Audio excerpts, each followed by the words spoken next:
cashback hingga 20.000 buat upgrade skin baru. aplikasi ringan gak makan memori, HP lemot bisa victory. top up langsung dalam game Tanpa hambatan. Ikutan selebrasi MPL di aplikasi GoPay. Menambah total hadiah ratusan juta. Bonus stage. Gratis 100 kali transfer kemana aja. Beli pulsa harga termurah. Scan QRIS dengan mudah. Download sebelum mabarkan. Dia tidak akan segan untuk menghadapi siapapun yang berani melawan. Dia mewarisi perjuangan karena di tubuhnya mengalir darah seorang pahlawan. Pedangnya mengukir takdir kemenangan, menghadapi segala tantangan. Penuh keberanian untuk terus berjalan menuju masa depan. Raihlah masa depan, nabung mulai dari hobi. Koleksi terbaru UBS Gold X Mobile Legends Bang Bang, edisi spesial MPL ID Season 13.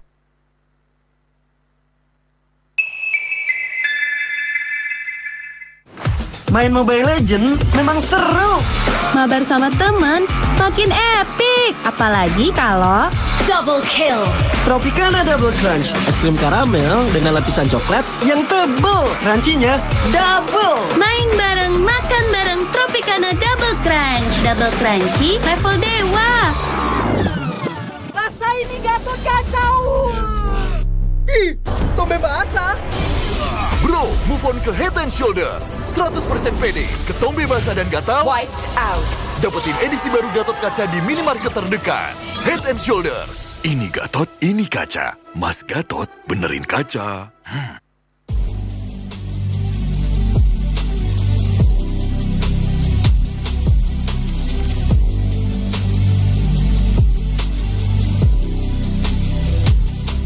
Kenangan adalah jati diri kita.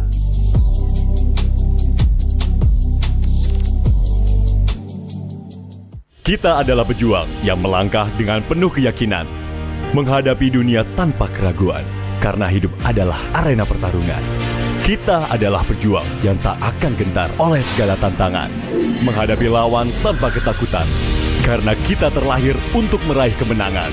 Raihlah kemenangan dengan koleksi terbaru UBS Gold X Mobile Legends Bang Bang, edisi spesial MPL ID Season 13. Saatnya nabung dari hobi bersama UBS Gold.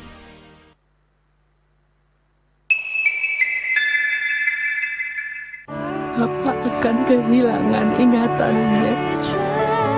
Masih inget ini, Pak? Sekecil apapun perhatian adalah kekuatan. Hidupkan momen kebersamaan. IndiHome.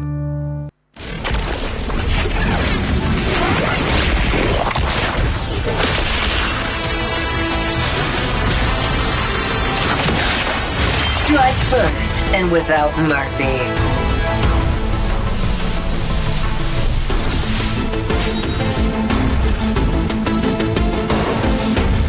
Where I tread, death follows. Enjoy your last breath. Deploying smoke. Going dark.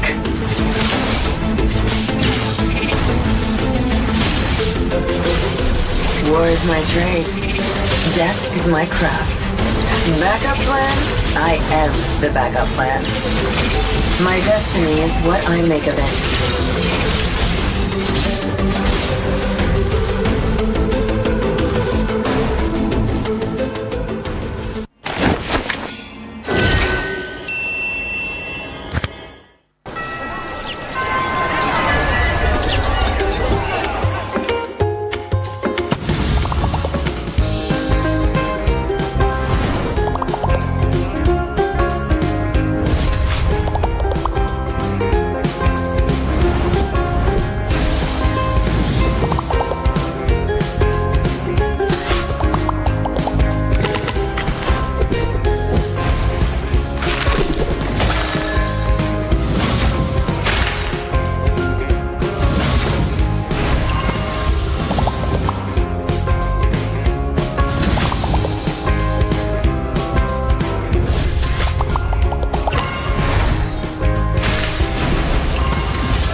dan terus berlari, terus ke arah puncak tertinggi.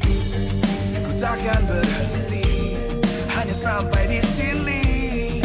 Kemenangan abadi menanti. You know we won't miss if we unite our focus. And if you haven't noticed, we all live. Nyalakan apimu, hadapi semua tantangan, hadang semua serangan, jatuh bukan halangan. Bakar semangatmu, janganlah engkau menyerah. Kita akan buat sejarah. We all this, we won't miss. We all this, we won't miss. Saatnya beraksi, jalani ambisi. Aku kan menyawakan hari ini. You know we won't miss if we unite our focus. And if you haven't noticed, we all live. Nyalakan apimu, hadapi semua tantangan, hadang semua serangan, jatuh bukan halangan. Bakar semangatmu, janganlah engkau menyerah. Kita akan buat sejarah. We all this, we won't miss. We all this, we won't miss. We all this.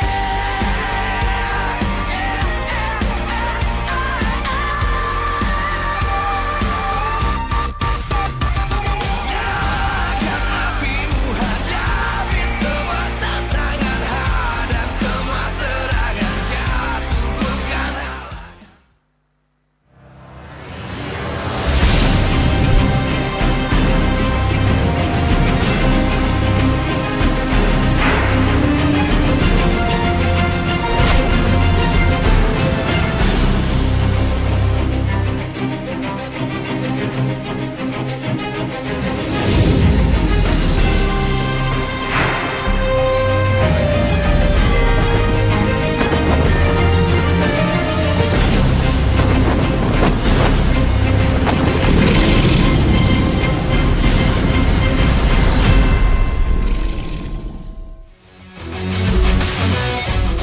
Live from Jakarta, MPL Arena.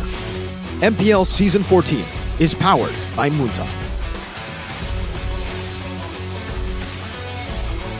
Presented by our official tournament smartphone, Samsung Galaxy. Official e-wallet, GoPay. Official destination for gaming and esports, Hidea. Official gold partner, UBS Gold. We own this.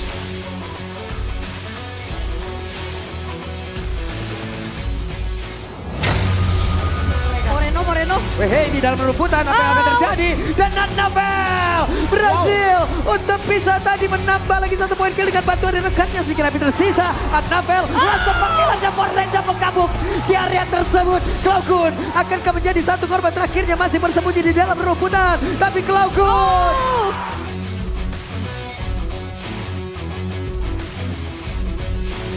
Sekarang, Walah. Lord udah mulai dicicil. Oke, Pavian yang tertangkap itu ada Pavian. Ada satu winter goal, mau tidak mau ada pertempuran tersebut, tapi malah Pavian mentok di arah dinding. Pavian gagal untuk bisa kabur, Pavian langsung dikeroyok begitu saja. Skylar pun masih free di bagian belakang untuk bisa mengantar DP di mana sekarang harus pun menjadi korban di dalam pertempuran. Menyisakan 2 player saja dari tim Liquid ID.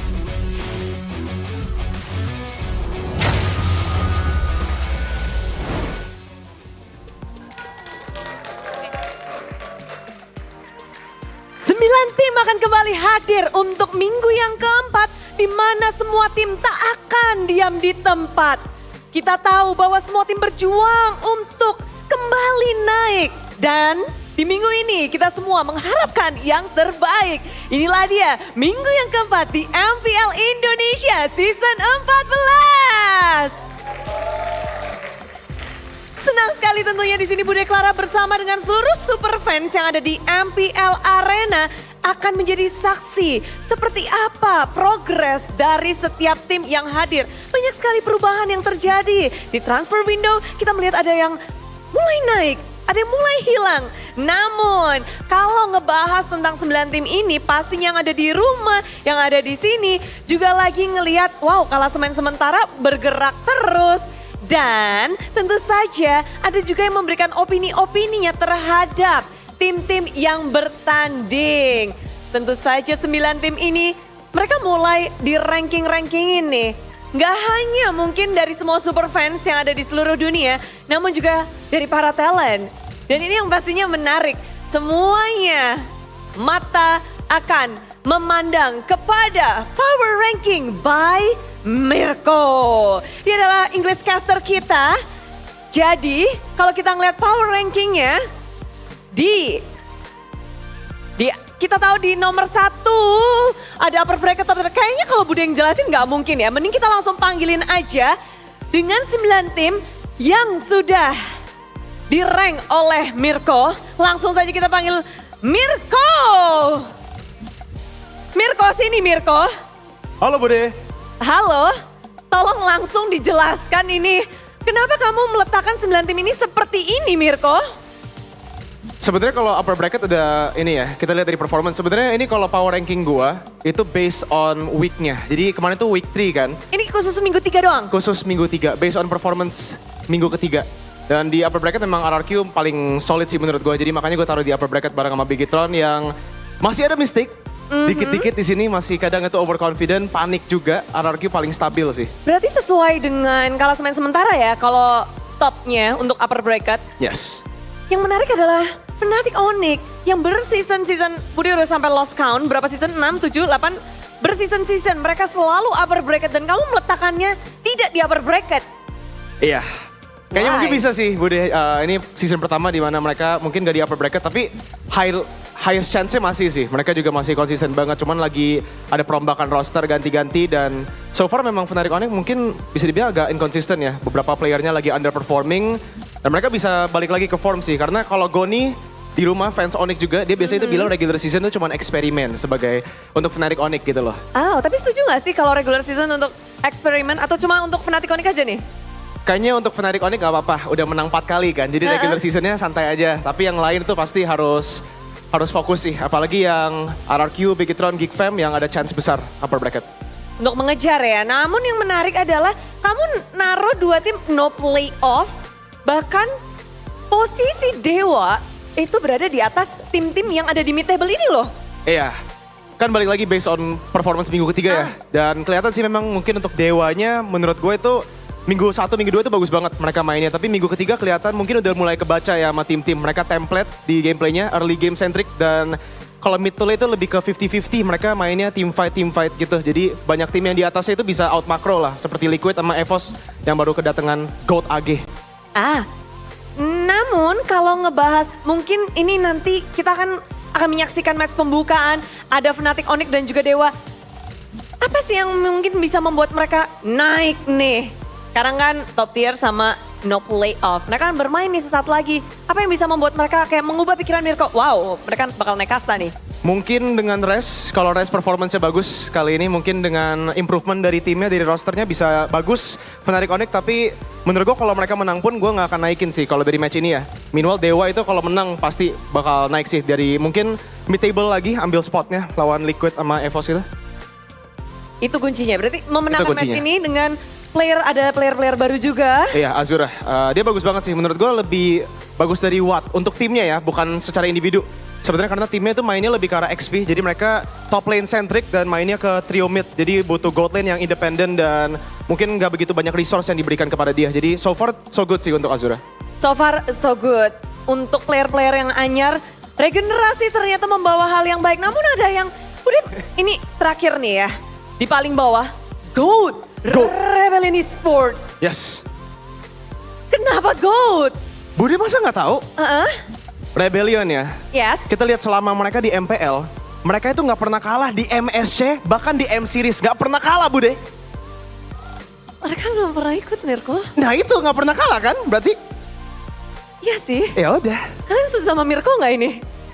Setuju lah, setuju lah. Bude speechless sih. Kan GOAT gitu Oke. kan. Tapi enggak, mereka juga ada 2 player BTR, ex-BTR Bude. Jadi gue taruhnya di GOAT gitu kan. Mereka udah prestasi kasih piala MDL ke BTR, ada Audi, ada Matt juga. Jadi gue fans juga. Baik. Tapi tentu mengharapkan yang terbaik ya. Enggak Iya. di bawah selamanya kan. Enggak lah, season lalu juga gue taruh di bawah, mereka bisa naik kan. Jadi semoga bisa naik juga. Well Mirko, semuanya juga menantikan untuk pergerakan ini semua kamu akan lakukan terus berarti tiap minggunya ya. Iya, tiap minggu sampai akhir. Tiap minggu. Mirko ada yang mau kamu sampaikan mungkin untuk semua yang lagi nonton kamu? Have fun, dan semoga season ini bakal ada champion baru. Well, thank you Mirko. Dan selamat bertugas. Itulah dia kalau kalian penasaran lebih dalam lagi sama Mirko. Bisa ke streaming English dan kalian bisa tuh bertanya-tanya di situ juga. Dan mungkin untuk di konten-konten Mirko selanjutnya kita penasaran bergerak seperti apa. Karena alasan-alasan Mirko itu kadang membuat Bude, oke. Dan semuanya tentu bisa membuat hal ini juga. Jangan lupa untuk tag-tag kita. Dan Bude berterima kasih kepada antusiasme kalian semua yang ada di sini, dukungan kalian dan tentunya kepada para sponsor dan partner karena MPL Indonesia Season 14 powered by Moonton, presented by official turnamen smartphone Samsung Galaxy, official e-wallet GoPay, official destination for gaming and esports Kidia, official gold partner UBS Gold. Dan kita juga punya partner in esports. Ada Campina, Head and Shoulder, Ora Imo, Telkomsel, Dunia Games, dan IndiHome. Bersama dengan supplier kita, ada Erigo dan juga Saturday. Acara ini supported by PBSI. Membuka minggu yang keempat, membuat semua tim harus berprestasi dan memberikan sesuatu yang baru. Karena kita melihat bahwa semua tim benar-benar ingin naik. Dan super fans, mari kita sambut. Inilah dia match pembukaan untuk minggu yang keempat.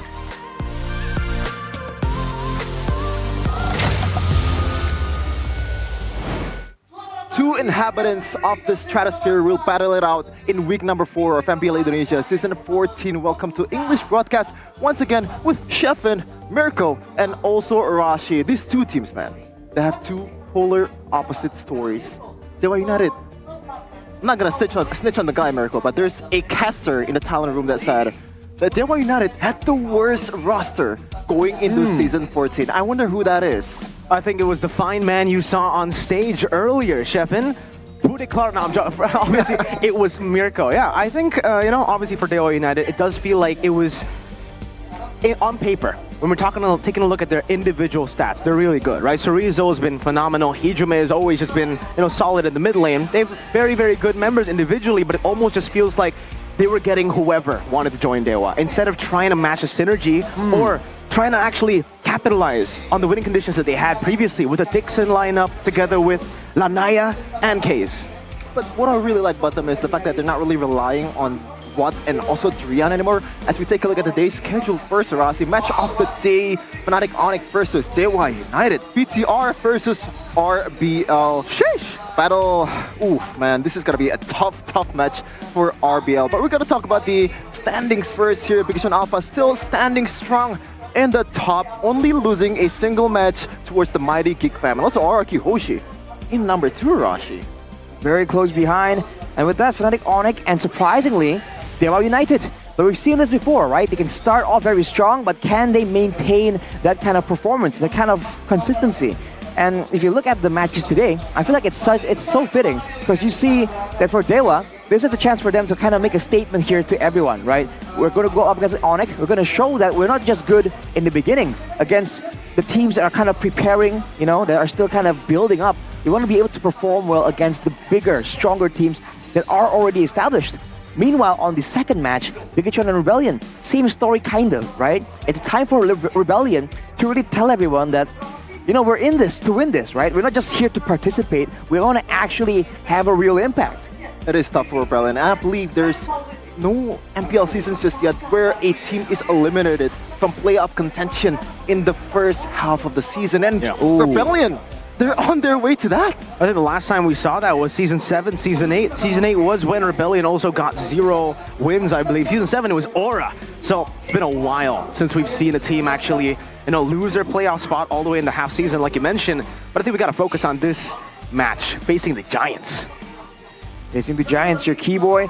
and Mueza are gonna go at it, and Mueza has had solid performances, but now against one of the best roamers in Indonesia, can he perform the same way? The stats so far, when it comes to the percentage, Mueza has an advantage there, but we all know how Onyx performs, right? It's not exactly, the stats are kind of deceiving, whereas for the side of Sans, Gila Sans as always, almost 85% participation. Hejime has been performing well, but can he do it against Sans? When it comes down to it, both the players from both these teams are going to be going 2v2 in the mid lane for the most part. So the rotations, the synergy between the two are going to be very important. Albert?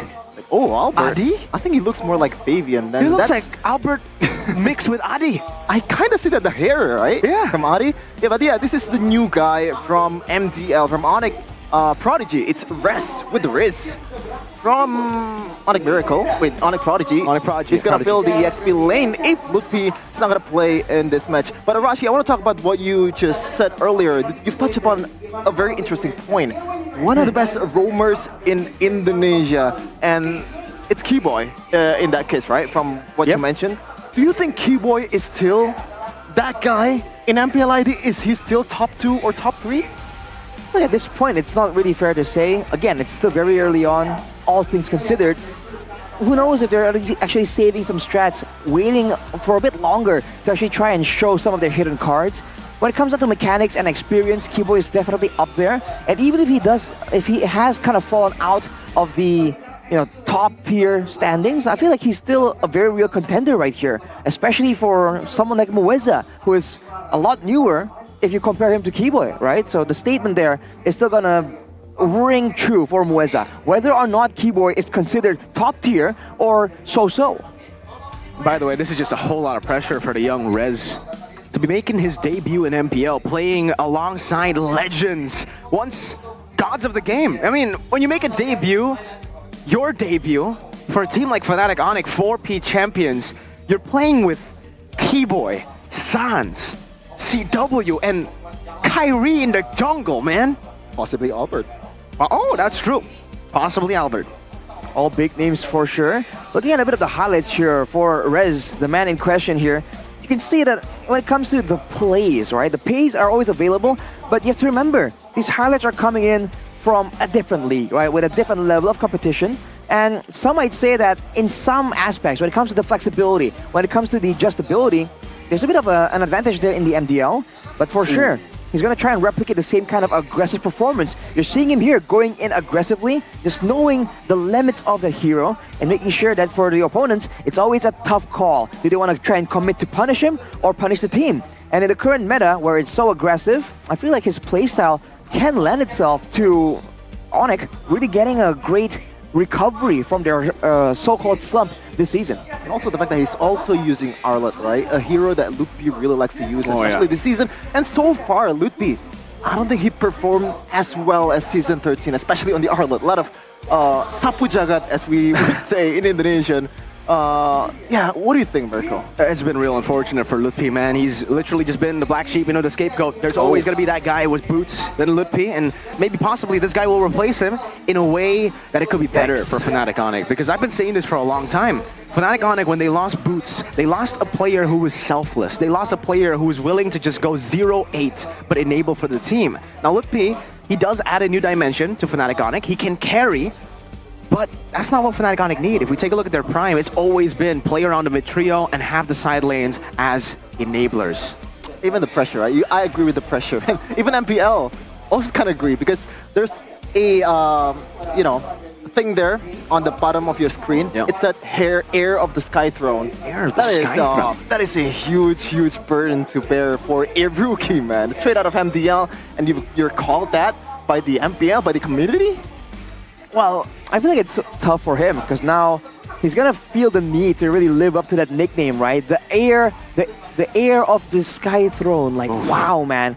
Considering how they've been performing and how everyone's really kind of jumping on the bandwagon, right? Saying that, it's time for a new champion, right? As Mirko would say.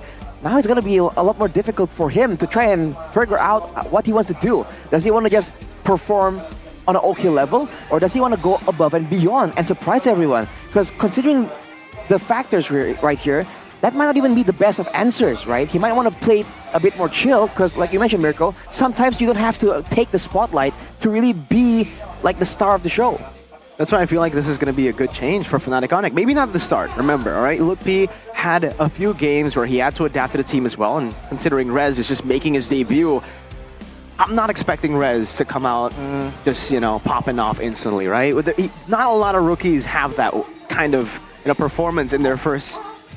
I mean, Masako did. I know your smile. I can see that smile. I can see that smirk. Some of the rookies do just perform out of their minds in their first season when they make their debut, but not all of them. Lutpi is a great example of that. Yeah, but we're gonna see the lineup for both of these teams. Dewa United bringing out Taste on the mid lane instead of Hejime. It's still Chorizo, Ray, Mueza, and Watt on the gold lane. Whoa. Watt's making a comeback here as well, along with Kaze. We haven't seen this man in a long time, but let's see what they can do today. Dewa going back to what made them contenders in the playoffs when they debuted in MPL Indo. It's Kaze and Watt back to help Dewa reach the top. Ladies and gentlemen, it's Dewa United Esports! Team that's looking to take the skies from the rightful owner in Onyx Esports, but it is going to be tough. The experience and all of that, they're kind of lacking at it. But let's see though if that's gonna happen after the display that Onyx made in the last week. For Onyx, let's see the roster performing today. Rez is actually in the mix, but so is Albert. Okay. With Sans, Keyboy, and CW. New faces of their own. Are they trying to assert dominance? Are they trying to experiment against Dewa United? A newfound starting lineup for the Porcupines, looking to sharpen the quills once again. The Sky Kings. The throne has been shattered by many, but now it's up to the heir of the Sky Throne, and it's up to the young lord in Albert. Will they come back, or will this be their downfall? It's time for Fnatic Onyx! Looking to bounce back once again. The quills may be getting duller and duller going into Season 14, but they still have the identity, that championship mentality. The 4P champion is looking to make it 5. And don't forget, behind every great team is a great mind. It helps all the way from the training, from the practice, from the drafting phase. But there are some fresh cuts shown here on stage as our Marshal Daynang brings in Coach Jeb with Adi, and of course Ryzan and Belen. Let's see what they can do. What do they have in store for us? Because even looks-wise, we're seeing a bit of a surprise. I kind of see like Wolf style from Coach Jeb. I don't know why. That's true, yeah, I was about to say, you know, new style for both the physical appearance, and it does seem like the rosters is, I mean, the roster that they decided to deploy here today seems like they are going to rely on that new style, Rez and Albert. I mean, how is that going to play out, right? The fact that not only are you swapping out Lutpi for Rez, but now you're swapping out Albert for Kyrie, when the biggest issue, I would say, for Fnatic Onyx when they swapped out Albert is the synergy. The team just doesn't feel like the same team when they play with Albert compared to when they play with Kyrie. And you have to remember that there's the issue still of Albert and the more passive nature he displayed when he was playing that Julian. We're used to the aggressive, the high mechanic, high skill plays coming in from Kyrie. But Albert has been playing a bit more reactive. Now with Ray in the mix, is this a newfound winning formula, or is this yet another attempt at finding one that can finally pave the way for success for Onyx in Season 14? Ray is also looking to do that as well. And I think it's one of the more overshadowed junglers in terms of attention. Ray has been performing really, really well in Season 14, winning those Retribution. But Albert, definitely lots to prove here. Match of the day. And statistics, Arashi, look at the KDA. KD immediately sticks out, and you know that Onyx is a team that wants to play aggressive, and Dewa wants to try and match that, but the experience doesn't lie, the stats don't either. But overall, 60% win rate for both these teams, and you're seeing a bit of a similarity in the drafting phase, right? The Valentinas coming through, the Edis, the Rogers as well. It's interesting to see between the first pick and the second pick here for both teams, what kind of strategy do they want to try and do? Because I think now with a fresh new face for both teams, there's a bit more of leeway, there's a bit more mind games available to both coaches. I think so too. they were definitely going to find it a bit difficult to draft against Albert and Rez. I mean, to be fair, they should already have the data in MDL. It's not that hard to take a look at Rez, right? But I really wonder if Fnatic Onyx wants to go back to that style where they have enablers in the side lanes with Rez back in and with Albert in. It does seem like Albert definitely does better on the Assassins compared to the utility jungler. So I'm expecting the Ling, the Hayabusa, these carries to pop off in the jungle. And for CW, it's probably going to be a prio pick Moskov for the weak side. It does seem like they will be picking a blue side though, by the way. That's odd for Fnatic Onyx. They always take red. Yeah, and the fact that the win rate, Arashi. Exactly. For Fnatic Onyx, this is Fnatic Onyx we're talking about, the 4-peat champion. The fact that they had 1 out of 3 wins when they're picking first is something that's very unusual to see. Even on the other side, Dewa United, they're ranked up 2 out of 3, 67%. It's almost like right now this kind of is beneficial for Dewa United because again, both teams not really having a lot of information means that the second pick can kind of read more into it and try and figure out ways to kind of surprise the other team. So for Dewa, I feel like Coach Ryzen has a chance to try and do that. And honestly, I'm curious about their approach, right? Against Onyx, generally the early game, the high tempo execution hasn't really worked well for a lot of teams, right? With Onyx having so much more experience, so much more ways to really find success in the early game, a lot of teams kind of opt to go for that messy late game team fighting style. But maybe today, Dewa United can break that pattern. Let's see in the drafts if Fnatic Onyx even want to try to attempt that assassin route. It does seem like, in the bans at least, they've actually banned out the Fanny and the Juicin. It's instant respect from Dewa United. The chip, the Ling taken away from Mr. Albert. Okay, so a lot of mobility still the name of the game in Season 14. And Chip, I feel like it's still 100% banned right until this point. Never see the light of day this hero, so you can expect some adjustment that Moonton is going to make this hero a bit more playable in a sense, quote unquote, in pro scene as Coach banning out the Harith very early. First phase. And in response to that, the Roger as well. So Dewa not willing to give Fnatic Onyx that Roger, giving them the flash potential and also the strong gold lane potentially. Now for Onyx, what is it, man? Is it going to be the mid lane? The Zask has been very, very popular. But again, with new faces, maybe they want to go for something a bit different. It's going to be the Hayabusa immediately for Fnatic Onyx. Very well-known Hayabusa in MPL Indonesia. Even when he's playing in RRQ in the playoffs, we saw a lot of time Albert making those carry plays, the Lord Steals, the solo pickoffs. Now, can they replicate it in this Fnatic Onyx group?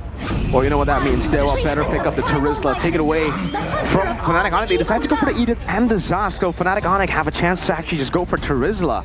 And then in the weak side, honestly, the Moskov is still up for grabs for them. They could go for that. This would be a different route, though. This would put Sans to a very uncomfortable spot in the second phase. Dewa definitely can start to, neutralize Sans in the hero pool department. Just, take a lot of the picks we've known Sans for out of the play. Especially if they have the Zask already available there. If they can flex his Edith to the roam position, but if they want to try and surprise Fnatic Onyx and go for something even more aggressive to really shut down Sans, we've seen that being quite the reliable way to really tone down Onyx success in the early game. No mage presence, no damage presence, means that Fnatic Onyx will be more limited. But now with the Hylas picked up, now there's a flex potential there. The weak side though, with the Moskov, CW is no stranger to that kind of situation. So now Fnatic Onyx kind of hinting that they want to play for that EXP lane a bit more. And with the Hylas, it can still be flexed to the EXP lane. You have to wonder what the idea is. How do they want to try and rotate around and enable this Hayabusa at the same time?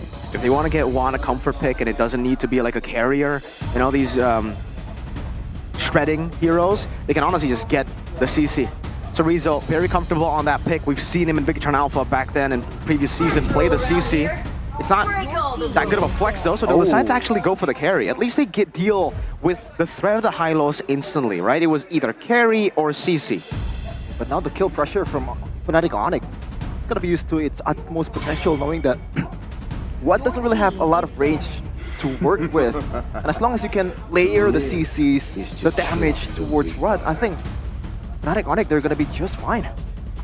All depends on how well can Dewa United protect and enable what. Because all things considered, there's a lot of ways for Fnatic Onyx to really try and get their hands onto him.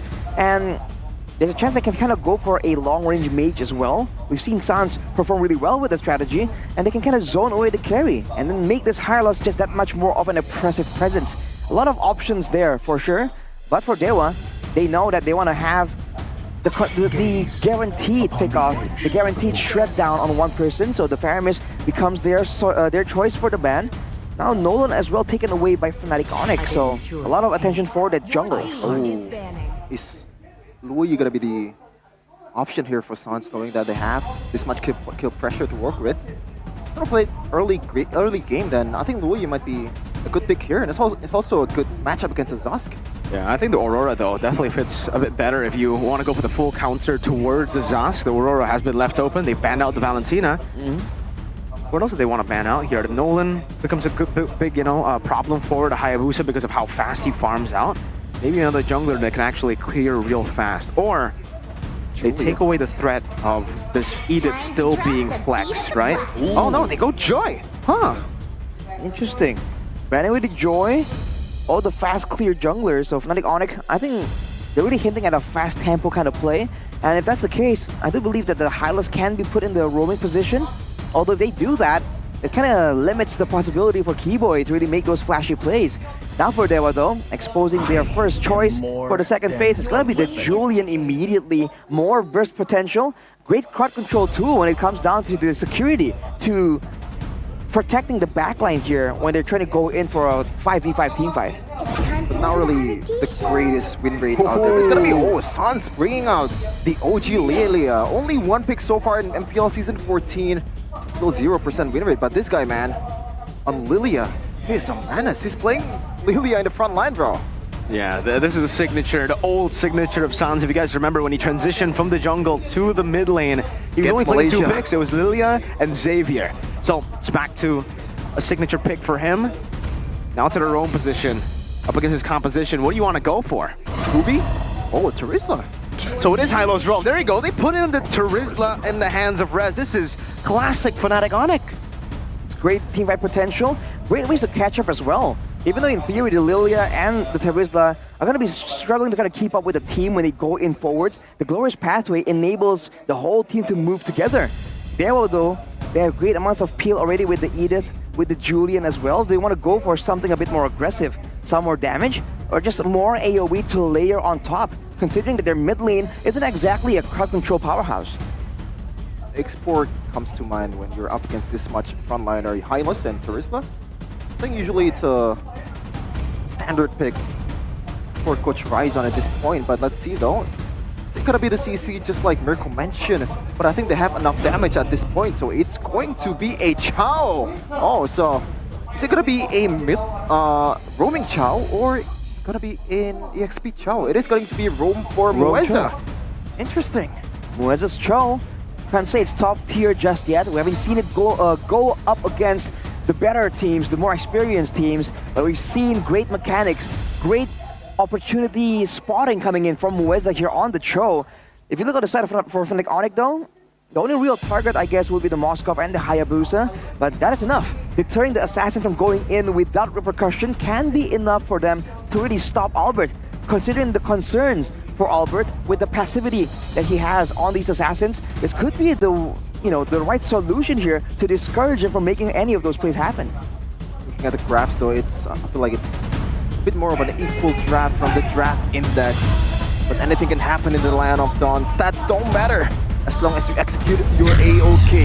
Now can they dethrone the Sky Kings once again? Another team is gonna take down the Quills of Onyx. Is it going to be Dewa United or is it going to be Onyx? Fnatic Onyx. I guess we'll just have to see, ladies and gentlemen. Here it is, the Land of Dawn. Will the downfall of Fnatic Onyx continue in the hands of Dewa? Or will it start to rise again, the new age of the Sky Kings? You're seeing both teams trying to find for info, but Keyboy has really been able to go in and abuse the level 1 continuous damage that the Hylos has at his disposal. For now, to look at the mid lane, it's going to be a trade coming in. The difference between just big bursts of damage compared to the constant buzzing. The constant zapping coming in from the Zaz. Look at Mueza though, trying to secure the Lita for his team. He might get punished for it. Crazy mid-prio from Fnatic Onyx with Sans on the Lilia. Yeah, and now Looking at the emblem by IndyHome by Telkomsel Rashi, anything that really stands out for you? Master Assassin and the Firmness coming in for Watt here. Wants to be aggressive, wants to assert dominance on the carry. Not really the most foreign of sights.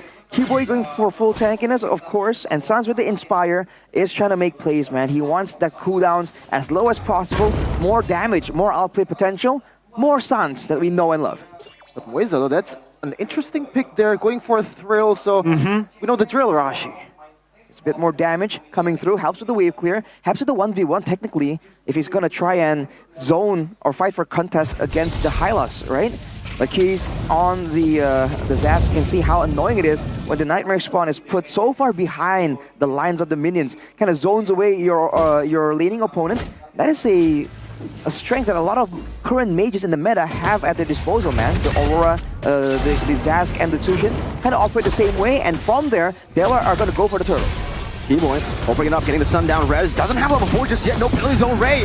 Gonna be caught. Still has the sword. Able to get the enhanced sword out on the Retribution win, but now gets taken out by Keyboy's COT. Albert taken out by Mueza.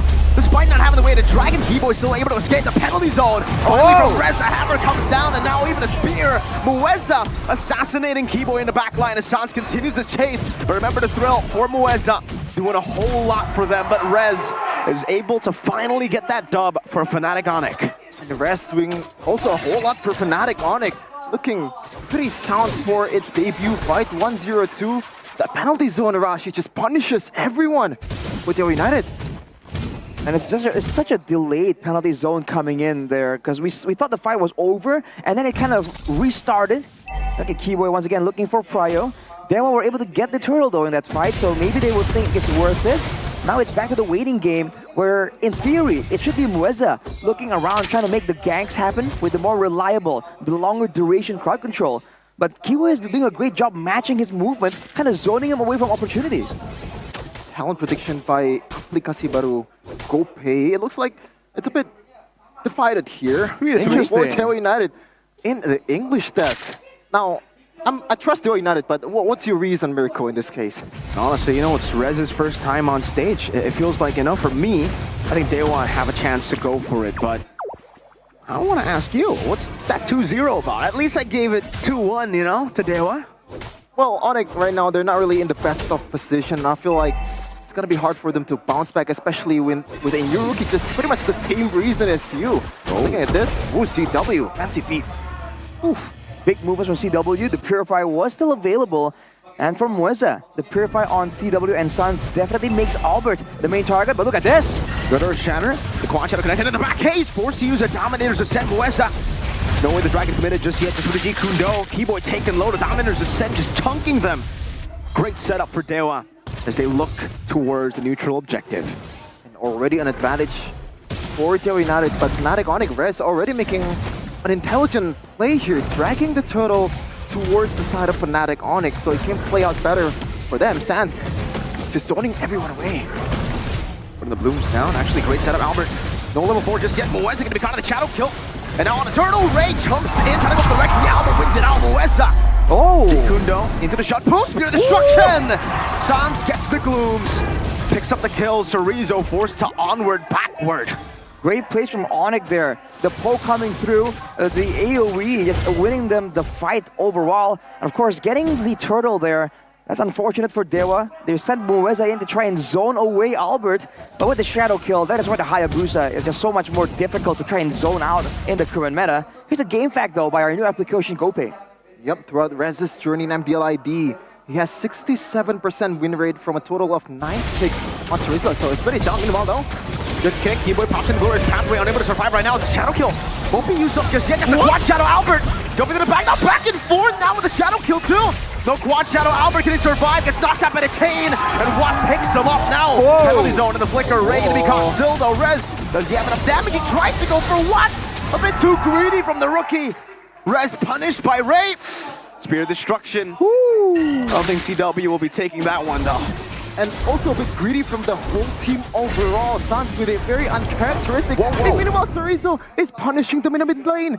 Sans had the black shoes, Arashi, and he didn't manage to pop it in time.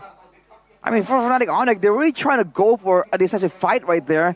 But you have to remember, when it comes to the fighters, the cross control tools available, Devil United has so much more at their disposal. The fact that Rez came in with a flicker even with a penalty zone to try and really capitalize, to try and save that fight somehow, and yet he was still going for 2 kills instead of 1. I feel that was a bit too greedy there to try and go for Ray and Watt at the same time. Definitely a mistake he won't be making too often again. Looking at the difference here in item builds, considering that the gold difference has shrunk, Thunderbelt for Chorizo means that he has a lot more respectable damage. When it comes down to the gold laners though, CW actually having an item advantage technically if you compare him to what? Terizla though, Rez actually opting to go for the War Axe first, not the Queen's Wings, despite already having troubles. Well, the Festival of Blood as well, so maybe he requires a bit more to make it substantial. Where's it though? Zoning Keyboy away, but Chorizo. No, Rez gonna be kicked back by the way. The Dragon, great setup earlier. That War Axe not helping him just yet. Dewa United now on the turtle, Watt clearing out the mid lane, getting so much prio. It should be free for Dewa. Oh, Moeza just with the zone. Sans having to rely on that choke point to disengage. CW on the weak side though, as usual, farming. Clean one from Dewa United. They took everything from Onyx, but right now, oh my goodness, what a combo! The Young Lord stood no chance against Chorizo and his robot antics. You thought Chorizo and Ray were trying to rotate to try and stop CW, to try and punish, but they wait there for Albert. That's a great read on the movement coming through. Now with this pressure, immediately moving towards the orange side. Hans though. Ooh. Done through. Mueza still flickering out, baits them in. Spear destruction. Mueza playing with the pixels in this game.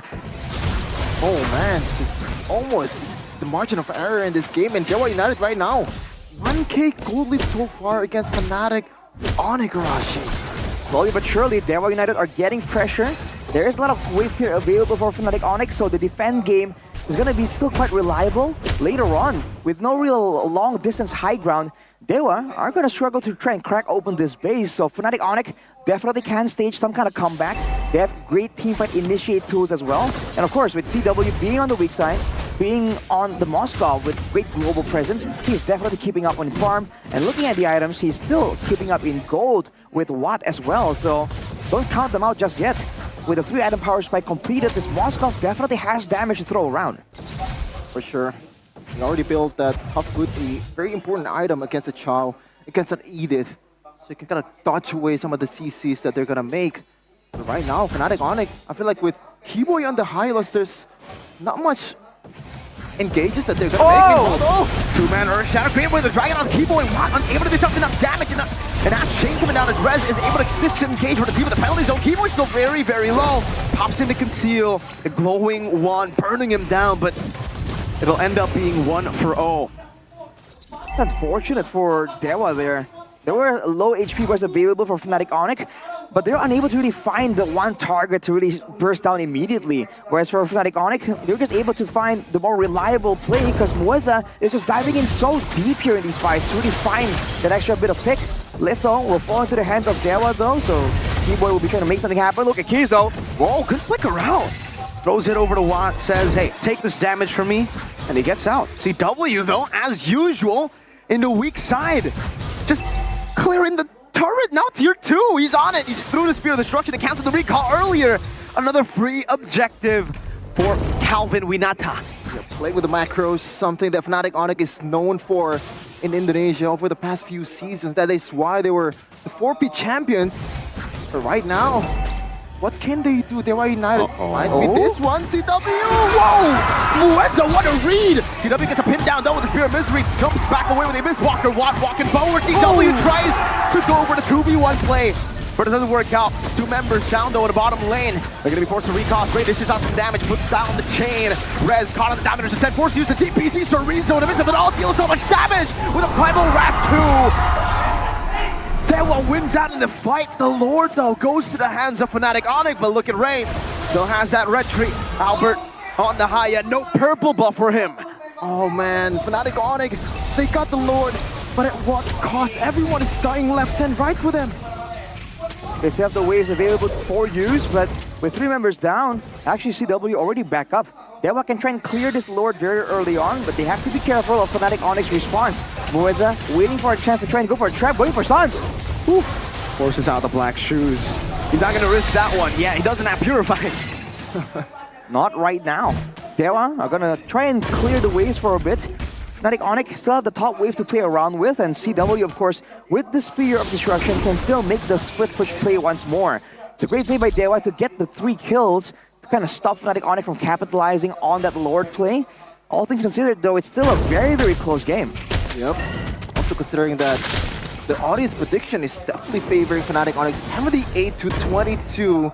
So people still do believe that this downfall of Onyx seems like a bit more of a temporary thing than something that's set in stone. We're gonna see the result after this match. But right now, so far, things are not looking very good for the Porcupines. We're seeing them group around as 4 here, just concerned about the pick-up potential. So Rizzo, though, starting to play, but look at Mueza. Oh, penalty zone to the back, so Rizzo's still able to flicker out, but Sans chasing him in the back line as well. Albert getting knocked out by the way the Dragon. No follow-up, though. Mueza still able to escape. The Diamonders is set, Chunk and Rest down, and now the blink forward. Revitalized from Keyboy to save Rest. Pure Destruction. Tried to go for Mueza in the back there, but they get 1 turret, they get 1 XP lane. Keyboy, man, he's still making TikTok plays on a non-TikTok hero somehow. Saving Riz from the death. You can see there the Lord advantage from Fnatic Onyx. The gold benefit actually favors towards Dewa United, but they got a lot of tower HP, Rashi.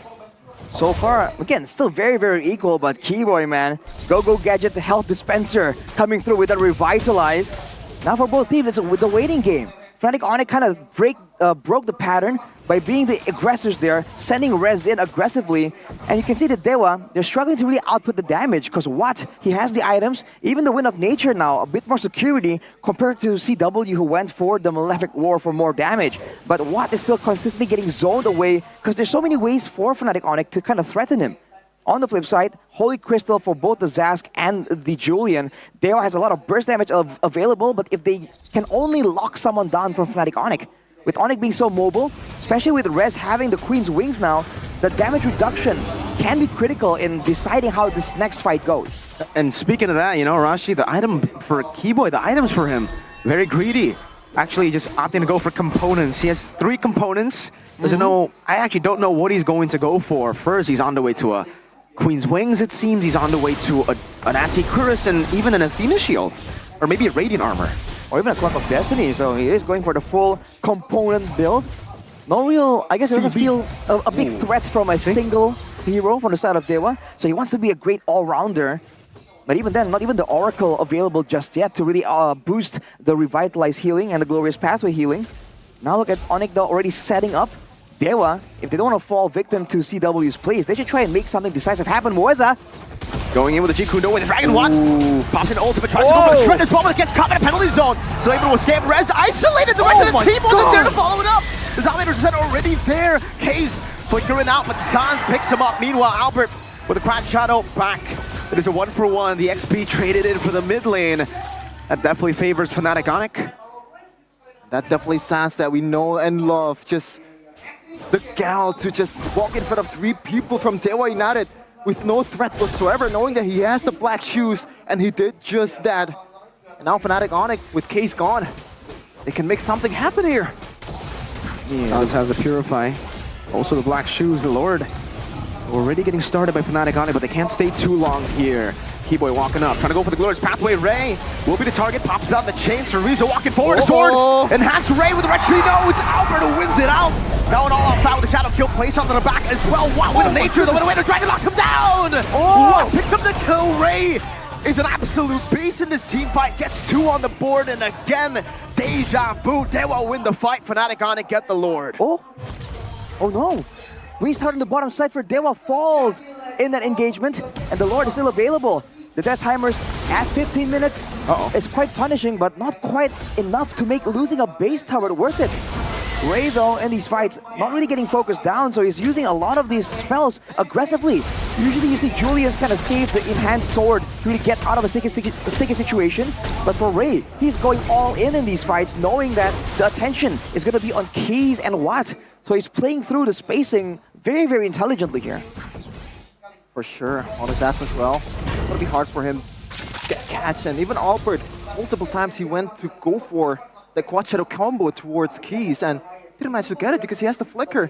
Looking at the gold from this team, Zarashi, by UBS Gold, Base topping the chart, and also what? So the damage from Dewa United, they're not playing around. There's definitely a ton of damage and items for the side of Dewa. But again, they've lost a base turret at this point. And you look at it, it's still pretty even, technically, when it comes to the structures, but that base turret is just so much more significant. Fortunately for the side of Dewa, though, it is on the side where the Lord will be spawning, so that is a great silver lining.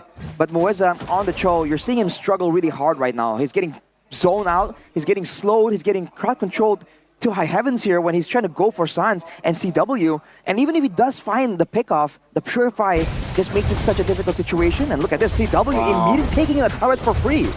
Another great macro read by Dewa, not Iconic, but right now, they want to pull the trigger. Mueza. Way the dragon on the Sans still has Purify, pops it in, doesn't use the box just yet, and now he decides to do it. Teresa with a final wrap. CW stunned up, Dominators are setting out to the fronts. Hayes gets out, that's another 1 for 0, and it's Rez who takes the beating. And you can see there, the gold showing in for what? Absolutely melting the front line of Fnatic Onyx. That is a Terizla with the Queen's Wings, Zarashi. At this point, Malefic Roar is in the inventory slot of Watt. He has full inventory items, if you include the boots. So anyone who really finds themselves in front of Dewa, especially with a Wrath of the Dragon, it's just gonna be a quick pick-off for the side of Dewa United. The wave on the bottom side, though, being cleared by the Julian with a Kron, by the way. Ray probably attempting to make a big play in the next big team fight. Now, 1k gold lead for Dewa United, and I think it can still happen, especially when you think about the presence of Moskov. We saw this hero performing over and over again in this kind of situation, this high ground situation. The Lord pops up again. Let's see if it's gonna be the same old story of Fnatic Onyx getting the Lord, good read. but somehow didn't capitalize on that CW, the weak side master. It's just too easy for him, man. Makes a read immediately, and look at Dewa scrambling to try and find control, showing what on the top side. Fnatic Onyx don't really have the resource to kind of burst down this next Lord. It is now at 19 minutes, by the way, so if the next fight concludes with Fnatic Onyx getting the Lord but losing 3 or more members, Dewa can absolutely capitalize on the longer death timers, so the pressure is definitely on Fnatic Onyx. Great slow push up top. Dewa United winning in the setup game. We have the far lane dealt with Mueza, charging up that G Kundo. Wants to go for it. Way to Dragon actually locking Albert down. There might be a way to go for the Lord, but now it's already taken to the downside. Does the pop in a black shoes gets punished by what? TW now trying to go in the midst of it all. Watch still able to buy the rose gold medium, and Ray just demolishes TW. He's godlike. Albert left to defend all alone. Pops in the quad shadow, gets 1. Now gets 3, jumps in again. Shades of RRQ Albert taking the Lord, getting the save for the team. Ray's hunting for him though. And Albert will be able to recall Watt. Wait a minute. Up top 1v1. Watt versus Albert. He has the immortality while Albert's had to go back towards that quad shadow. No way. Watt's waiting. Jumps out. Gets away. Oh my god! With a flicker forward now trying to read it out. That's an immortality for an immortality with a crown. Box the quad shadow landed and Albert wins it out. Saves the game for Fnatic Onyx. The old Albert that we really love to see once again. The savior this time for Fnatic Onyx. There was pretty much a 1v4 on that situation. Somehow, someway, getting the W, getting the defense for the Porcupines. The Lord is cleared, but the waves are still available. With Watt down for 25 seconds, 1 turret will definitely fall. But Fnatic Onyx, can they find more? Sans walking up, having the Purify, having the black shoes. They want to get something else, man. Good pathway down. There is no watch to be seen. Rez! Penalty zone to 3 members. That's what crown used by Ray. Buys the immortality. Muez going to be taken down. And the shadow kills Ray. Goes in with the enhanced sword. Immortality down. What is he going to buy? Nothing. Cerezo buys immortality. Goes in the primal wrath case. And Cerezo keeping this game alive for Dewa. Watt respawns back in the game. And now we are back to 50-50. It is square one indeed. Gold lead doesn't matter at this point. 21 minutes, Hasselab and Ray. Interesting item there, Rashi. Concentrated energy probably to enhance his durability in this kind of situation, knowing that he's gonna be the prime target too for Fnatic Onyx. Especially when the fights kind of get drawn out like that. He wants to be able to stay in the front a bit more reliably, man. He dove in straight in the middle there to really go for the clear, to go for the threaten. Now in the 50-50 though, you can see that Watt is just so much more impactful compared to CW. The fact that he can last for only so long against the true damage, against the max HP damage, that's why it was a great call by Rez there to just jump in towards the backline. He knows that the carry isn't available, so who exactly is supposed to take down this Terizla with the Queen's Wings? It can't be the Zask. Now it's back to the waiting game with 30 seconds to go. Both teams are going to be competing to try and get a setup advantage. But with 2 base turrets down, Fnatic Onyx will have to try and use this to their maximum advantage. Damage-wise though, take a look at Sans, right? Being all the way #1, but then followed by 3 Dewa members. And then you see Albert, and CW is below Sorizo. Sorizo on the Edith, it's not just a tank, man. The Primal Rat form, the fact that he is so free to try and make plays, because again, you're focusing on the carry, you're focusing on the Julian. The Edith in the Primal Rat form for Sorizo has been outputting an insane amount of damage again and again, and he has a Starlium and Thunderbelt for the next fight, so the burst is something that Fnatic Onyx need to kind of consider here. Might be a bit more than they expect, but look at the plays here for Fnatic Onyx. Immediately putting Keyboy and on bodyguard duty for CW, but Dewa sending everyone down to the Lord. Do they want to try and gamble and burst it down? Yep. They started out. They have a carry. They can't do it. They have all the burst that they need for Moisa to pull pretty much the trigger on towards the front line of Fnatic Onyx. Moisa so far in this game, he has been a bit indecisive with his engages. As the long lane will be pushed by Watt. It's a 1v1 in the top lane, but let's see though. Will Fnatic Onyx wants to blitz this one? We see the pattern. Whoever holds on to the Lord too long gets no. chunked by the Lord. Ray is in prime position. Albert reads it out. Jumps on the Ray now with bot channel as well. Ray unable to find a chain right now. Pops in, hand sword over to Sans, gets stunned up, and he might just be taken out. With a crowd by Ray. Rose goes medium doom and won't save him. Meanwhile, up top, Mueza looking for the play as well. CW taken out. That is a jungle. No, CW buys it with a crowd. He's actually buying so much time. What?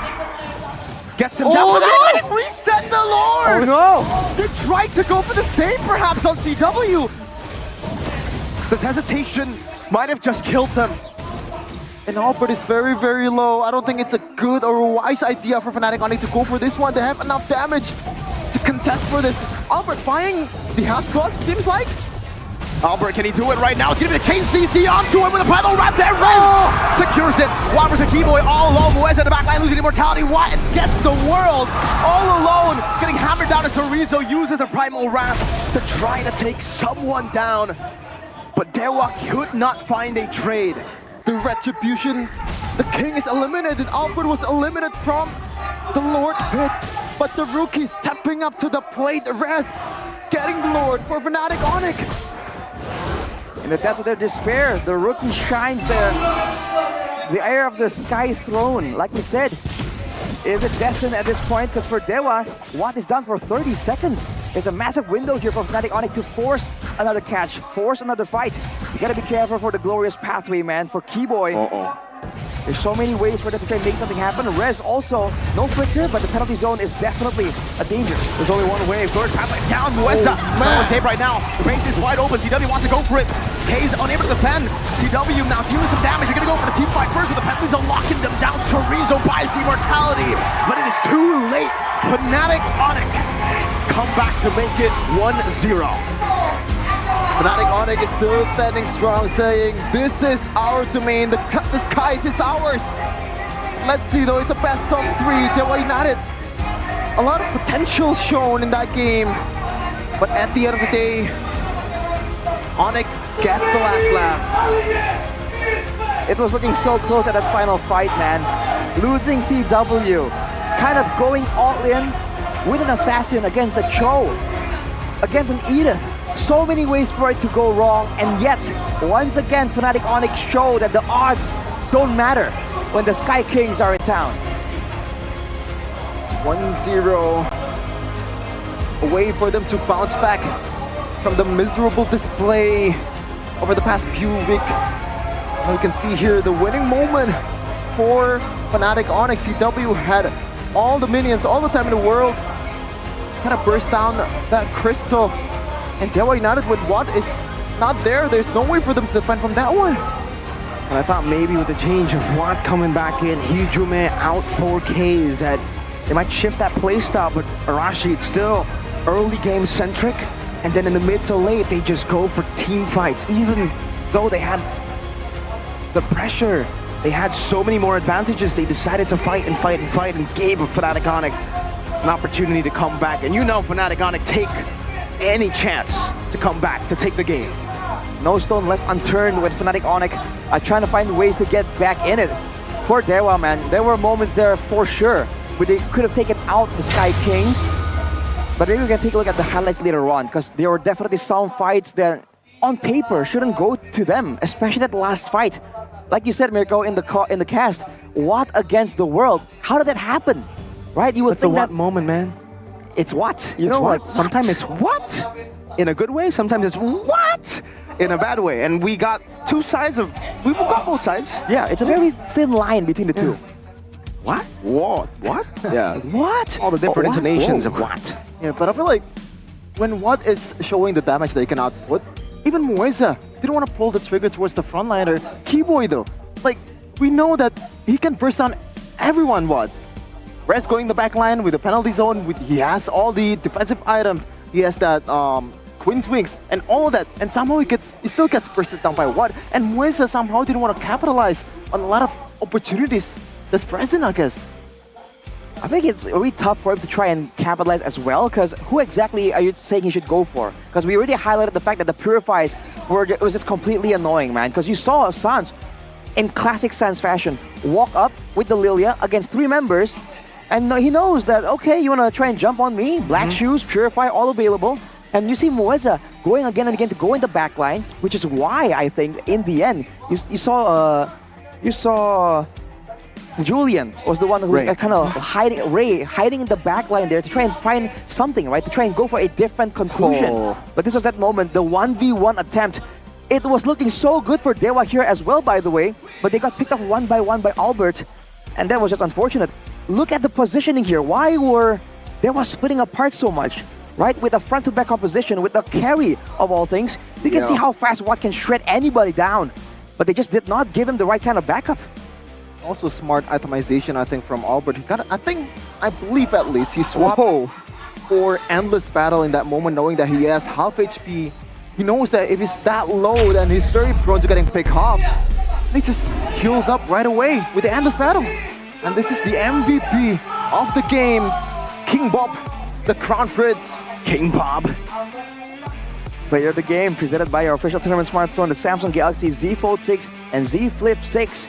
Albert, back at it again against all the doubters. Everyone who said that without Kyrie, there is no winning. Albert says, yeah, watch me. To all them doubters, say what you want now. Say what you want now. Shout out to Darren Not scared of anyone.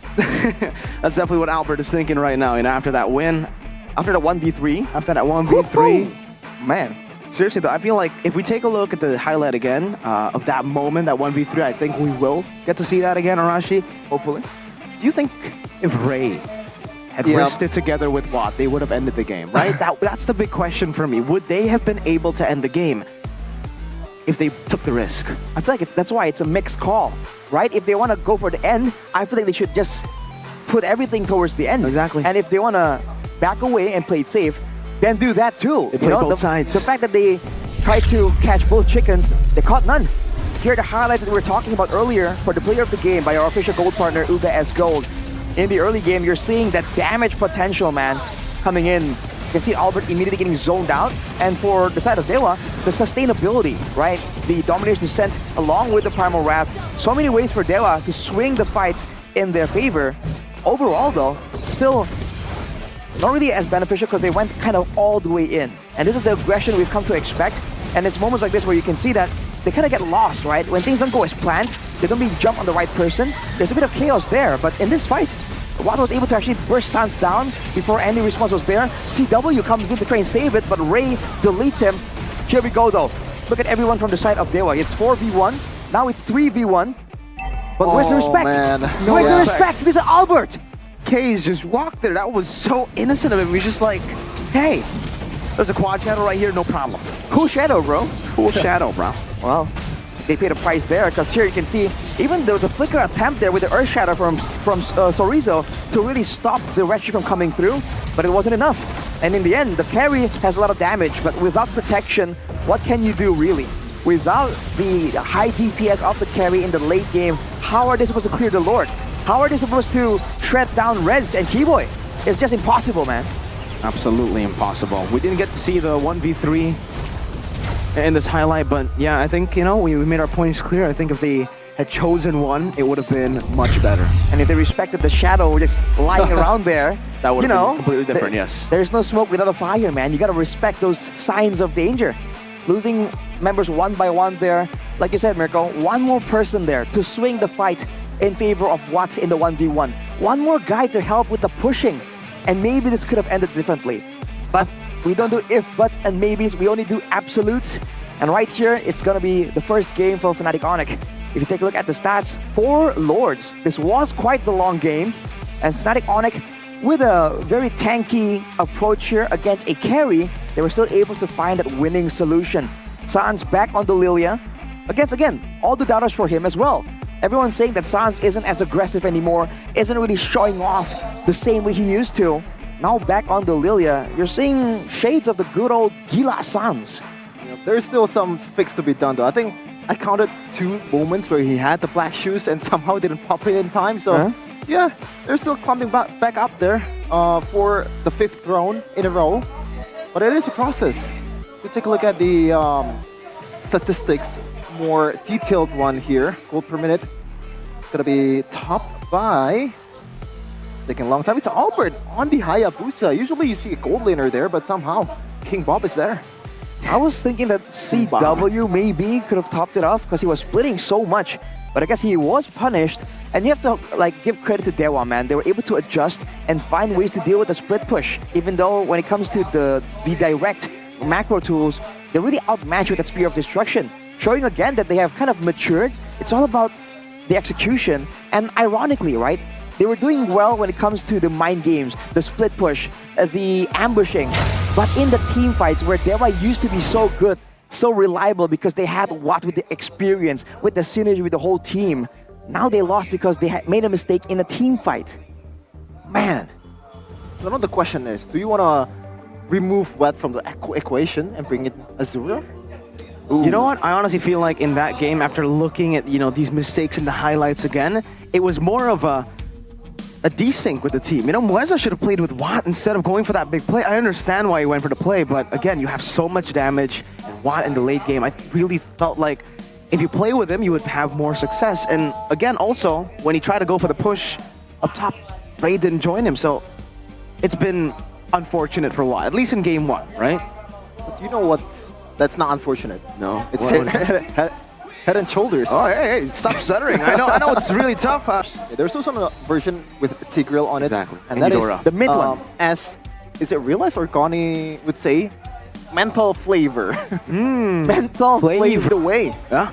That's the closest ever The seen gun, you. Shevin. Samsung Galaxy washing machine, and then this is a call to action from Shevin, because you have to bring in your washing machines, but if you can't be bothered, if you're a weak, you can still go with the easy, convenient, still equally amazing route with the Samsung Z series. Because you know, you gotta be the MVP of your game with the Samsung Galaxy Z Fold 6 and the Z Flip 6. We've been talking about this again and again. You have to level up your gaming experience with the Samsung Galaxy Z Fold 6, because it has a Snapdragon 8 Gen 3 processor. Right there, that's Arashi mind if we actually use it, you know, to show the people.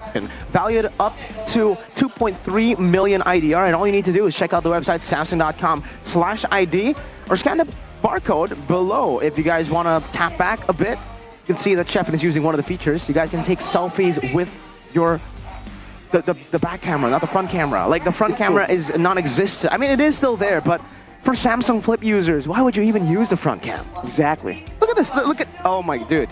The sharpest selfies, bro. You guys can probably zoom in and see the quality of that picture. Swag. Imagine if you were, hey guys, let's take a selfie. We just pop one from here. Yeah. Just like that.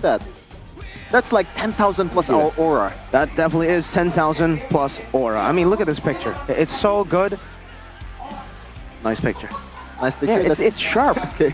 you don't really know that you have the great selfie games until you can take a selfie with the front cam. Back then, you have to flip your phone around and you have to risk it, right? Risk being out of the frame. But with this phone, it's a whole different story, man. And then for Dewa, it's also a whole different story. Do they want to go for the same approach? Again, with the lack of almost like communication or synergy here for Dewa, do they just want to go for something a bit more straightforward? And I think the worst part is, game number 1, it was very winnable for Dewa United over and over again. Fnatic Onyx were able to get the Lord, but somehow lose out on the fight really, really badly. And, somehow they didn't manage to snowball out of that. I mean, how would you snowball? Because the goal difference was staying at about 1k max for the longest time, back and forth. I think it's more on they were able to get those really big wins. Lord for three members generally in the early Lords, and then when it comes down to it, when the Lords become, in theory, a bit less impactful because of the death timers, that one fight that really could have won them the game, they didn't come out on top on. So it's about picking your fights, right? I feel like Onyx, in a way, they might be thinking that we can get the Lord, and even if we don't really win the fight, it's fine, right? We're gonna be back, we're gonna lose 1 or 2 turrets. All things considered, it's still worth it if they're really trying to buy some time and stay in the game. Yeah, right now, we're gonna see though. See what they have on the kitchen here for both coaches, Coach Yep and also Coach Horizon. It's a Zask ban for Coach Yep after that W in the first game. Definitely a different approach here. Fnatic Onyx, first pick once again in game number 2 here. Fanny Tsushin and the Zask, so no pesky mid laners desired here. Whereas for Dewa, now they're really forced to deal with the potential of the jungler. They've seen the prowess of Albert that has been neglected. That hasn't been on the spotlight for so long, but it turns out it's not going to be Albert prioritized. It's going to be CW now on a Harith without a Roger to match that laning potential.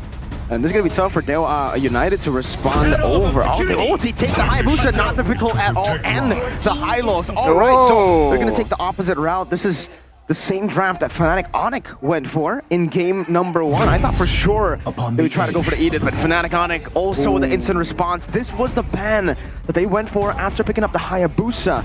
They know that the Nolan can outfarm the Hayabusa, and usually what teams would do to counter the farming speed of the Nolan would be to go for the jungle, right? Help the jungle clear. It's also Keyboy on a signature Cho, or possibly Rez on a Cho in the XP. I think more so Keyboy. Yeah, a whole lot of CC coming in. I mean, a whole lot of damage and also mobility. Do it. From Fnatic Onyx. Do they want to respond with something that has some kind of locking ability? Always trust the going to be Lunox. That is a very early Lunox, and I believe it's for the gold lane then. Yeah, it is for the gold lane. A decent matchup against a Harith, but against this much damage and also CC, like it's a bit dangerous, I gotta say. Maybe that's the idea. Right away. Maybe that's exactly the idea, right? Go with the Brilliance order to outplay a lot of these decisive ways Onyx has to go in for a big fight. Let's see here the history of Dewa United's mid laner. He is 9th place in MPL Indonesia Season 13, not the greatest of achievement, and also 2nd place MDLID Season 7 with Dewa United. So a lot of experience, but I will choose my own let's see though, in this game, can he actually play the meta heroes? Because like he's known for more of a range heroes, the Eve, the Navalias. I am not the only it's not really played that much chains. anymore in this meta. The next sets of bans here right there, those Phobias for Fnatic, so they understand that the fact that they have so many dashes, it's going to be a lot of ways for Phobias to try and be a menace, especially in the chase game with the Hylas. It's going to be a very fast Phobias, even though range is now one of the main limiters of this Phobias' potential. With the Arlet ban away though, I think Dewa are still concerned about potentially being caught in a big, in a big play. They are assuming that this Cho is going to be going in the hands of Keyboy, so now they're confused on Rez, right? We've seen him perform really well on these big engagers, like the Terizla. Are they going to try and deny that from him, or they're going to try and take it away from him? So far it does look like, for Dewa United, they might want to be the ones to take the Terizla. It would definitely serve its purpose. We saw this combo just earlier from Fnatic Onyx, Hayabusa, Hylos, and Terizla. Makes it really difficult for the Cho to actually decide who to go for, right? You go for the Hylos, and then a Terizla flickers penalty zones to the back. You go for the Terizla, and then there's a glorious pathway placed down with all the members following through. So Fnatic Onic, it might be on them to be the ones to ban out the Terizla. But then even for Dewa, it almost feels like this is just going to be tough. Dewa have so many different ways to go up against this come from Fnatic Onic. I would even say if they want to go for Ruby for Mueza, it's possible, right? They go for the Valentina first though, taking it away from Mr. Sans. I believe Kaze is quite adept on this Valentina. I think we've seen him on it quite a few times. The fact that Fnatic Onic banned the Kaja though, they were really concerned about that potential Divine Judgment into Chaos Order type of deal coming in from Dewa. Now, with the Valentina and the Lunox, they have good amounts of magical, and technically they do have the Hayabusa for the physical damage, but overall, when it comes to DPS, they're quite limited. So for Fnatic Onic, how do they want to deal with this? Do they want to go for tankier members here, or do they want to go for outplay potential? Oh, outplay it is! Okay! That's a debut pick in Season 14. Wait, who's gonna deal with the Hylos? And then they get the Tigreal too. Nolan's gonna have a tough time. They have a lot of disengage, but this is Hylos XP, so we saw exactly how unkillable Keyboy was in the previous game, and that was with the carry on the other side. Now, there's no one to deal with this Hylos. Fnatic Onic are gambling with the early game. If they win it out, then sure, maybe they can deal with just a full dive, ignore the Hylos. But if Dewa get the hold on the early game, man, this is a scary game to play for Fnatic Onic. If they do snowball, then the Harith, I guess, can still chunk down the Hylos enough. But again, if the Hylos gets any kind of momentum, any kind of ball rolling, then Dewa can really just face tank the bulk of the damage coming in from Fnatic Onic. Questionable decision by Coach Yeb. How to win the early game. If they fail, they have to really pick and choose the targets in the late game. But can they do it? Can they close it out in this game number 2? It is Dewa United versus Fnatic Onic. Will Gila Sans be able to utilize the hero that once made the entire world shake? You see it, and you get scared of it. The Kadira for Sans, that is the Sans signature pick. Immediately the question becomes, who are his targets, right? Ray definitely is one of them, with being a bit more vulnerable. There is the Shadow Kill, but the well-timed Petrify can kind of make short work of him. But with 3 Purifiers on the side of Dewa, the only real person that can be targeted is Ray. I guess is Ray, unless he wants to go for Mueza. Oh, 2 Purifiers, but Sorito has the Revitalize. That in itself is an issue. Okay, a Little Wonder secured by Albert. A good sign in early game, but again, the question still remains in disguise for the Porcupines. Take a look at the emblem by IndieHome by Telkom Celerashi. Weapon mastery for Watt there, so he wants to absolutely scale towards that late game. Inspire and tenacity for CW for brawling, for going all in. And with the plays up together for Sans, he needs all the petrifies he can get to really find Ray. Whenever that battle spell is off cooldown, you can expect Ray to just go all in. Try and use that cooldown as a window of opportunity. Remember, Sans with the Kadira over and over again, even in the playoffs, I believe against EVO's Glory. Yeah. The draft is not favorable for the Kadira, but somehow he can still perform out of all the CCs, from all the Purifies, and make it work for Fnatic Onic. And by the way, that's exactly why the Valentina is of such a high prio when you're up against an assassin, especially the Nolan. Yep. Displace yourself out of the fracture, easy peasy. Not to mention, you can steal a good ultimate, you have good outplay potential as well, and that extra early game wave clear is always very, very nice. And look at this, they will once again have control over the turtle pit, but they're not pulling the trigger just yet. They're waiting for a chance to get some level 4s maybe. If Mueza can get the implosion, that can be a massive moment. But with the IMU, the Primal Wrath is secured, so more DPS coming through for Dewa. Yeah. Mueza is super far from level 4. So gotta take the mid lane minions here. The rest once again doing its job, just taking the turtle for themselves. Mueza though. Okay, we'll see what the reputation used up as well. That's going to be a lot of damage placed down. A lot of resources already with the Shadow Kill just used up. Sans, so has a passive. We'll be able to gain back a little bit more HP. Cage with the soul primal right now onto Rez. Doesn't have the flicker though. Rez gets back to robot form. Keyboy doesn't have the flicker. And will be horsed down by the horse himself, Albert, on the turtle. Retry battle, Retribution not able to win out against the Young Lord, but he is able to get the Quad Shadow and the Fracture dodged away from. Kill for Turtle, time and time again. Once again, Fnatic Onyx getting the neutral objective, but somehow gets punished for it. This time though, Dewa United, I feel like they came out on top with 300 gold lead in 3 minutes. Once again, it is a respectable attempt from Fnatic Onyx though. The fact that they realized that Mueza wasn't really level 4 just yet, immediately sending Keyboy off to chase him down, get the fight started, get a bit of an advantage. They were able to get the turtle, but they lost a couple of members at the same time. Keyboy though, Case does have the Purify, decides to wait on it for the Petrify. Well played to Case.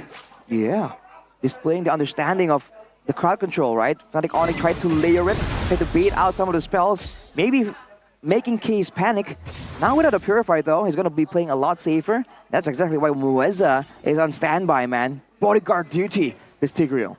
Yeah, and Suns can pretty much bait a lot of spells coming in from Keys though. Like, he has to pull yourself together. So in terms of like the trade of Petrify and also Purify, he wants to take that trade every time, any day of the week. I think it's a great possibility. Looking at the EXP lane though, I think you can see that Hylas has a lot of pressure right here. And this is even before the Thunderbolt is even in the picture. So Rizzo is going for components here for the Clock of Destiny, potentially later on if he wants to go for that route. Most likely though, it's going to be going straight for tankiness after this, just for the team fight. But look at this, P-Boy with the Dragon Fracture, rough waves. My, oh my. Ray trying to go for it, good. Stun over the Shadow Kill, not going to be enough to take him down. Ray goes back to the Quad Shadow Case, stealing over the Primal Rat Force to use it. Tarizo in the midst of it all, pops in the Glorious Pathway, but will be chain CC for a bit. Oh! Watt walking over, has the order, Watt getting the kill, now Watt to Sanzi goes. Oh! Look at Petrify with the... Oh, shit, he knocks up. Oh, Watt gets the brilliance in time. Dewa United win out in the fight, and they take the lead back. Played the kiting game perfectly, Dewa United. They knew the resources are gone after they all in towards Mueza 2 times right now. Fnatic Onyx, their gameplay is all in towards the front line. Meanwhile though, Purify out, Cage trying to run away. Ray in the midst of it all, that's an implosion. Ray with a Quad Shadow CW! Walking forward again, Chorizo trying to save Ray, who is running away. Keyboy throws up that question mark emote. That's an Earth Shatter. Throwing the horse up, Chorizo walking back up now onto the turtle. No Hayabusa to play with, it should be free for Albert, and he picks it up. Dewa almost overstayed right there. Unfortunate for them, Fnatic Onyx will get that turret, but on the top side, Watt definitely is being active, getting the first turret of the game. And for the most part, Dewa are doing a great job right here. You caught it, Mirko, not a lot of targets available. And I said, unless they want to go for Mueza, that's like the only guaranteed target they have. They can't deny the big implosion technically, but when you use all of your tools onto the roamer, that means Watt and Keys have a lot of plays available to them, as we see Radit Overkill joining us right here. Our boy Radit Overkill. I wonder when he's going to notice. he's not making any moves right Look now. at his face. It seems like he's super delayed, actually. Yeah. Yeah, shout out to our good friend Radit Overkill. Back to the game, Dewa United with a minimal lead to in this mid game. Right now, what's gonna be the option here? Mueza so far haven't seen any implosion, not even once, but Albert, this might be debut. Stunned up the flicker and the implosion. Talk about overkill! Right as we see Radit, we see Dewa Overkill with a whole lot of resources.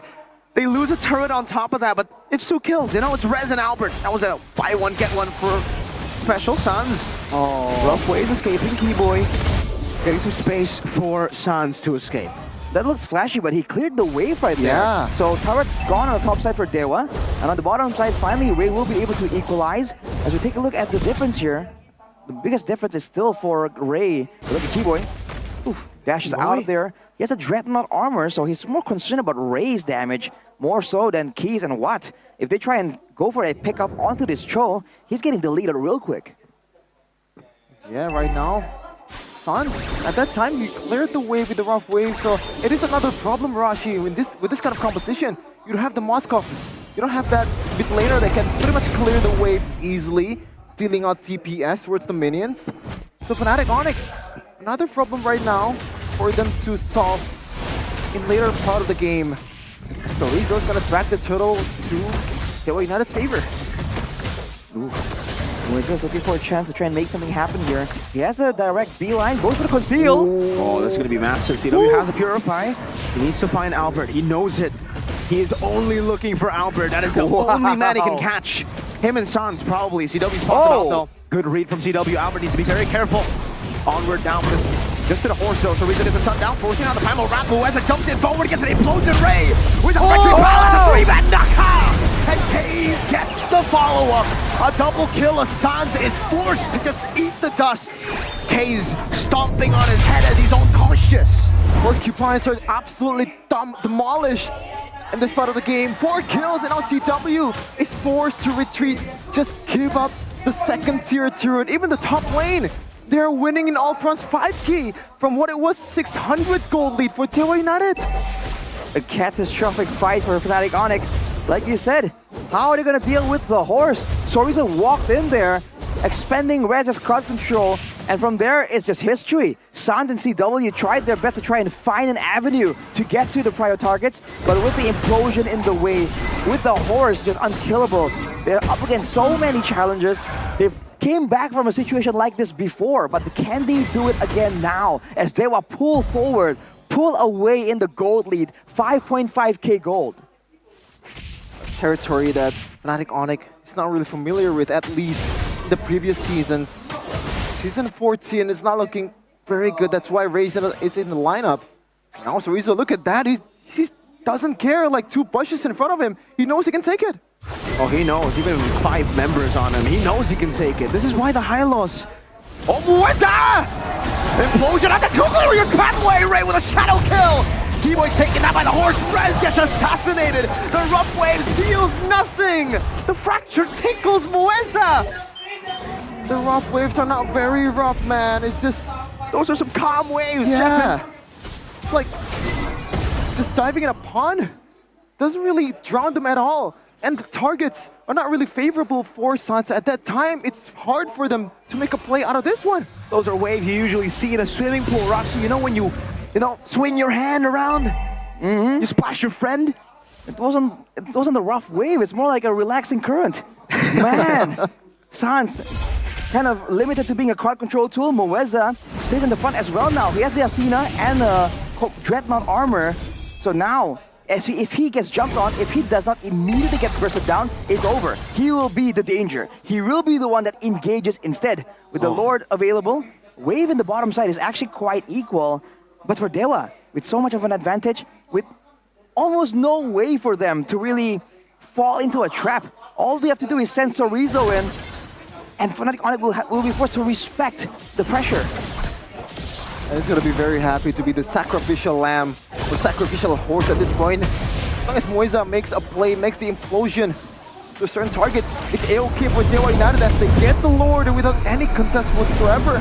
Finally, Ray getting the Lord from Fnatic Onyx after absolutely dominated in game number 1. It's a great situation for Dewa to be in, because even if they want to stall, if Fnatic Onyx wants to try and do the waiting game and let the Lord kind of assist them in the damage dealing, with a Lunox late game, with weapon mastery, by the way, if you remember from the emblems, Dewa can shred down that Lord very, very easily. Now Fnatic Onyx will be able to get this turret on the bottom side, but all things considered, they are up against a lot of problems right here. And it's the same thing, right? All they can really do is find a way to get around Sorizo and Mueza. But in order to do so, even in doing so, they're going to be forced to use a bunch of things for distractions, for mobility. It's almost impossible to rely on it. And now with the Lord available, in a base defense scenario, can they do it? It's almost guaranteed to be a front to back. Okay, Keyboy and Sans though. 2 waves coming down, Ray. Does he read it out? Keyboy finding the way to Dragon, finding it, Ray. Gonna be caught, but the implosion saves him! Mueza! With the save, now the shadow kill. Deals with them in the back, they're all gonna be zoned away. Ray picks up Albert before he gets shut down. They were found 2, now Rez very low, no primal wrap. CW forced to use a Purify. Dewa United equalize here. They don't even care about Sans. Looking pretty dangerous for Fnatic Onyx. The skies are invaded by the gods. The domain that they have been dominating over the past 2 years is in trouble. Dewa United is looking to take that place from them. So difficult when you have a draft like that, man. Dewa had everything going for them. Even when they mess up, even when someone oversteps and gets punished for it, it doesn't even matter. The importance of the drafts once again highlighted here in Season 14. And Dewa, wow, they just equalize and make this back to a best of one.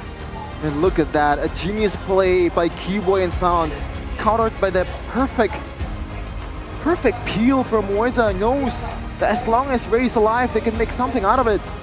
Hell, I think you can take the fight 4v5 if they want to with this kind of composition, because the draft is just that hard for Fnatic Onyx to execute. I mean, it was impossible to execute, right? Unless the gamble paid off, but that is such a risky gamble to play. That's an early game lead that you're looking for up against a Hylos that does well early too, right? I mean, oh, this is the stuff we were talking about for Alter Ego last week. We were saying stuff about Aldo and Rekt, how their drafts were horrendous last week, and we're seeing it from the cream of the crop. We expect much better from Yeb and Adi, and the gamble didn't pay off. I mean, there is that off chance of them actually just limit testing and try to see what the boys can capable of executing, but that's, I don't know if that's a delusional take. That might be a Gani take, you know? Yeah. Shout out Gani, watching back at home with copium probably. To be fair, if you're talking about it's a bad draft, I mean, you can see that even the players of Onyx tried to make the best out of it, right? Exactly. They even go for they went for such a long flank right there to ensure they did get the play, and they did. That was the ideal case. They got in the back line, they found the jungler. I mean, they got the pick of attempt potential, and Moeza says, yeah, cool story, bro. And just ends everything, right? Mirko called out the Tigreal pick from a mile away, because fun fact, Mirko loves playing Tigreal against the Assassins, man. And like, that's exactly how he plays it. He just waits around, and he knows the Assassin comes up, it's a flicker implosion every single time. And he gets in on Kadita and Nolan. That was like a double value, right? There's no Purify on the Kadita. Once you go in, you're gonna be caught in the implosion, man. You're like a submarine imploding. Yeah, this is the highlight of the game, or like the replay of what happened in that particular game. You can see Cerezo just tanking pretty much everything. The Glorious Pathway just so annoying against the member of Fnatic Onyx. Even Sans, this guy doesn't really have that much mobility against the Glorious Pathway. Look at that, Cerezo!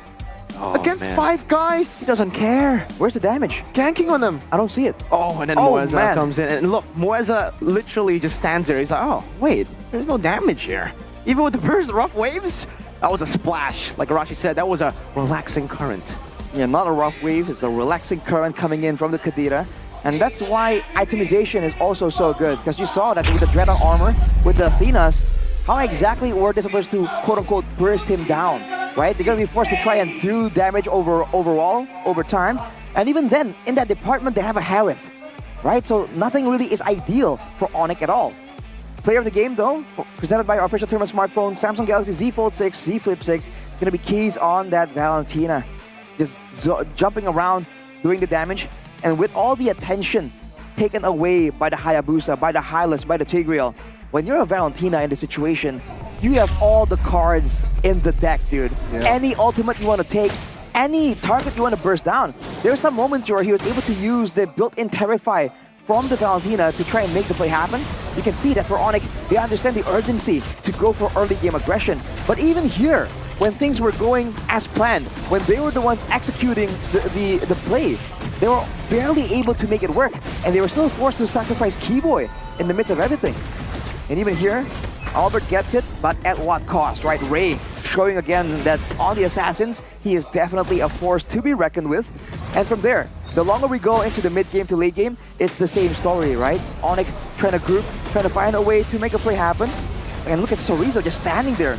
And Moeza wasn't even hidden. He just walks in right there, slides in with the Sacred Hammer, and gets the implosion. And then Cage just stole the Primal Wrath. He was just zapping away. Yeah, and we see this earlier. Even if I would argue that he used the Primal Wrath better than Edith itself. Yep. You can see here the wombo combo of that implosion and that chaos order from Watt. The damage is just way too much at this point of the game. And that is a snowballing Hayabusa, by the way. This is the moment where Moeza made that flicker implosion on towards Keyboy, canceling the CC. that is gonna be the story of game number 2. Wait. An out-draft. Did the game end with Rez being 0-4 and 0? Yeah. Oh, that is some unfortunate stuff. Kiwo is 0-4 and 4 as well. I mean, dude, you gotta feel so sad for Fnatic Onyx there. Dewa, I don't think they use a single battle spell defensively. For the most part, everything is just used aggressively because they know that they have the cards, right? They are the ones that have to make a mistake for Fnatic Onyx to find a play that will really work. So if you look at the difference here, 8K, 12-minute game. Not a familiar sight for Fnatic Onyx, especially against a team that has been doubted. It has been considered nowhere near the top of the league. Man, Dewa United are making Fnatic Onyx struggle here for the victory.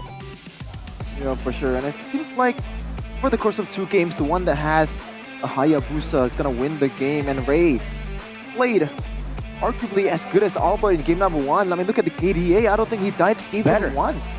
Yeah. He played it better, right? Even getting a solo kill on Albert around a turtle Oh, too. he died once. Okay. 7-1-6. Mans was everywhere. And even for Watt on the Lunox, like I said, the same idea, right? Did we see a Brilliance order forced out of him? No, he just stands there and keeps zapping out those balls coming Just in the from chaos. Exactly, it's full chaos coming in from the chaotic man himself too. Looking at the items this late in the game, Holy Crystal and Divine Glaive, anyone who just stands in the front gets shredded down. It's almost like Dewa really like this idea, right? That the gold lane can stand there and just delete anyone that gets locked down long enough. So it was a carry in game 1, now it's a Lunox in game 2. Man, you can really feel like right now for both these teams, it's an overall thing, right? It's the team composition together. It's not just a single hero really changing things for the whole team. Yeah, it's just a very unfortunate and weird game for Fnatic Onyx. As you can see here, the statistics. Gonna back it up for DY United. Ray is everywhere, getting the lords, getting the turtle, even the turret as well. And it's worse to think that even Lunox takes down 3 turrets. It's a hero that has a magical damage. Not supposed to split push. And what did just that in that game? And you have to give credit to Bang Otot, muscle man himself, sandbag, best wingman. Sorry, bro. Was there any question with the Hylos walking into this burst-heavy composition? Once the Revitalize gets popped, Sorizo just takes a very relaxing bath there. Right? Sorry, Just stands bro. there, healing up like, yeah, okay, bro. I gym. Is that it? I gym. Then he just Getting beat walks on up like, there. I gym. Just a proper sandbag. Yeah, I mean, to be fair, the job test itself is not that hard. Yeah, we're just- considering that the draft that he's facing right now. Hylos, And I can say even confidently, I could take Chorizo's place in that game. Whoa! Hey, you know what? This is not me saying that I'm good. Yeah, I know. Because the game is just that easy. Yeah, the Hylos. For the Hylos. Hylos, that was a perfect Hylos game, right? To put it into perspective for you guys, no one could really threaten the kill on Hylos. Let's see though. We're gonna take it to our host for game number 3 after this. So do not go anywhere. Still stay tuned for the English podcast. Namun, pastinya di sini kita hoki bersama karena bisa menyaksikan game yang begitu erat. Dan kalau dilihat di sini di MPL Arena, semua super fans tuh benar-benar semangat. Apalagi yang kuning-kuning bikin kita nggak bisa hening, kepengen teriak. Hai Sonic! Hai! Di sini ada Sonic dan juga ada The Sisters, Gavian dan juga Chesian. Hai! Halo Bude. Semangat untuk hari ini? Semangat banget. Semangat banget. Tapi ngomong-ngomong di sini kan kalau Sonic, Bude tuh tahu banget, banyak banget activity seru. Bude dengar ada SCS, bener ya? Bener. Apa Betul tuh sekali, Bude. SCS? PKL? SCS tuh Sonic Community Series, Bude. Jadi itu activity Sonic yang diselenggarakan buat mensupport teman-teman pecinta Mobile Legends nih, Bude. Jadi teman-teman bisa ngikutin turnamen Mobile Legends yang khusus diselenggarakan oleh Onyx gitu. Jadi itu turnamen untuk semuanya berarti Semua ya? kalangan bisa ikut karena kita online, Bude. Kapan tuh? Oh, itu kapan, Jessy? Setiap minggu ada. Setiap minggu ada. Lalu gimana cara daftarnya? Cara daftarnya cuma sekedar join di seruannya WA-nya Onyx sih. Oh. Udah kita share semudah itu, Bude. Semudah itu? Iya, betul. Tapi kalau informasi-informasi gitu kan Bude sering lihat tuh dari semua akun sosmed. Dari Gaby, Chessy, Sonic juga. Terus juga ada nih yang namanya play with idol. Ada. Ada. Apa tuh? Kalau misalnya play with idol itu buat para Sonic yang pengen mabar sama kita bisa join aja. Di mana aja sih? Nanti itu ada di saluran WhatsApp-nya Oni. Kalian bisa cek di Instagram-nya Sonic, bakal ada infonya. Wih, bisa main sama kalian? Bisa, itu setiap minggu. Aduh, gimana nih caranya? Gimana dong, pengen dong. Gimana, Tegal, gimana? Ya, gue bantu.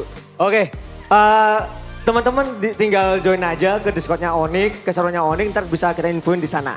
Semuanya pokoknya di situ ya? Iya, semudah itu. Ayo dong, disuruh diajakin Gaby, suruh pada join. Ini para Sonic dan semuanya nih. Boleh buat kalian semua yang pengen main bareng kita atau digendong sama kita. Boleh ngebel-ngebel juga yang pengen nanya-nanya ke aku, Cesi atau yang lain. Itu bisa join aja.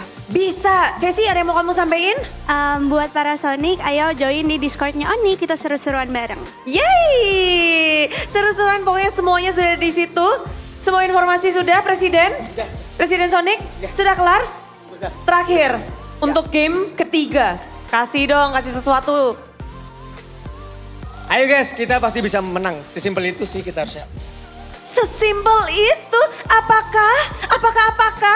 Cesi, Gaby, lemparin ke Oji tuh, caster tuh. Silakan. Silakan. Silakan. Silakan.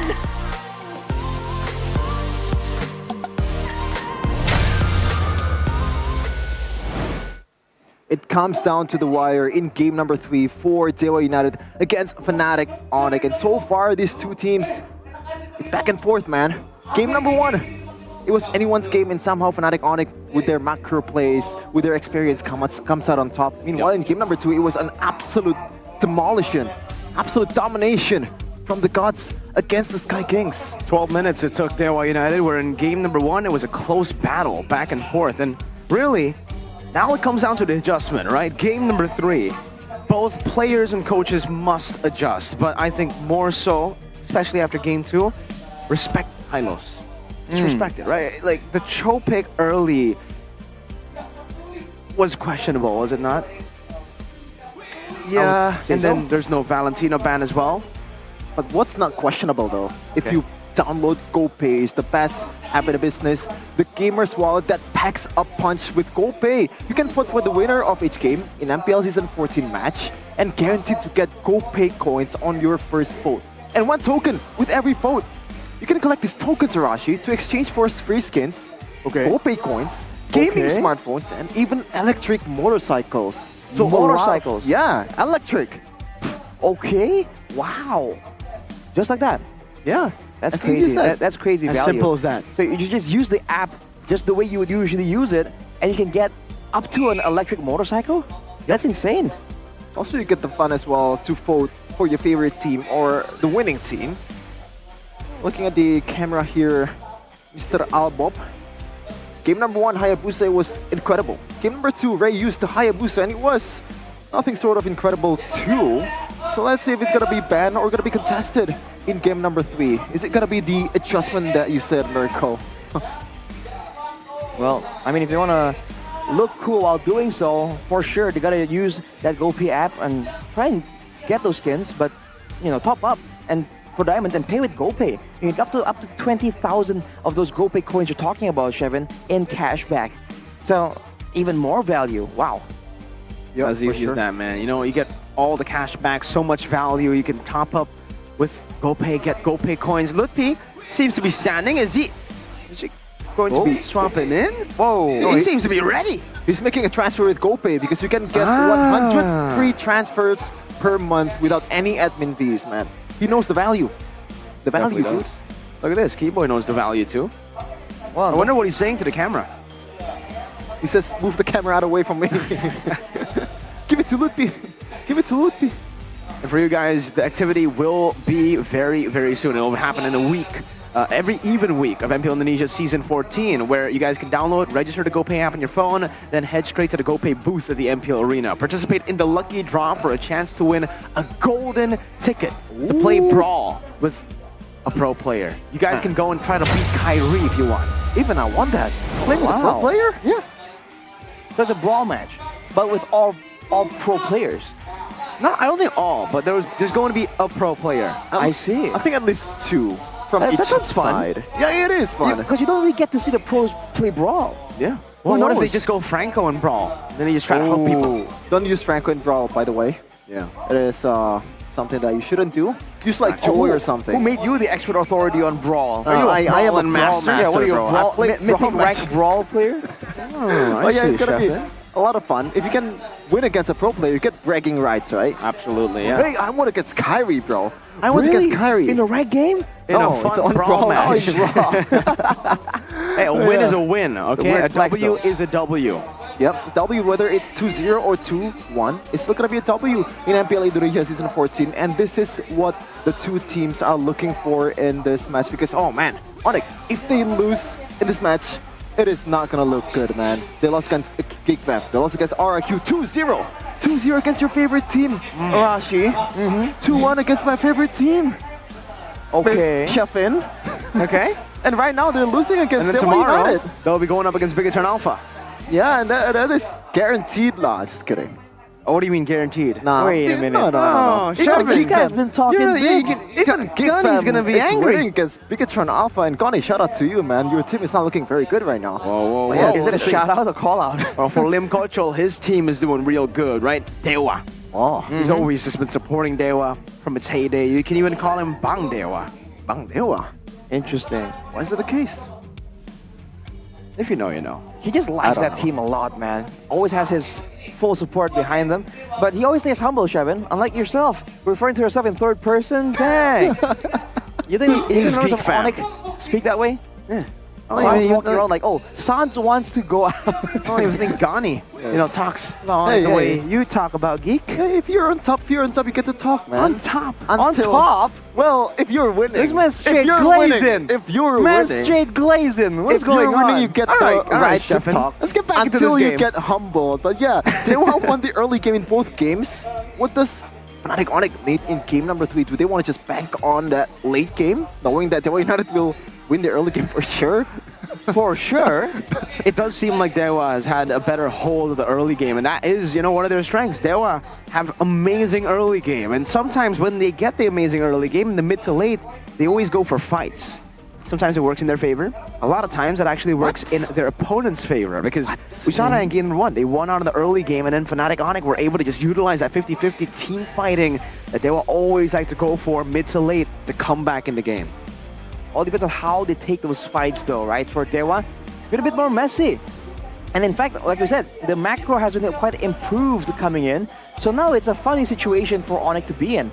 If they want to try and go for a macro play, a split push, we saw that Dewa were able to actually trap CW, take him out, stall out the game. If they want to go for a full-on fight, now actually there's value. But in the early game, it seems like they don't really have the right tools to do so. So it's all about control here. It's all about balance.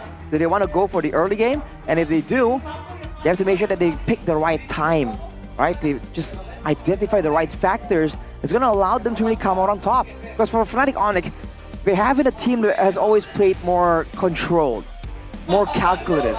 Every single time they take a fight, somehow deep down that they have an idea of what they want, what kind of winning condition they have. You're seeing less of that right now. It's like almost like they're drawn into Dewa United style. Even in the home and away draft selection here, Rashi, they stray away from the calculations. They have the worst win rate on a blue side compared to the red side, but still, you want to pick the first pick in this game number 3. Now, what does that mean? Does that mean Coach Yep is that confident? Or do they want to just prepare themselves for the postseason? Your team. Well, might be Coach Yep experimenting. It might be Coach Yep just being stubborn about it. Or maybe, most likely, it's just Coach Yep, like you said, Shevin, trying to get used to being first pick, because he knows there are going to be some teams that will be able to put them in the same position. But look at this very quick drafting phase though for game number 3, presented by our official tournament smartphone, the Samsung Galaxy Z Fold 6 and Z Flip 6. Well, there you go. It's really quick this time, though. I mean, you get to see that respect, right? We were talking a whole lot about how the Hayabusa set them up for failure. Sorry, not the high boost, the high low set them up for failure. So getting rid of it is great. Dewa though, they go for that Edith to counter the Harith, and then that's a Nolan. It would fit for Fnatic Onyx to actually take the Valentina, right? To counter Edith, take that Primal Wrath away, just like Kaze did to them.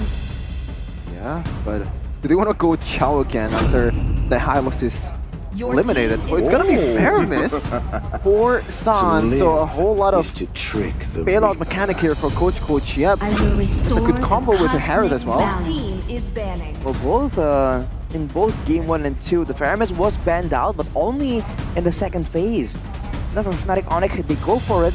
They have identified that team fights are most likely what this game is going to come down to. And what better tool to have here in a fight than that Nether Realm to really secure a second win in the middle of a big fight. On top of that, with the Harith, with the Nolan, a lot of mobility available right here. And this seems like Fnatic Onyx will be going for a, move in, move out, burst heavy strategy. They will now have to consider getting some kind of tool to ensure that Fnatic Onyx can get punished, can be forced to stick around. Justice in the world. Proper respect paid by Coach Ryzen. It's been a talking point for Dewa United over the course of Season 14. They usually draft for themselves rather than just pick out some of the heroes that you want to counter from the opposing team. So it is fresh to see that this team is finally paying some respects towards some of the heroes that the opposing team is gonna most likely pick. Now, second winning phase for Coach Yep. Not much of a cure the pain. flexibility coming in from Coach Yep's draft as well. Yeah. Ban with the Valentina though, that was a pick that was very important in game number 2. Kaze was able to get the player of the game with that pick, so a lot of damage and a lot of output potential. Mirka was highlighting it earlier when we saw the assassination attempt from the Nolan. The Valentina is just so good against all these assassins. So many ways to outplay. Technically, they want to try and put Dewa on something a bit more risky, something that can be punished a bit more reliably. And funny enough, the Zask is actually still available, but I don't know if Dewa wants to try and go for that. I mean, with the Valentina already taken out, one pick comes to mind. They ban out the Terizla here, the Lunox. How flexible is this Lunox pick? Because I have a feeling, is it too crazy if they decide to maybe last pick a Melissa? Not the only one.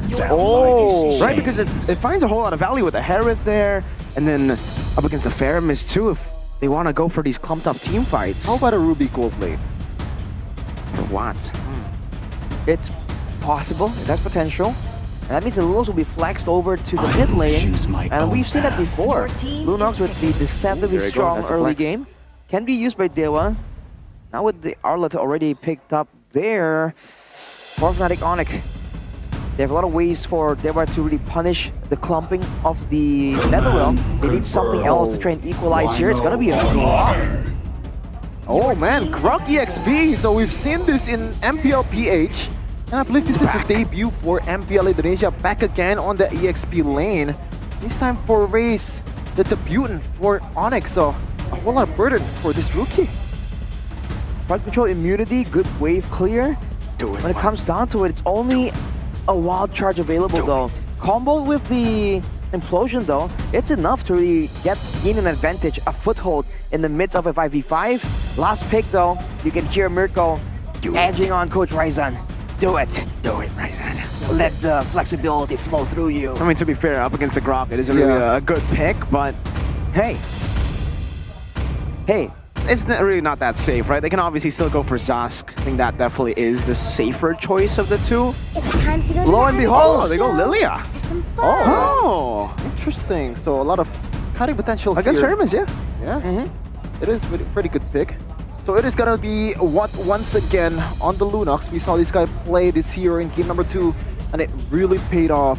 A guy that's not really known for the magical damager, magical DPS, and somehow still performs on the hero.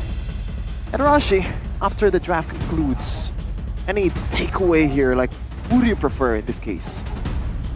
Oh man, I feel like if the game can kind of stall out a bit, maybe Fnatic Onyx can kind of wait for those big moments to really rely on the Netherrealm to really get an advantage. If this game goes to a scrappy kind of game though, I feel like there's so many ways for Dewa to really pull ahead with the outlet, with the Lunox, Lilia, and Edith. It's a lot of damage potential. Two teams that resides in the skies looking to get the final nail in the coffin for each other. Will Onyx bounce back, or will Dewa United stand strong, getting the 4th W in this season? Is it gonna be Fnatic Onyx or Dewa United? We'll see here if Dewa United can continue the lost streak of Fnatic Onyx, or if Fnatic Onyx can bounce back. The fact that we are seeing a 3-game series just shows you how much Dewa have progressed. You can see Mueza and K's already utilizing Lilia. Purify used up early. That's the power of the Sacred Hammer coming in from the Tigreal. 2 Purifiers on the side of Dewa, but an abundance of magic damage, by the way. The physical damage should only be done by Ray, technically. Look at the 2v2. Oh. Look at the clear coming in. Albert walking in, but look at that. Rest immediately opening up the map, zoning Sorizo away. It's gonna be an easy litho picked up by Fnatic Onyx, but look at the reaction from Ray. As a pullback case, no Purify. Albert gets the passive, not even with the fracture. Now the shot back, Mueza forced to flicker out as Keyboy just sends that question mark through. The good old Fnatic Onyx mid lane combo is already taking kills. Almost 2 as well in the first 2 minutes. Dewa United on the back foot. Hey, Dewa gonna be a bit respectful of that, man. Here's some emblems by IndieHome though before the fight breaks out again. Inspire in the selection for CW and Sans. More spells, more damage, but also more survivability and outplay potential. That is what they need for sure. And ooh, look at that. Great shove by Keyboy. Well, continuing on, weapon mastery for the Lunox on the hands of Watt. And it's still Inspire for Sans, because he knows that that Black Shoes and the spamming of that Angry Gloom is going to be critical in punishing the Netherrealm coming through from the side of Fnatic Onyx. Now for Sturtle, it's gonna come out in this game. The story so far, it's always Onyx winning out on the objective and Dewa United winning on the fights. Is it gonna be coming through once again as Sans and Keyboy? It's not level 4 just yet, but they're on their way. Albert already in the vicinity. Good onward now, they're gonna be targeting Keyboy down. The Shadow Kill also used up. Good spot back over to Albert right now, still able to escape. Netherrealm comes down. Hayes is the one who wins out the retreat battle, but Sans gets the Ghost Burster. That's an onward to bring Rez back in a Primal Wrath to take him out. A win for Dewa United. Once again, the early game is owned by the gods. Fnatic Onyx. This kind of composition in the late game, as you said, Rashi, they have a way to deal with this. They do, but man, you can see that earlier. There were attempts from Fnatic Onyx to really get control there. Rez, in particular, going for the wild charge play. Fortunately, Dewa just saw it coming and immediately just adjusted, right? It only landed on 1 member, and all things considered, they still were able to find the turtle in that fight. So overall, quite an all-out win, but Mueza gets jumped on. Great implosion. That's a good pick. Sans is the one who picks the kill up. Albert gonna go for the red tree steal, but Ray's a bit too quick with it. Albert just ends up using the red tree on K's. Didn't even get the chance to get away from the CCs, just poured everything on towards Mueza. And I feel like that kind of maneuver is the solution, or like the thing that both teams are trying to do. Even in the first objective battle, it's Keyboy being the target. Ooh, look at this zoning away. Trying to stop Watt from getting the farm here. Watt wants to walk up, still gets punished for it. But he's A-okay. It's a Lunox. Feels like Keyboy is trying to bait out maybe the Purify perhaps to try and maybe secure a pick-off later on. Alright, dive. Sorizo though finishes a Thunderbolt, so he will have a lot more damage, and he'll be stacking on that tankiness a lot earlier on right here. For Rez on the Grok. We haven't seen a Grok EXP in a long time. He's going for the Fury Hammer, and he has a rapid boots, so he's trying to just be fast in rotating after clearing the lanes as much as possible. Okay, and now Fnatic Onyx actually climbed back from that gold lead from Dewa United, so they did a good job just zoning Watt away from the lanes and just taking the last hits. Already the micro display from once the gods of the game showing in display this early game stage. Look at that, Keyboy just being a pesky Tigreal, and Fnatic Onyx Albert. Oh, good charge. Talking to Mueza. Gets an onward down, but Rez actually had the power of nature earlier, so it's just going to be a free turtle take because Keyboy decided to be annoying onto Ray. A good old strategy though. Go for the 50-50 on the Retribution and make sure that you have two massive crowd control tools to ensure that the opposing jungler can't go for the Retribution. Now it's sent to Keyboy available on the top side. What? Can he outplay this as Mueza comes in to try and save him? Keyboy has the implosion, but they know that Watt has Purify. A good way to escape, also that brilliance, so it's a bit too risky to go for the dive there. Chorizo on the bottom side though. Won't actually look for a fight. How do you think the Rock XP is here? Yeah, I think for the idea is just to burst down some of the members of Dewa United, especially Watt and Keys is very prone to getting bursted down. As you can see, one Legion Sword and Fury Hammer secured. But for the laning phase, I feel like Chorizo had a bit of an edge because like he has the healing. Meanwhile, Rez, the only thing that he can do or like try to do at this point is just to try to clear the lane as soon as possible. Yeah. And with the Wilderness Blessing as well, it's gonna help him to rotate much faster than Chorizo. But if you look at his items though, he's not going for a single damage component and straight for tank. And look at this, whoa! Whoa, the Earth Shatter actually cancels the shove! Man, decides to pop an implosion there. Netherrealm coming down, CW and he'll lose his life there. Oh my damage! Watt's almost taking him out, forcing his Mon Force out. I think CW panicked a bit. Suns forced to Purify, very low. Dewa doesn't want to go for it, not committing. Oh, Ray! Finds a clutch out of the back. Suns doesn't have the Netherrealm, but he's gonna be assassinated. Meanwhile, Chorizo surviving. Oh, gets out of the passive strikes. Albert unable to get the trade back for Fnatic Onyx, and Watt is just chunking that turret down. Oh man, the Hayabusa is playing like a madman in this match. 3 games in a row.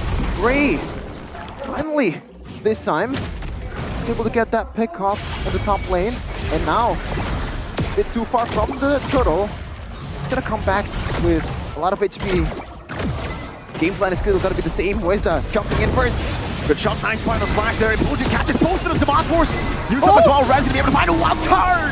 Watt all alone now. That's a big double. Watt taken out by Albert, and now it just leaves Ray and Cage to watch as Fnatic Onyx take the turtle from the palm of their hands.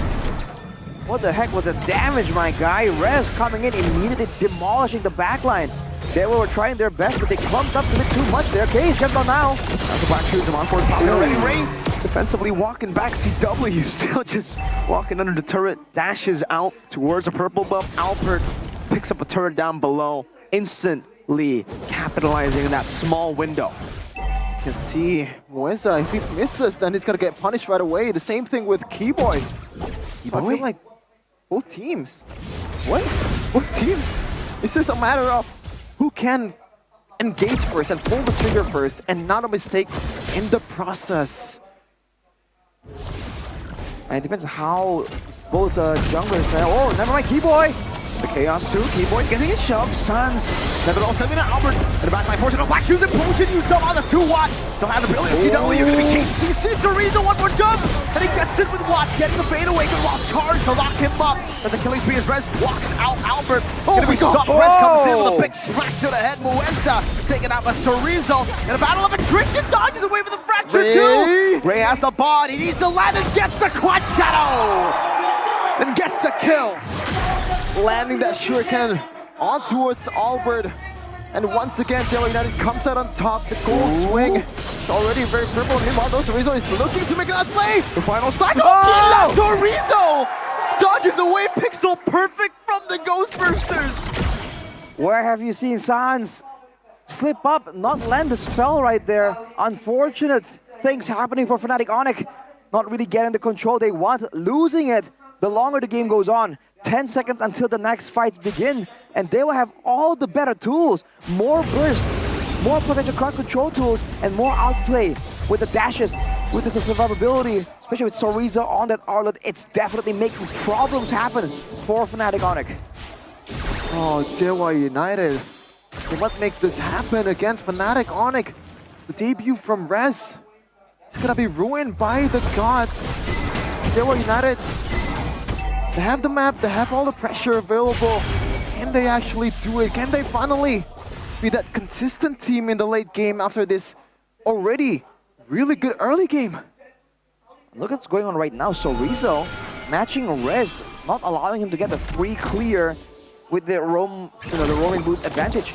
And with keys on that Lilia, man, that is what's making it so difficult for West, though. Misses onward. Good shot back, gets the Earth Shatter, though, gets pulled back by the Shadow Sand. Beat up onto the Primal Rat as Keyboy gets disintegrated. Before that round even comes down. Now a good wall charge, but there's no follow on the final slash. Brings CW to the Shurikens of Ray. And Chorizo gets his vengeance down. That is a 3-for-1. Dewa might be on the road to 2-1ing Fnatic Onic. Oh, baby, it's a triple for Dewa United as they get lured once again without any contest. Ray doesn't even have the retribution to use on that because there is no threat whatsoever. Dewa United, they are absolutely rolling right now. Looking at some of the items right here, BOD, endless battle for Ray. Definitely an insane amount of damage. And what's more terrifying for Fnatic Onic is that Keys has the Ice Queen's one, but he has the glowing one on the way soon. The healing reduction, the AoE application of it is going to make it even more difficult for Fnatic Onic to get any kind of foothold in these fights. They are losing Keyboy too fast. Sans hasn't been able to pop that Netherrealm on time. And look at Mueza already eyeing a chance to get the fight started once more. They just slithering around, man. Once you look for that onward. Holy Defense still up for Fnatic Onic. It isn't over just yet. They still have a lot of defenses here, at least for the First Lord. Yeah, Liz still United. We're able to make that a 3k gold lead at this point, a good lead to build on at this point of the game. You have all those DPS already, man. Like, you have a lot of damage coming in from Dewa United. Now I feel like on the other side of the court, Rez, the window for this Grok to be effective for Ashi is not that much. Just small windows for both teams technically, but I mean, Dewa has so many more ways to try and play these fights out. They can go for pickoffs, they can go for a kite back strategy, and the fact that they have Chorizo just being so active and dynamic here with the outplays that this guy has been making. A big criticism for Chorizo is that passive nature, is the fact that he can't really perform in the midst of a team fight. But with Dewa right here, he's been making the plays happen with those final slashes. And the vengeance is on the right targets.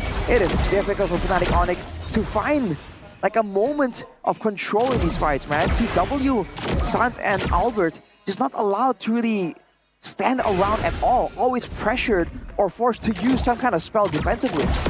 The Chorizo. Good black shoes out. Albert being so aggressive in that situation. And I feel like that's really what Fnatic Onic needs at this point of the game. Just playing with the margins, somehow do the damage without getting picked off. Also knowing that Sans is there to bail them out. Right, super buff still taken by Albert. Remember, the longer the game goes, the more Fnatic Onic scales. Even though it's looking bad for them, they still do have a Harriet, they have a Nolan. They only scaled the best into the late game when it comes to damage output. And now especially with Rez being on the Grok with the C Halberd earlier and now a BOD. A lot of burst potential. If it lands on the right person, even the Purify won't save you from the insane amount of damage that the Wild Charge from a full damage Grok can do to you. But he is also squishy. The fact that the only frontline is Keyboy is one of the problems for Fnatic Onic. Look at this, Rez caught out of position. Conceal. Mueza with a flicker onward there. Almost catching Albert. Rez is going to be isolated completely. The final slash of the wall charge actually connected with Implosion as well. Ray going to be caught still as a quad shadow. Savant Force used up. The brilliance in the midst of it all. CW still jumping back and forth, trying to go for the play. What will be taken down? They made a mistake. CW capitalizes on Rizzo! Again jumping back and forth, but in the end, it's CW picks up a triple. That's a black shoes from Kaze, who's still able to survive. Now it's a big 1v4. Kaze, can he escape? No, black shoes. Albert assassinates him. And again, for Dewa, the team fighting 50-50. Oh man, what looked like a mistake coming in from Rez and Fnatic Onic turns out to be a bait for Dewa United as Ray already spends the quad shadow. He cannot contest on this one. Sans is just absolutely zoning them away. Lord finally goes to the hands of Fnatic Onic. A great moment here, a huge swing in momentum. Now they can finally go for some more controlled plays and try and get some of these turrets down. For Dewa, they do have a respectable amount of burst damage. They can clear this Lord very, very easily. But they have to be watchful for Fnatic Onyx waiting in these bushes to try and go for a surprise engage. They went for a fight there onto Rez. He was able to get the wild charge off, and Keyboy finally not bursted down, was able to get a big implosion. Those are the winning conditions, and you can see Fnatic Onyx immediately go for some more control, go for the group up, and go for the split as well with Rez on the top side. You gotta respect the potential of Keyboy, man. This Keyboy? guy came back with a Tigreal against a 16k gold lead in the world stage, so nothing is impossible for Fnatic Onyx when Keyboy is on this hero. So gotta watch out for those flicker implosion combo, considering that only 2 purifies is available for DY United. As the charge down to the bottom lane, Keyboy finds an implosion, and they all just collapse under it. The NetherRealm has been baited. Kaze is still in the midst of it. Off the Oh! Rez! Getting the wild charge, and that's where Fnatic Onyx shine. Albert cleaning them up. Torizo, look at the resets. Can only flicker backwards as Albert chases him to the fountain. And Calvin Winata gets rid of him. Fnatic Onyx in an instant takes the game back. A good way to bounce back in this match by Fnatic Onyx as they reclaim the skies from the gods. The rightful throne, a safe Atlas for this day. DY United felt that the skies were so close, so sure of their chances of beating Fnatic Onyx in a big fight. But you can see again the difference that experience and calmness brings. And Fnatic Onyx swing it around, they take out Dewa in one fell swoop. It's a great effort, a great show of improvement from Dewa United, but Fnatic Onyx are just too far ahead for now. What a display. Even though they were out of it, it looks like it was 3k gold lead, and Rez just final nailed the coffin with that wild charge on towards 3 people. Beautiful play by the rookie to deal the final blow to Dewa United, which right now 3-3. Wow. An absolutely phenomenal performance from Dewa United in the early all the way to the mid. It went from wild to mid real quick too though. Right? I mean, winning so hard and then deciding to gamble in on a team fight. That's Dewa. And it's a team fight that they didn't really get all their winning conditions in. They didn't really go for a big team fight, go for a big pickoff, but they just committed all in on there. And Fnatic Onyx, they know how to turn that kind of fight around.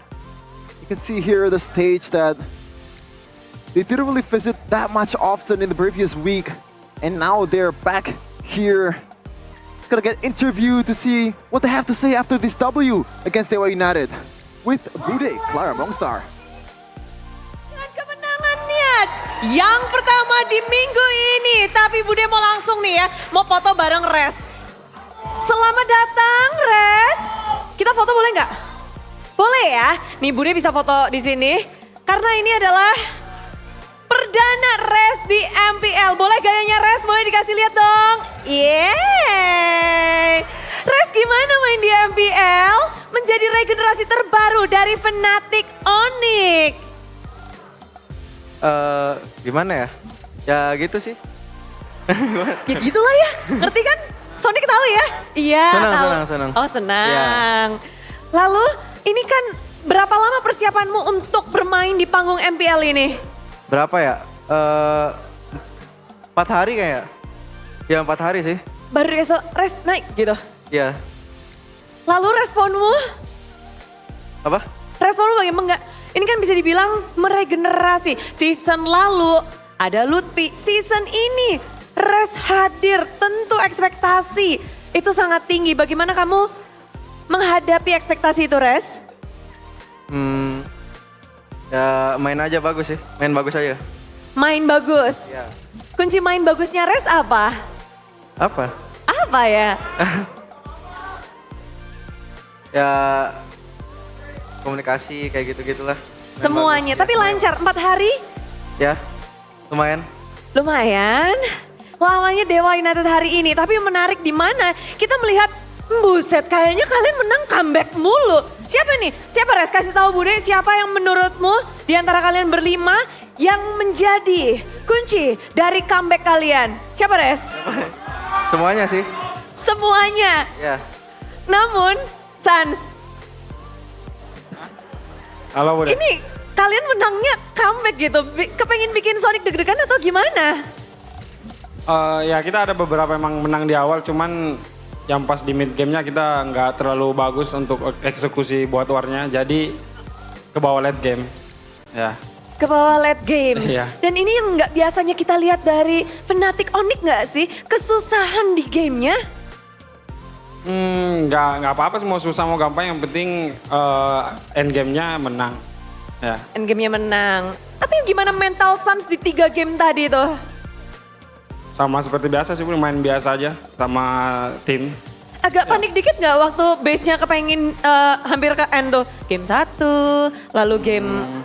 Enggak sih, kita udah ngalamin beberapa kali kayak gitu, jadi sebenarnya kita main enjoy aja, kuncinya enjoy. Kuncinya enjoy. Kalau kunci kemenangan kalian apa hari ini? Sama, tetap enjoy juga. Enjoy bro, semuanya yang penting enjoy. Namun tadi yang lebih deg-degan mungkin kita bisa tanya ke Albert ya.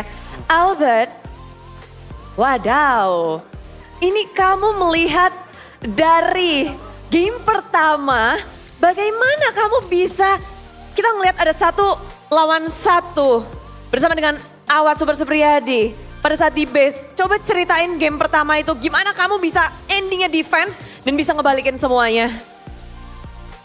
Dia nafsu aja sih kayaknya. Dia pengen cepet-cepet bunuh kali ya. Jadi dia blunder juga di situ. Kamu memanfaatkan. Iya. Tetap tenang dari Albert. Iya, betul. Kuncinya tenang. Kuncinya tenang. Namun bermain hari ini juga kita melihat bahwa regenerasi terjadi di Fnatic Onyx. Boy, ngelihat adanya regenerasi seperti ini di Fnatic Onyx, EXP Lane beregenerasi terus. Begitu pula dengan lawan kalian. Gimana sih kamu ngelihat regenerasi di MPL ini? Ya season 14 ini emang banyak lah regenerasi. Kalau yang dari Onyx, dari Coach Chef sih. Jadi kayak dia bilang, oh ini mirip Albert nih katanya, naik aja. Weh. Kan kemarin mirip Gilang katanya. Karena mirip Albert, Oh, Coach Chef, gitu. Coach Chef. Jadi dari coach chefnya, dari coach melihat wah ada potensi karena mirip Albert gitu. Coba di sini yang ada yang mirip Albert lagi siapa tahu ya bisa jadi regenerasi baru. Mirip Kiboy ada. Tapi Boy, hari ini juga kayak Dewa United mungkin nggak seperti Dewa United yang sebelum-sebelumnya. Kayaknya berat banget nih, ketat banget. Apakah di sini dari Dewanya yang kuat atau seperti yang lagi rame di internet, Fnatic Onyx agak sedikit underperform? Yang mana tuh Boy? Kalau itu kapten sih kita. Kapten, tolong jawab Bude Kapten. Ten, Apa Bude? gimana Ten? Ini kan banyak banget yang ngomong kayak, aduh ini Fnatic Onyx kok nggak semulus biasanya season-season lalu. Apakah lagi underperform atau tim-tim lain yang lagi kuat Gak nih? apa Bude, kita kan lagi coba meta regenerasi dengan adanya Albert kedua kan. Oke. Ya kan, proses lah. Proses. Emang Onyx gak boleh berproses. Karena ekspektasi dari orang-orang, Onyx itu selalu kuat. Onyx selalu di atas. Tapi ini kok goyang-goyang ke tengah ya? Kayaknya bisa dijelasin sama Embul sih. Waduh, baru datang gue. Baru datang katanya. Gimana Web? Ya berproses aja sih intinya. Berproses saja. Yap. Jadi untuk Sonic, untuk semua super fans nggak perlu panik ya? Panik dikit Bu. Tipis aja, tipis. Tipis aja. Jangan terlalu tenang jadi orang mah. Oke, tantangan di depan mata ya.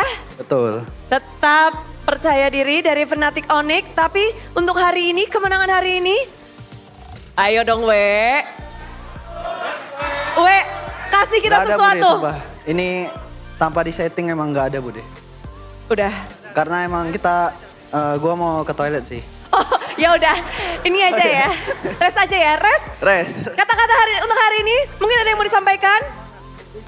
Tetap semangat aja. Tetap semangat ya. Ya. Lawan BTR main gak Res? Gak tahu. Belum tahu.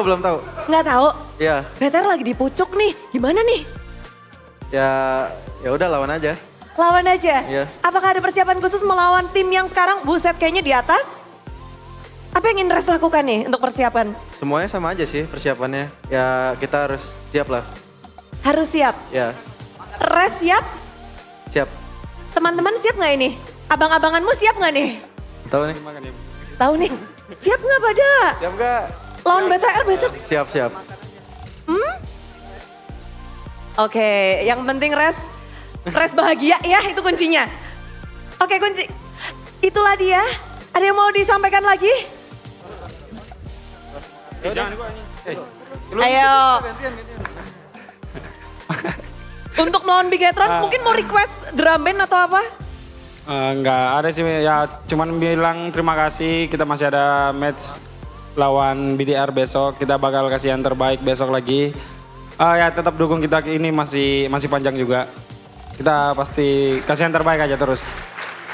Mereka akan memberikan yang terbaik dan sekali lagi mari beri tepuk tangan untuk Fnatic Onyx. Caster, kemenangan 2-1 sangat dramatis.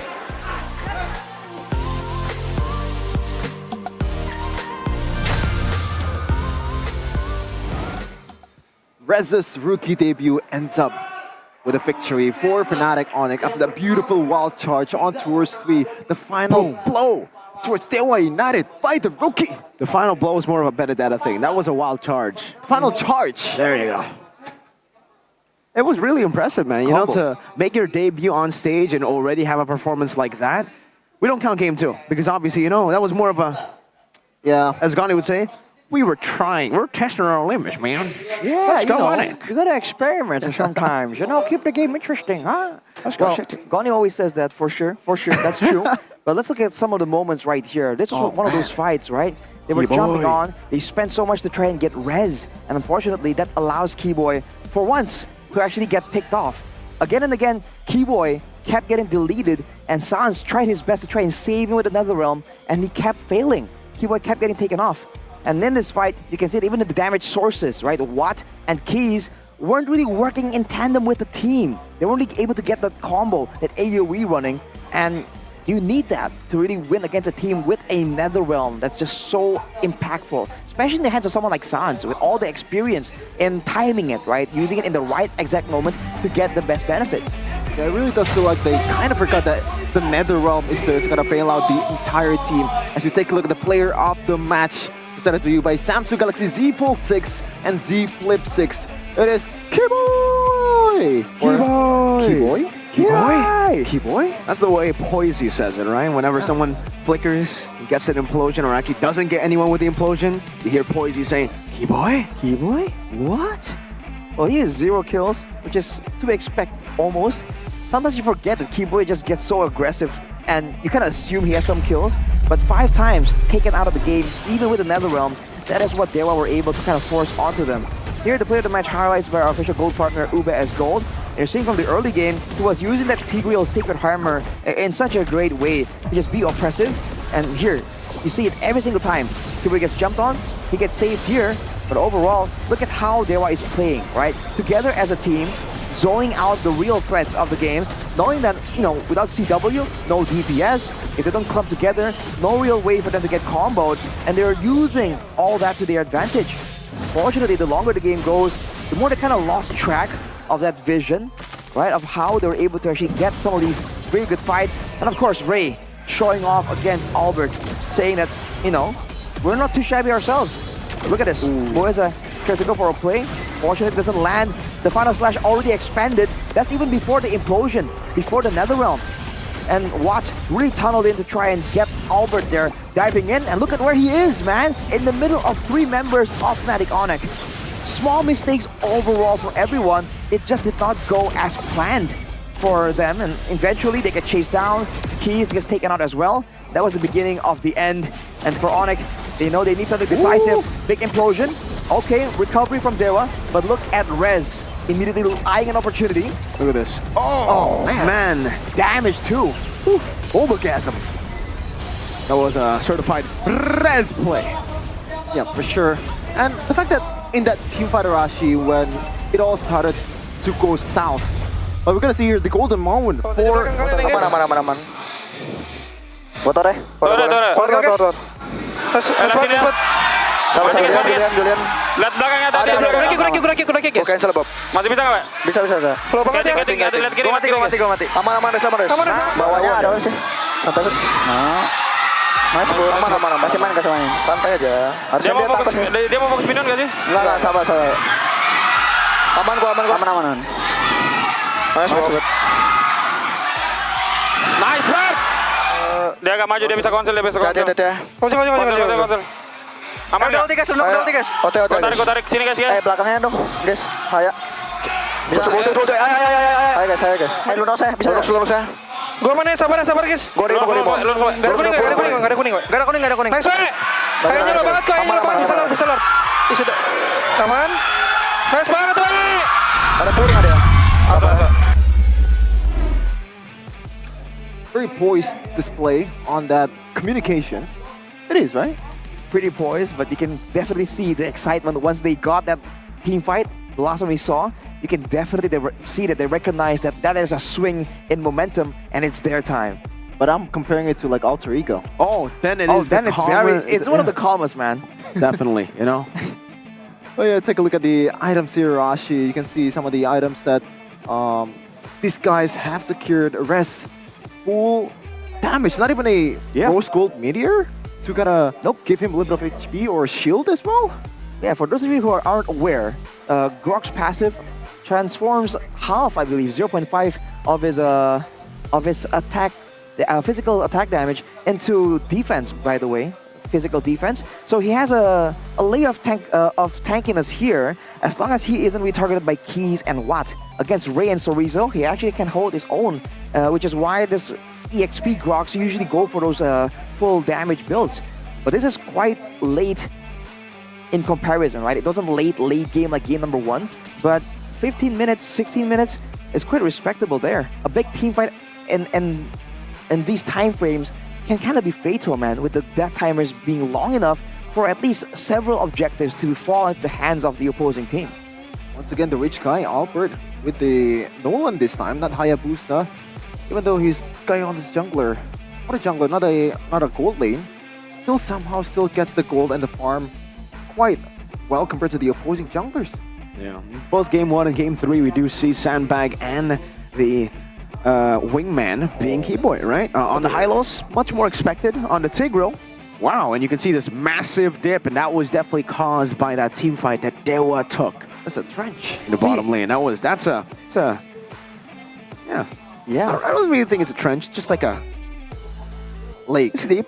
It's a lake. Deep. Yeah. I mean, I think Goni was saying it's like beachfront property is what this is.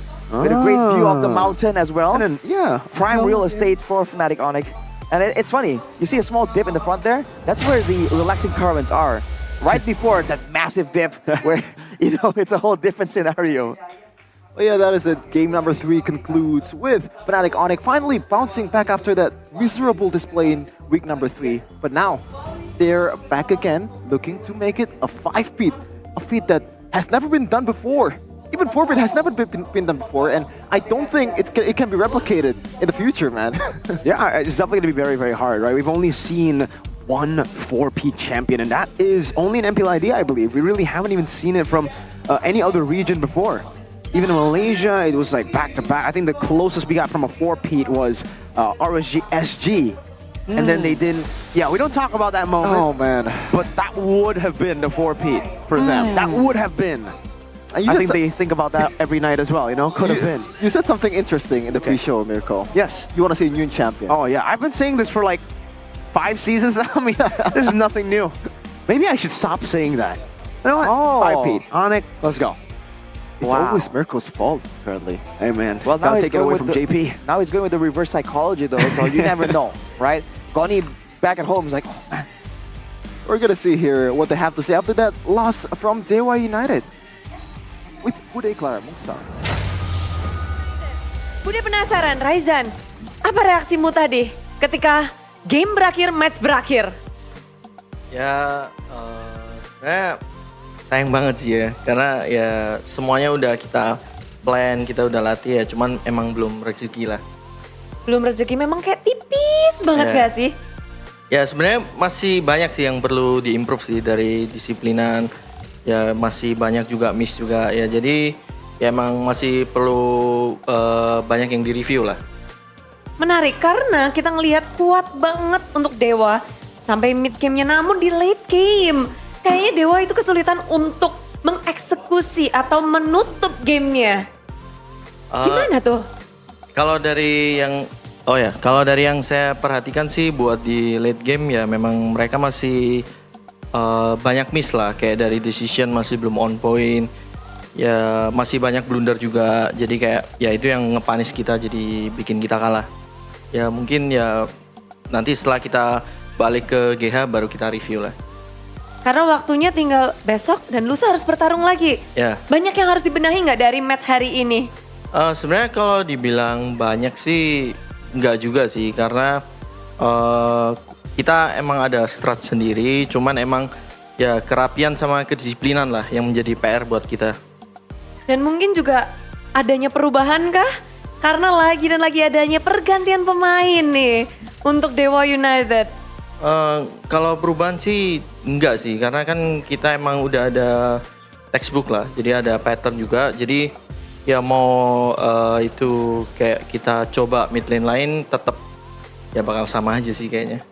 Oke, case bermain ataupun tidak dan semuanya pun kayak dari cold lane kalian punya banyak banget pelapis. Dan itu tidak ada beda. Apakah emang khusus buat kali ini melawan Fnatic Onyx menurunkan lineup ini? Enggak sih, emang kita udah coba juga, udah latihan juga, ya memang ini yang terbaik sih. Ini yang terbaik. Dan kita melihat dengan close game seperti tadi, berarti bisa dibilang Dewa United sudah lebih baik daripada minggu lalu. Kalau dibilang lebih baik, mungkin lebih baik, tapi masih belum banyak lah, masih dikit lah, masih bisa lebih baik lagi. Tapi melihat lawanmu hari ini Fnatic Onyx yang biasanya itu di atas langit, sulit sekali, tapi hampir kalian menangkan. Bagaimana sih untuk Fnatic Onyx di mata Dewa United? Sebenarnya kita nggak mikir itu Onyx atau siapa sih, kita nganggap semuanya sama aja. Pokoknya kita mau lawan siapapun ya kita emang ada preparation, ya kita ya jalankan sesuai dengan apa yang kita siapkan. Jadi emang ya nggak peduli siapa sih sebenarnya. Tak peduli siapa, namun 2 hari lagi berarti hari Minggu. Lawan kalian adalah Alter Ego, tim yang sangat barbar. Bagaimana untuk mempersiapkan anak-anak lebih baik dari hari ini dan mungkin bisa mendapatkan poin. Dan karena ini penting banget, posisi kalian tuh sekarang lagi di tengah-tengah banget ya. Ya lagi krisis lah. Jadi kalau buat persiapan buat lawan Alter Ego, ya mungkin kita ada, tapi dari yang Onyx ini kita review dulu apa yang, jadi kita lihat apa yang harus kita benerin. Setelah itu baru kita persiapin lagi buat lawan Alter Ego. Pasti ada persiapan buat. Oke, tapi terakhir ya, di ranking yang diberikan oleh Mirko, English caster kita, Dewa United itu no playoff. Setuju? Nggak setuju dong pasti? Kalau saya sih bodo amat sih dengan kayak gitu-gitu ya. Pokoknya sih usaha yang terbaik aja, kita latihan, gak usah terlalu pikirin. Ya kalau emang kita layak ke playoff ya itu jadi pembuktian lah buat kita. Jadi gak usah kayak, ya jadi motivasi aja sih buat kita juga.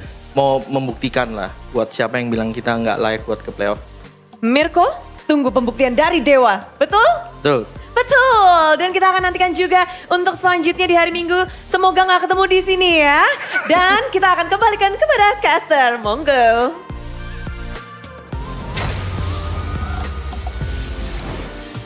Oh man, Bude Clara really knows how to spice up things, man. That's why she's our host. He doesn't care. He said, who cares about Mirko? Quote unquote, bodo amat. Yeah, I mean, that's how you should actually take it, right? That's constructive criticism. And again, for him, he said, hey, I'm going to take it as motivation. Yes. Right? Of course, you got to take it as constructive criticism. And hey, Ryzan, we've seen this many times before, by the way, right? I mean, even last season, Rebellion, they improved. Despite also still not making it to playoffs, they improved. Yeah, for sure. And the fact that he said that the early game was fine, and also the late game is the problem. And they're up against Alter Ego in the next match. So it is a very good opportunity to bounce back as we take a look at the upcoming match for this day. And for Fnatic Onyx actually. It's Fnatic Onyx versus BTR, Fnatic Onyx versus EVOS. Dan kick. Oh man, oh stacked. Except for no, just kidding. Whoa. What are you saying? Man. Relax. I'm having fun here in the desk, man. I'm having fun. But yeah, Fnatic Onyx, there's still a lot of things to prove because in this game too, it's not really the most convincing way to show that we are back, man. It's not the prime Onyx that wins out with 10k Gold League, just pretty much demolishing the competition over the past 4 seasons. But you know, it is a win. A win is a win. A win by a mile, a win by an inch. It is a win. Winning is all that matters. And upcoming matches here for Dewa United on the other side. Alter Ego, RRQ, and then Team Liquid. That's a tall order, man. Look at the junglers that they're gonna face. Nile, Sutsujin, and Fabian. Oh boy. Brother. They gotta stack up the crowd control, man. They gotta stop these guys from moving. Yeah, these are some big matches up ahead for Dewa United as well, right? So they want to make it to the playoffs. You're gonna have to beat these dudes, and it's a tough road, I think, for everyone, it seems, right? In this season. Yep. Especially for one team that's gonna be playing next match. It's gonna be hard to beat these dudes for sure, man. But you have to make sure that you come over and watch that stuff live in the arena, man. It's a whole different experience. Don't forget to buy your MPL ID Season 14 tickets so you can experience the thrill of MPL Indonesia live, dude. You don't want to miss out on the experience, especially with the exciting matches we've highlighted just earlier, right? The upcoming matches are quite insane, dude. And with GoPay, you can get 10% cashback and also 10,000 GoPay coins cashback. A lot of beneficial things that GoPay can offer, but you gotta stay tuned for the stream, man, because we got a really exciting match coming on. It is Bigatron Alpha versus Rebellion Esports. Can they actually bounce back and get their first W for Rebellion? Stay tuned to see the answer.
Wow.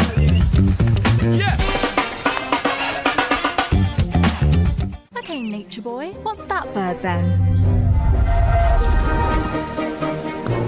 It's a male finch. They give seeds to females in a bonding ritual.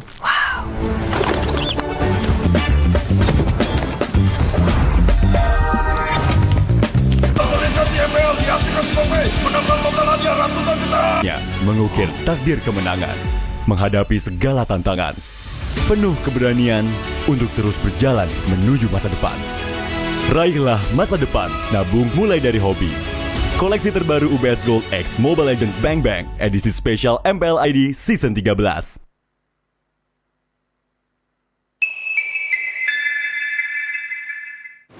Main Mobile Legends memang seru. Mabar sama temen makin epic. Apalagi kalau double kill. Tropicana Double Crunch, es krim karamel dengan lapisan coklat yang tebal. Crunchy-nya double. Main bareng, makan bareng. Double crunch. Double crunchy level dewa. Rasa ini Gatot kacau. Ih, tombe basah. Bro, move on ke Head and Shoulders. 100% pede, ketombe basah dan gatal Wiped out. dapetin edisi baru Gatot Kaca di minimarket terdekat. Head and Shoulders. Ini Gatot, ini kaca. Mas Gatot, benerin kaca.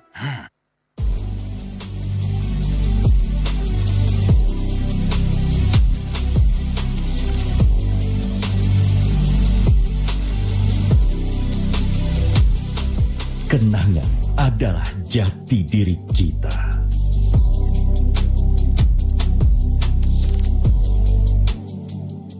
Kita adalah pejuang yang melangkah dengan penuh keyakinan, menghadapi dunia tanpa keraguan, karena hidup adalah arena pertarungan.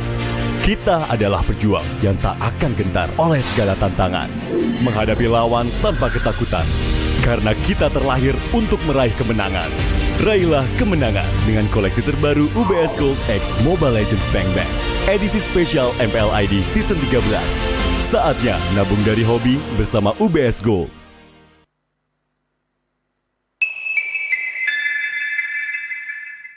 Bapak akan kehilangan ingatannya. Masih inget ini, Pak? Sekecil apapun perhatian adalah kekuatan. Hidupkan momen kebersamaan. IndiHome.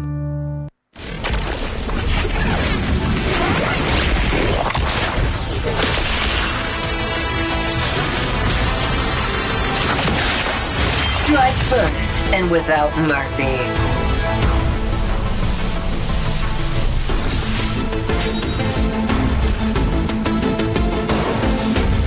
Where I tread, death follows. Enjoy your last breath. Deploying smoke. Going dark.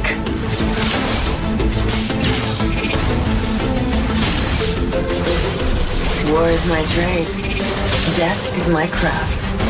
Backup plan? I am the backup plan. My destiny is what I make of it.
Wow.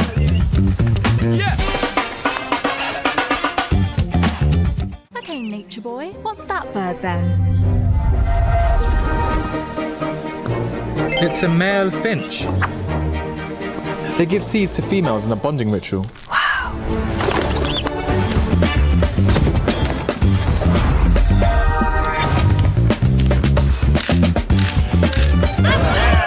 Wow. Samsung Galaxy Z Flip 6. Get it now. Pakai aplikasi GoPay, dompet andalan gamers. Banyak damage-nya. Ada cashback hingga 20.000 buat upgrade skin baru. Aplikasi ringan gak makan memori. HP lemot bisa victory. Top up langsung dalam game tanpa hambatan. Ikutan selebrasi MPL di aplikasi GoPay. Menambah total hadiah ratusan juta. Bonus stage. Gratis 100 kali transfer kemana aja. Beli pulsa harga termurah. Scan QRIS dengan mudah. Download sebelum mabarkan. Dia tidak akan segan untuk menghadapi siapapun yang berani melawan. Dia mewarisi perjuangan karena di tubuhnya mengalir darah seorang pahlawan. Pedangnya mengukir takdir kemenangan, menghadapi segala tantangan, penuh keberanian untuk terus berjalan menuju masa depan. Raihlah masa depan, nabung mulai dari hobi. Koleksi terbaru UBS Gold X Mobile Legends Bang Bang, edisi spesial MPL ID Season 13.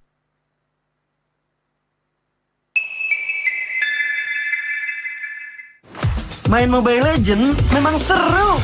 Mabar sama temen makin epic. Apalagi kalau double kill. Tropicana Double Crunch, es krim karamel dengan lapisan coklat yang tebal. Crunchy-nya double. Main bareng, makan bareng Tropicana Double Crunch. Double crunchy level dewa. Rasa ini Gatot kacau. Ih, tombe basah. Bro, move on ke Head and Shoulders. 100% pede, ketombe basah dan gatal Wiped out. dapetin edisi baru Gatot Kaca di minimarket terdekat. Head and Shoulders. Ini Gatot, ini kaca. Mas Gatot, benerin kaca.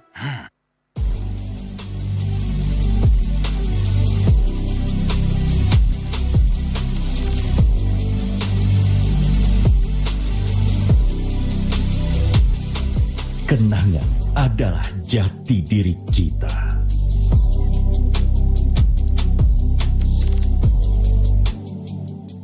Kita adalah pejuang yang melangkah dengan penuh keyakinan, menghadapi dunia tanpa keraguan, karena hidup adalah arena pertarungan.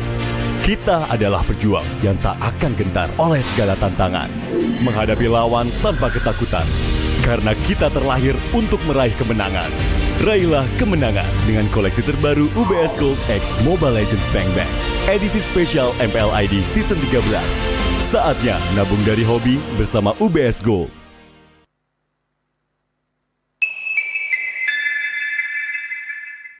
Papa akan kehilangan ingatannya. Masih inget ini, Pak?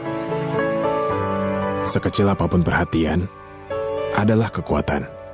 Hidupkan momen kebersamaan. IndiHome.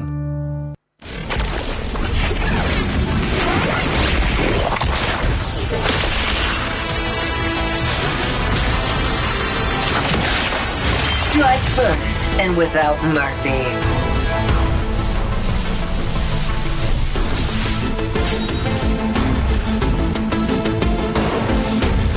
Where I tread, death follows. Enjoy your last breath. Deploying smoke. Going dark.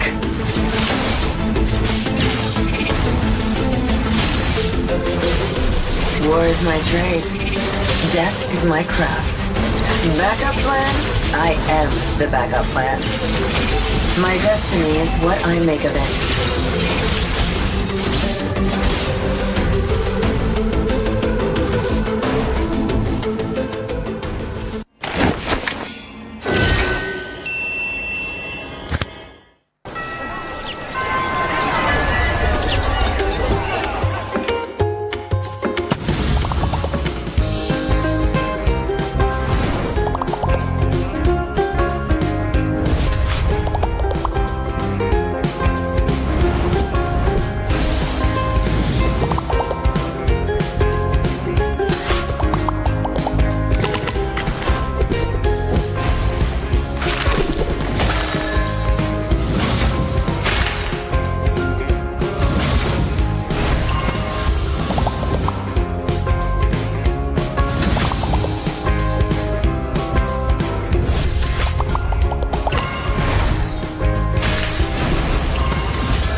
Wow.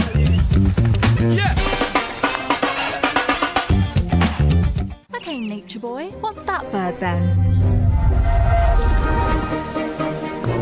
It's a male finch. They give seeds to females in a bonding ritual.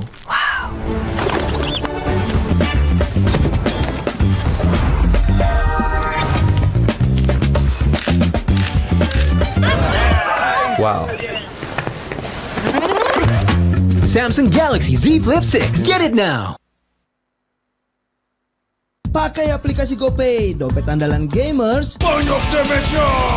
Ada cashback hingga 20.000 buat upgrade skin baru. Aplikasi ringan gak makan memori. HP lemot bisa victory. Top up langsung dalam game tanpa hambatan. Ikutan selebrasi MPL di aplikasi GoPay. Menambah total hadiah ratusan juta. Bonus stage. Gratis 100 kali transfer kemana aja. Beli pulsa harga termurah. Scan juris dengan mudah. Download sebelum mabarkan. Dia tidak akan segan untuk menghadapi siapapun yang berani melawan. Dia mewarisi perjuangan karena di tubuhnya mengalir darah seorang pahlawan. Pedangnya mengukir takdir kemenangan, menghadapi segala tantangan. Penuh keberanian untuk terus berjalan menuju masa depan. Raihlah masa depan, nabung mulai dari hobi. Koleksi terbaru UBS Gold X Mobile Legends Bang Bang, edisi spesial MPL ID Season 13.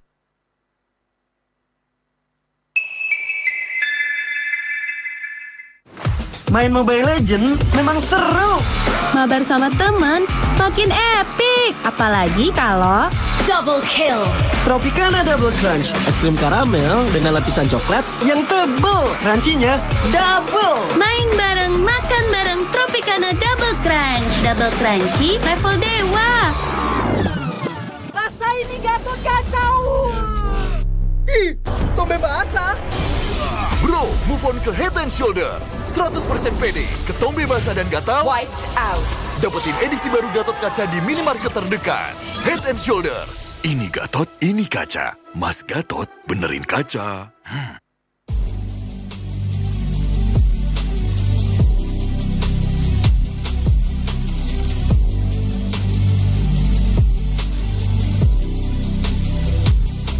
Kenangan adalah jati diri kita.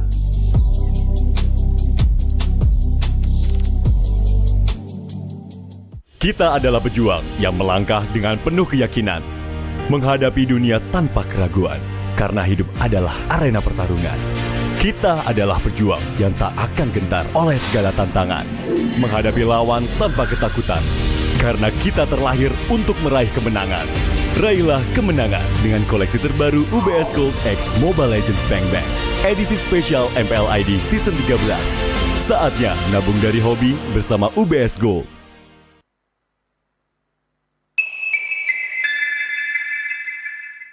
Papa akan kehilangan ingatannya. Masih inget ini, Pak? Sekecil apapun perhatian adalah kekuatan.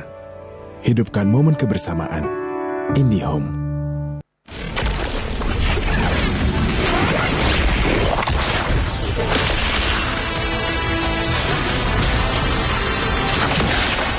Strike first and without mercy.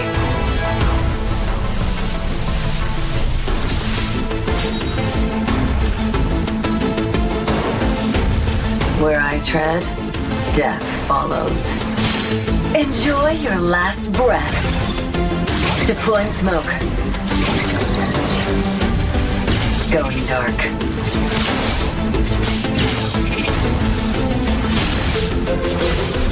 War is my trade. Death is my craft. Backup plan?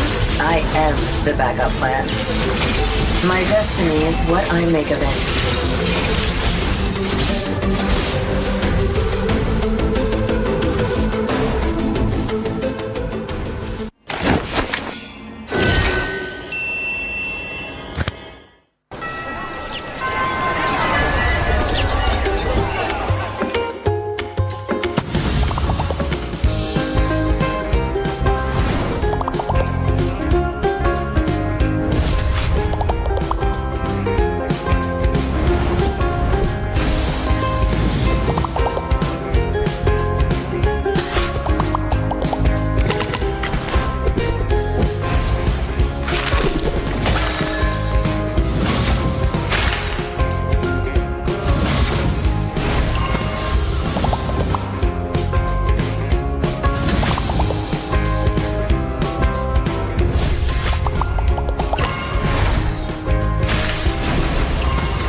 Tuhan.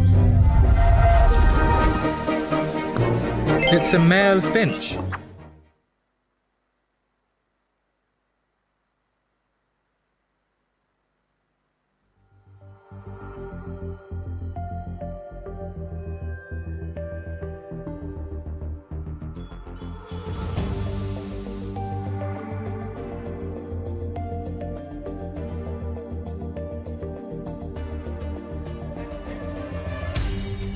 Aku kan berdiri dan terus berlari, terus ke arah puncak tertinggi. Ku takkan berhenti, hanya sampai di sini. Kemenangan abadi menanti. You know we won't miss if we unite our focus. And if you haven't noticed, we all live. Nyalakan apimu, hadapi semua tantangan, hadang semua serangan, jatuh bukan halangan. Bakar semangatmu, janganlah engkau menyerah. Kita akan buat sejarah. We all this, we won't miss. We all this, we won't miss. Saatnya beraksi, jalani ambisi. Aku kan menyawakan hari ini. You know we won't miss if we unite our focus. And if you haven't noticed, we all live. Nyalakan apimu, hadapi semua tantangan, hadang semua serangan, jatuh bukan halangan.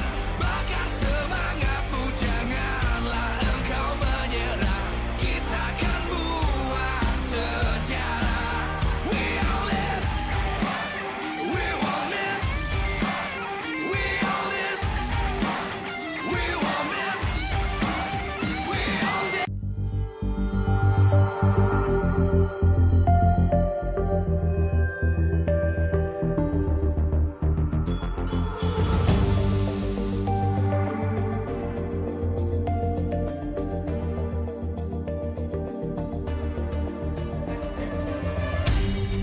Aku kan berdiri dan terus berlari, terus ke arah puncak tertinggi.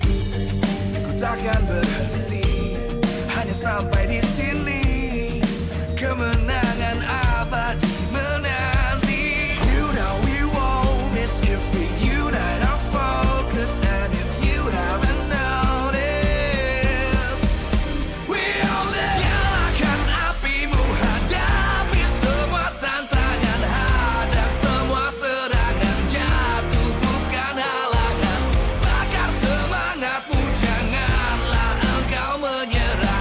Kita akan buat sejarah.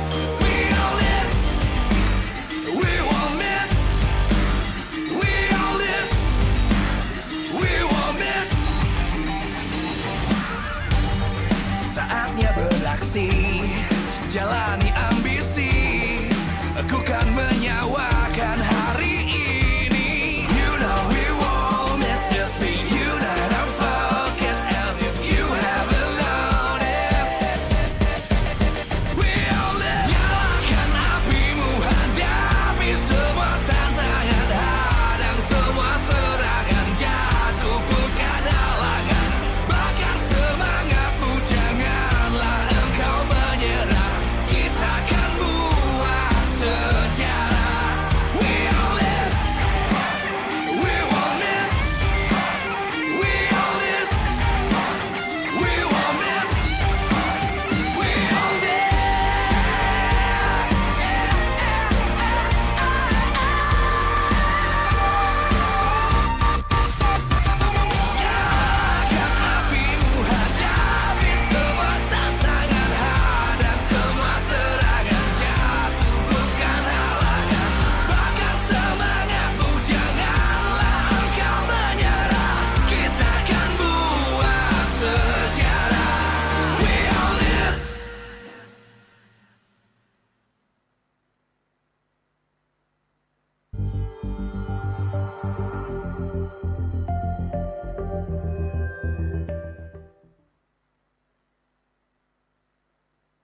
live from Jakarta, MPL Arena. MPL Season 14 is powered by Munta. Presented by our official tournament smartphone, Samsung Galaxy.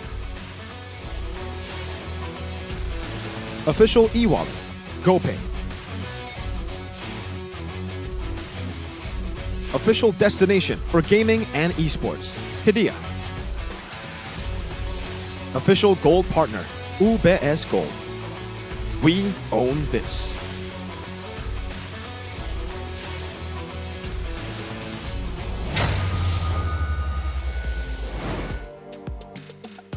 Match yang kedua sesaat lagi akan kita saksikan di MPL Indonesia season yang ke-14, minggu yang ke-4. Senang sekali di sini Bunda Clara Mongstar berada di tengah-tengah semua super fans yang menantikan match yang cukup dramatis karena dua tim yang bertanding hari ini di match kedua ini punya nasib yang sangat berbeda. Satu tim berada di atas awan memuncaki klasemen sementara satu tim lainnya berada di dalam lautan terdalam. Inilah dia Pikaton Alpha dan juga Rebellion Esports. Dua tim ini sedang berusaha untuk mencari poin kemenangan khususnya untuk Rebellion. Rebellion sampai minggu yang ketiga mereka belum mendapatkan kemenangan match satu pun. Sehingga semua Rebel Squad tentunya menantikan kapan kemenangan itu akan hadir. Sementara dari Bigetron pun mereka sangat kuat berada di puncak klasemen dengan kualitas yang begitu luar biasa. Namun Rebellion datang bukan tanpa prepare sesuatu karena mereka mendatangkan satu player yaitu X-Win yang mungkin bisa jadi menjadi faktor X untuk mendapatkan win di hari ini. Dan sebelum kita memasuki match hari ini, izinkan Bude mengucapkan terima kasih kepada kalian semua super fans yang begitu setia, yang ada di rumah juga, yang lagi pada nobar, dan khususnya kepada para partner dan sponsor karena MPL Indonesia Season 14 powered by Munton, presented by official turnamen smartphone Samsung Galaxy, official e-wallet GoPay, official destination for gaming and esports Hidea, official gold partner UBS Gold. Dan kita juga punya partner in esports. Ada Campina, Head and Shoulders, Ora Imo, Telkomsel, Dunia Games, dan IndiHome. Bersama dengan supplier kita ada Erigo dan juga Saturday. Acara ini supported by PBSI. Dan tentunya yang butuh dukungan adalah kedua tim yang sedang bertarung. Namun sepertinya dari tim Rebellion mereka benar-benar butuh kritik, saran, dukungan, serta semangat dari para seluruh super fans. Dan Budi juga sudah mendapatkan banyak sekali masukan-masukan juga yang akan kita saksikan bersama-sama. Inilah dia dari para semua super fans yang ada. Super fans berbicara.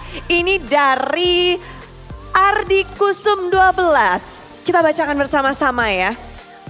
Masalahnya untuk tim Rebellion adalah, untuk tim Rebellion problem di tim kalian itu ada pada Matt. Kalau bisa main Hero Sign Moskov bukannya kenapa, tapi kalau dipakai terus-menerus nanti bisa di counter. Bukannya aku yang sok ngatur kak, tapi setiap pick hero udah ketebak bakalan ambil Moskov. Emot sedih, pingin lihat Matt main hero MM lain. Dan solutionnya sendiri dari Ardi Kusum 12 adalah untuk solusi pick hero meta. Ya meta terus sih yang kalian pakai untuk team fight. Aku nggak terlalu tahu kesalahan kalian. Kalau mainnya sangat mulus, walau mau kalah atau menang kalian tetap kompak. Tetap santai, aku sangat suka permainan kalian. Itu dari Ardi Kusum 12, Super Fans Rebellion. Namun ini memang hal yang cukup menarik karena Bude pun melihat banyak sekali keramaian di internet. Tapi menurut Bude, Mobile Legends itu game 5 lawan 5. Nggak bisa hanya berfokus dengan satu player juga. Dan mungkin kalau memperkuat trio atau dari mid, dari roam, itu juga bisa menjadi satu faktor. Banyak sekali tentunya, namanya adalah tim play, jadi semuanya harus berbenah diri. Menurut Bude kayak gitu sih ya. Menurut kalian gimana yang di kolom komentar? Namun gak hanya satu, tentunya kita akan membacakan untuk dari Superfan berbicara yang kedua. Selanjutnya, ini dari Al-Entranta. Nama panjangnya siapa ya? Mohon maaf ya. Mungkin pada tim Rebellion Esports kurang yang namanya chemistry pada saat in-game. Seperti yang saya lihat pada match MPL kemarin yang sering melakukan mistake pada combo tersebut. Dan juga performa setiap player yang mungkin suka menambahkan gerakan tambahan yang bisa merugikan timnya. Masalah tersebut sangat krusial menurut saya. Menurut Al-Natra.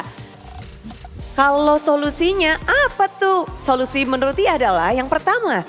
Mungkin menurut saya solusi pada tim Rebellion sering melakukan yang namanya evaluasi. Dan sering yang namanya kumpul maupun di in-game atau out-game. Karena supaya chemistry antar player menyatu dan suasana pada tim sangat enak.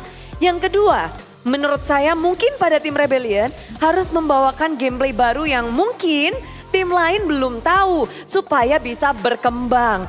Dan itu dari ALNRTHA, Anentra. Dan itu sudah ada 2 super fans yang berbicara dan menyampaikan pendapat mereka. Namun sebenarnya masalah itu mereka yang tahu. Setiap tim yang tahu dapurnya. Namun jika super fans saja sudah bisa merasakannya dan bisa membacanya, mereka memberikan insight yang baik dan berharap bahwa timnya bisa kembali naik dan maju melangkah menjadi posisi terbaik pula. Hari ini akankah menjadi kesempatan Rebellion untuk pecah telur atau dari Bigetron yang akan melakukan dominasinya? Jadi mari kita sambut bersama-sama match penutupan di hari yang pertama minggu keempat.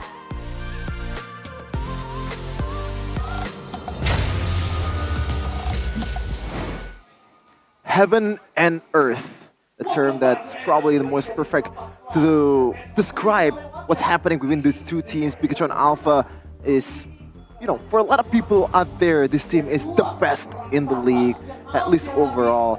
Don't nod at that. You know, that's not true, right? That's not true, right? You want to take a look at the standings the third time today? Have you lost to a certain team? Yeah, for we the have. past few days? Just like RRQ lost as well. Geek Fam lost twice. Yeah, but on the other side, Rebellion Esports, my goodness gracious, 0-5, couldn't have gone any worse for them, quite literally, which is something that needs to be adjusted. And speaking of adjustment, they've tried a lot of things, Rashi. Aether coming in. Right. And that's about it, I think. That's about it? I mean, they tried different game plans as well. We saw them try and go for a macro approach, avoid those team fights. Didn't quite work out. We saw them go for the team fights. Didn't quite work out either. So they're really at their wits' end at this point, right? When it comes to execution, they tried it. They've tried bringing in a new face to the roster as well. How can they survive, especially against the Giant? We're having a real David and Goliath type story right here. And this is the issue. Overall, as a team, it seems like they're starting to get disconnected from each other. We're seeing that at least the Rebellion of days past, can be a bit more united when they're going for those pickoffs, when they're going for that early game aggression. Now even there, they're starting to falter against some of these teams. They are really adjusting to this aggressive style. Because now, with the Assassins in the jungle, everyone wants to be aggressive. So the thing that made them so unique, so different, it's kind of lost to the times. Yep. A new player coming in, Mirko. X-Win. Could be a premonition of what's going to happen. Oh, what? Oh, whoa. What do you mean by that? X-Win. X in Roman. No, in Roman numbers, X is 10. So 10 wins. Least 10 wins by the end of the season. Is that possible? Oh, that is actually if they. Yeah. Oh, okay, so. All right, maybe they need to listen to Chico, right? Ex-coach, this is Chico's opinion on Rebellion's problem. Cool guy. Yep, in my opinion, they need to understand where their power lies and what the enemy draft is like. Know yourself, know your team, and find out where your strengths are. They haven't reached their full potential yet, and that is 100% factual. Factos. I think it's quite accurate. You know, I was half assuming he was going to say know yourself, know your enemy, but okay, know yourself, know your team. And I think he has a point here, right? When he was drafting for Rebellion, they had an idea how they want to execute, what exactly is the strong suit of their composition. And even though they have lost before, at least they lost on their terms almost. Now, in the current situation, in the current season, it seems like whatever they're trying to do, their team always gets to say how the game goes. And that's just not the way you want things to go, especially if you're a professional team in MPL ID. You want to have some kind of control, some kind of resemblance of decision making. But so far, a lot of teams have been able to force them into submission. That is something that definitely needs to be addressed either from the drafting phase or, like Shevin was talking about, maybe a change in the roster can be a new breath of fresh air for this team that's kind of starting to get quite stale. Yeah, because the execution as well is a problem. You see there, the video that we showed earlier, a lot of errors coming in from pretty much everyone, maybe except Cars, the one that a lot of people didn't really, he's the guy that people would say, oh, he's the man of Rebellion Esports. And right now he has to do a lot of work to somehow make it work with Rebellion Esports over and over again. You can see the overextension, some of the calculations are a bit off. You can see here, Odysseus, will he play in this game? Not sure. I honestly feel like the X-Win move is a strange one, Like, out of all the members in Rebellion, I would actually say, okay, maybe, yeah, I mean, technically all of them could be replaced if they really find someone better, but I don't think Audi has been the problem. I think for the most part, honestly, and a lot of you guys are probably thinking, Matt.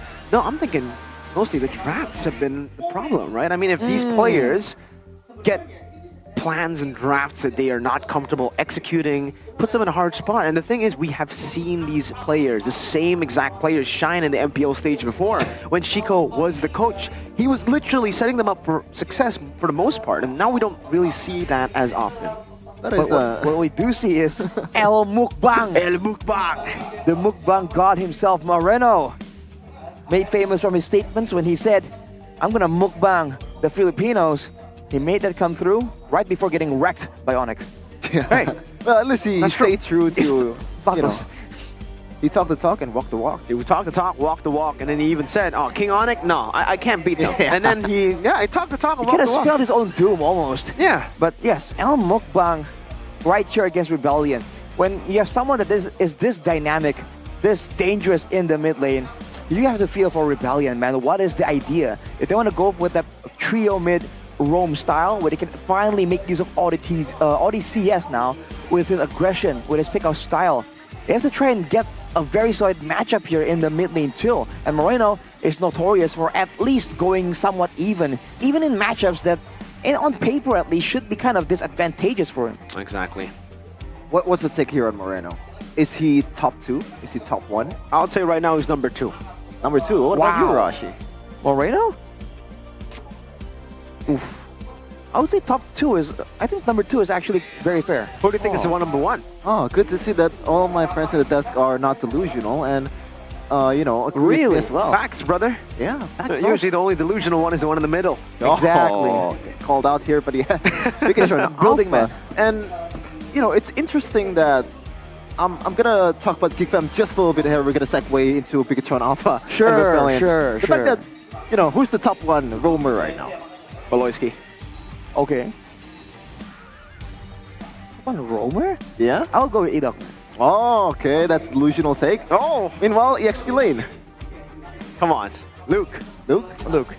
Imagine if those 3 stayed at the same team, with Masako also coming in and that's delusion right there, God, Still thinking about the past. You gotta move on, They got brother. Gobs and Veldora, and Gobs has been great too. Yeah, he is great. Way to downplay the achievements of Gobs and, all these other newer faces on your team, bro. Wait, I'm a Gobs advocate before MPL ever began. I like the way he played. So you're saying Veldora just ain't it?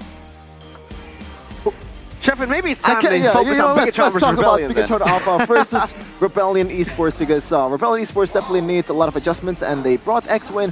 And this is facing the Giant, the Blue Bulls' mission to break their losing streak against the top standings.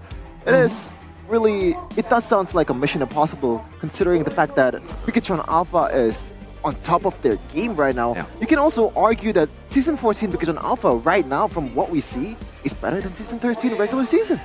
I agree. I think so. Yeah, Season 13 regular season Bigatron Alpha was a mythical creature. I think we surpassed the mythical creature here in Season 14, and so far so good for Bigatron Alpha. But with them being so good, we have seen them become sometimes overconfident. True. And still, when they're overconfident, when they like to recall in front of the faces of their opponents, you know, getting caught, stuff like that, it does put them in a spot where they can actually still panic. So composure is still a problem that we see for Bigatron Alpha.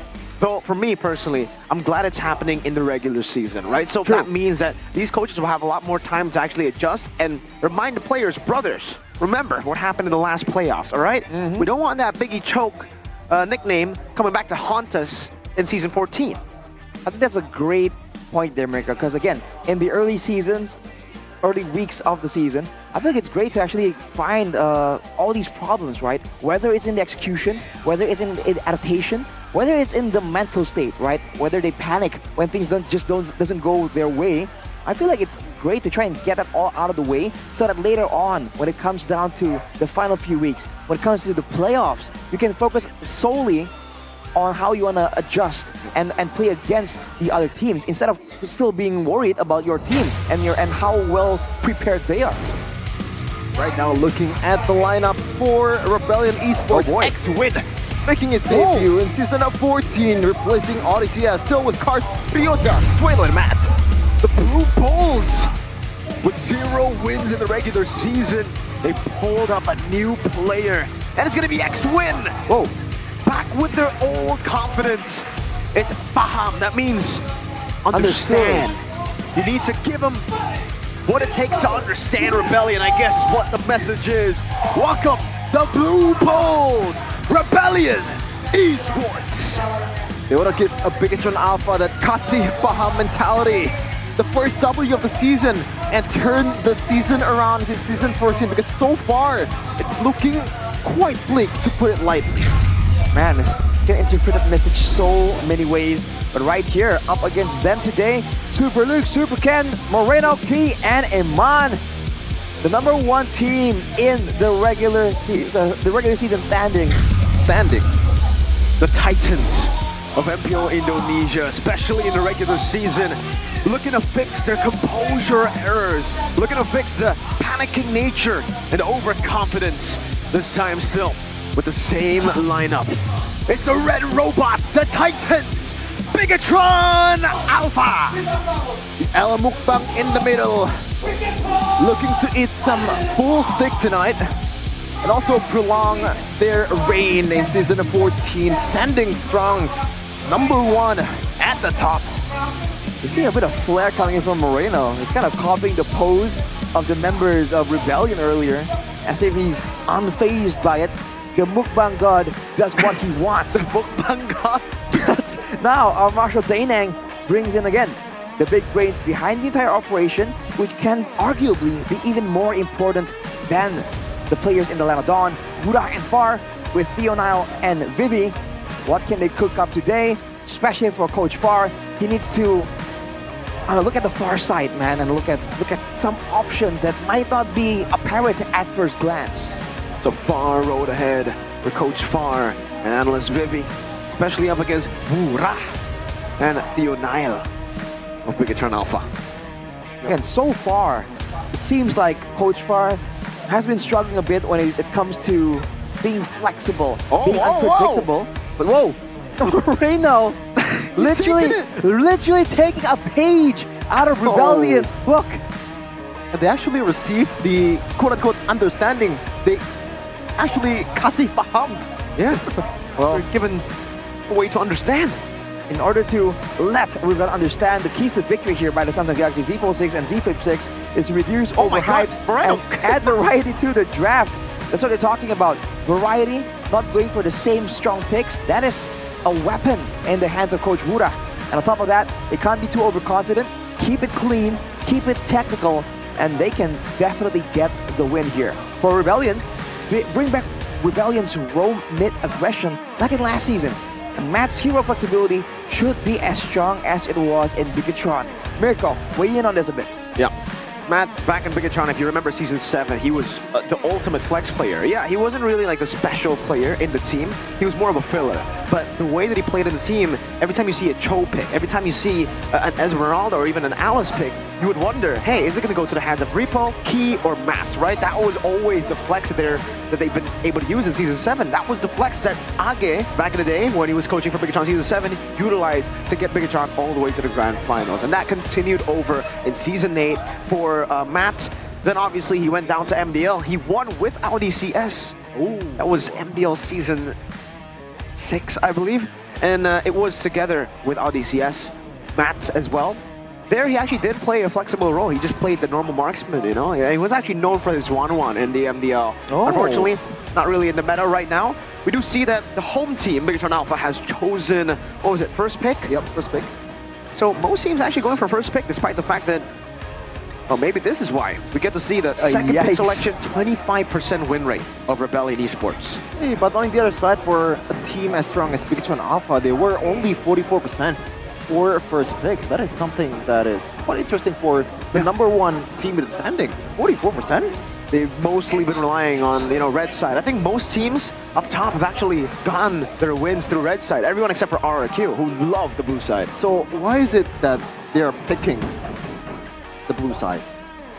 Do they want to limit themselves, or? Maybe it's testing themselves, right? Maybe they've worked on this issue during the break of the week, and maybe they're also capitalizing on Rebellion's obvious weak side, which is the red side from the win rate, you can see. And by all means, if they're trying to pressure and force Rebellion into a certain playstyle, being first pick kind of allows you to dictate exactly how you want your opponents to react, right? You can control what you show first in order to kind of bait out the first 2 picks from your opponents. But without further ado, ladies and gentlemen, it's time. Team is banning. It is time to cook up something mischievous, something devious for both of these coaches. Once again, the Hylas being the priority. Also the Hayabusa, 3 games let go in the first match earlier of Onyx versus DO United. Not gonna see the light of day in the first game of Rebellion versus BTR. Alright, man. Hylas, Tsushin, and the Hayabusa. Zask still on the table, but for both these teams, I'm wondering what the idea is. We've seen that in the previous match, where it's kind of contrasting as well between Fnatic, Onyx, and Dewa. It all came down to just brawls, right? These big fights. For now, with the kind of Rebellion seeing that earlier, are they also going to gravitate more towards that playstyle? Or are they going to try and do more creative things, like split pushing, or like pick off? Because we haven't seen a lot of diversity when it comes to strategy in Season 14. All comes down to being clean, being good in the setup, and then going for a straight-on dominant fight. I think those diversity plays is what matters in the international scene, right? If you want to compete against the best of the best, especially the Filipinos, you're going to be able to, you know, approach the game from multiple different ways. Absolutely, and for Bigatron Alpha, that should come through the way of a Roger first pick. We've seen the Roger become an absolute beast of a prio pick here in Season 14, and it was banned out all 3 games earlier. They actually opted to go for the Zask, so less flexibility, but more on just a prio for Moreno, leaving the Roger up for grabs for Rebellion. Maybe this is also one of the many ways that Bigatron are looking to expose Rebellion, who usually never go for the Roger, whether it be in the gold or even in the jungle for Ryota. Great point there. On top of that, Bigatron with their better execution, they usually want to have the Zask for the Nightmare Spawn scouting to kind of pressure Rebellion into making the first move. Now they have Fanny and Ruby taking away one of the counters and the Fanny at the same time. For Bigatron though, going straight for the Moskov, having your own mobility tools, having your own built-in crowd control tool, great ways for Eman to try and outplay this Fanny potentially. Your team is picking. And the Arla 2 here. So that's the flex pick that they end up with here in the first phase. Is Rebellion have a chance to go for another flex pick. They can honestly still go for, what, maybe an Edith here if they want to. But looking at the composition against Bigatron Alpha, it's probably wiser if they went for an Aurora or a Faramis to try to counter the Zask. Yep, a lot more control and also some appeal for some of the gold laners, some of the TPS that you have. Not much far. Third pick. Let's see what's going to happen here. You have already a good kill pressure with the Ruby and also the Fanny in the early game. Now, what do you want to combo it with? Ideally, crowd control or additional burst damage can be very beneficial, but turns out it's going to be that Roger finally showing through. So great flexibility here from Rebellion, actually. all things considered, it's not even impossible for the Ruby to get flexed over to the gold lane. Like we were talking about earlier, put Matt in some of those weird picks that we've seen succeed in Season 14. Roger in MPLPH so far had a 100% pick and ban rate. You can see the priority that this guy brings to the table, man. The flexibility and also the survivability is something that really a lot of marksmen doesn't really offer. So it is a good pick nonetheless, even though at this point it's not really flexible anymore. It's gonna be Matt on the Roger for sure.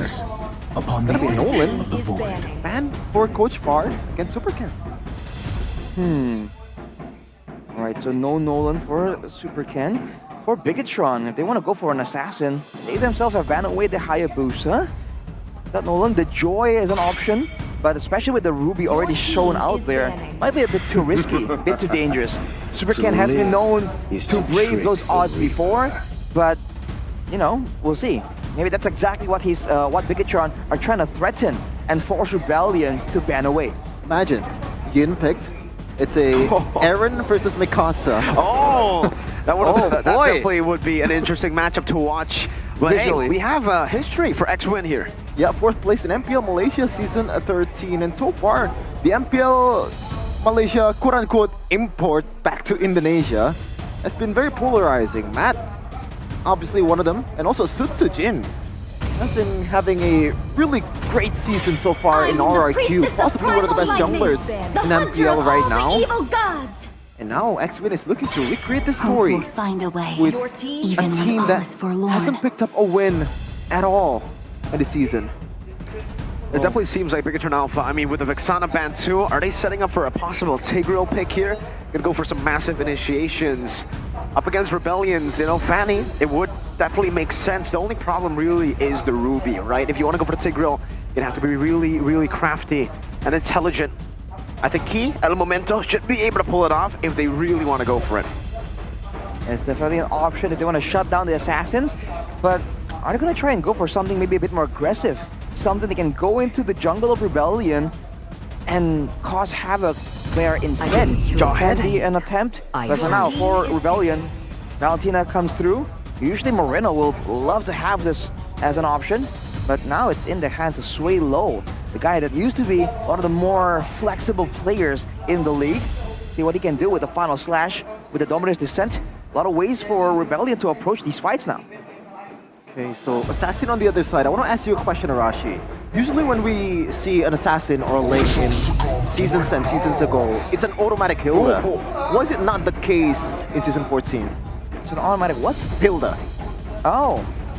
Well, I think it's just a difference in strategy, because back then the jungle, you know, the disturbance from the Hilda is just a lot more difficult. Now I think teams just really want to have a strong cost control tool on top of the survivability.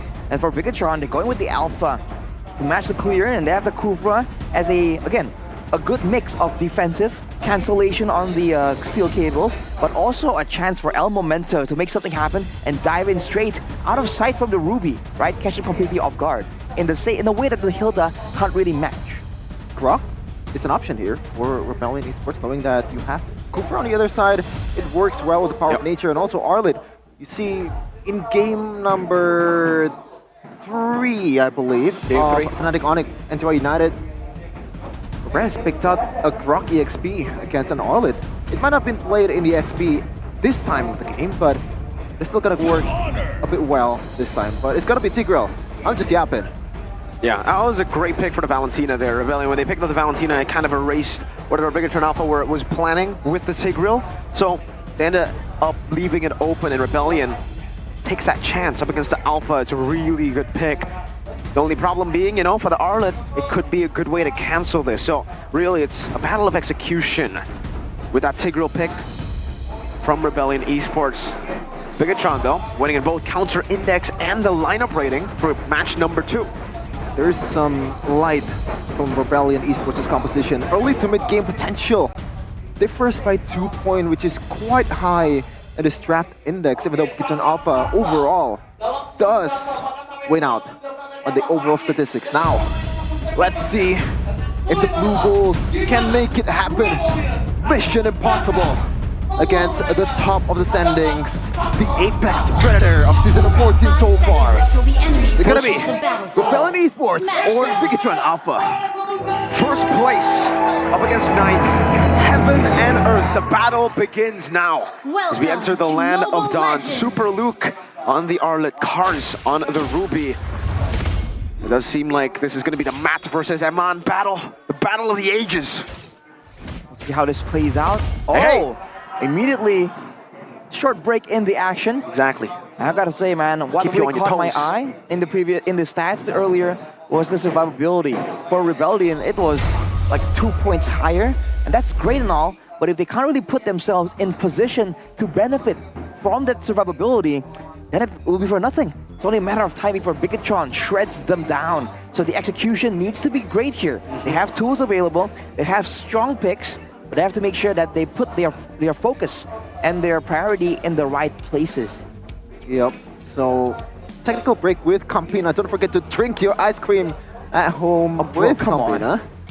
A lot of flavors out there, and also a lot of flavors in the draft for Rebellion. I like the fact that they picked a Fanny. That's it. I love a Fanny. That's it? Yeah. That's the only thing you like about the draft? What That's about the Roger? thing that I What like about Matt the finally most. getting a pick that's not Moscow? It's just a joy to see Fanny being picked in MPL. That's what I mean. I mean, yeah, we did see that as well. Bigatron Alpha actually lost on the Fanny up against Evo's Glory, who were able to just fully counter the Fanny, getting a Brody last pick. It was double value against the Moscow plus the Fanny. And then we saw the entire team just go for full physical defense, bro. Even Fabian against Evo's Glory. Oh, Actually lost out against Francis Spear getting stuck on the wall. And the fact that he had That was more of a throw from Fabian, though. Yeah, to be honest, you're right. But the fact that he was early, in the early game, he was like 7-0-2 Rush. They were stomping. It's not about how you start, it's about how you finish. Absolutely, it's just the way Gani. it is in the land of Dawn. But you have to keep in mind as well, that matchup you're talking about, Shevin, the Fanny against a Moskov. And now the Moskov is in the hands of Bigatron, and you can bet a lot of odds that Eman definitely has plans for how to deal with this Fanny. And for Rebellion, if they're not careful, this Fanny can absolutely be shut down. Huge potential for Ryota as well, because he's known for the assassins. Even though no wins for Rebellion so far this season, we saw some glimpse of brilliance from Ryota, even in Snapdragon Pro Series, with the Hayabusa, with some of the assassins that he picked.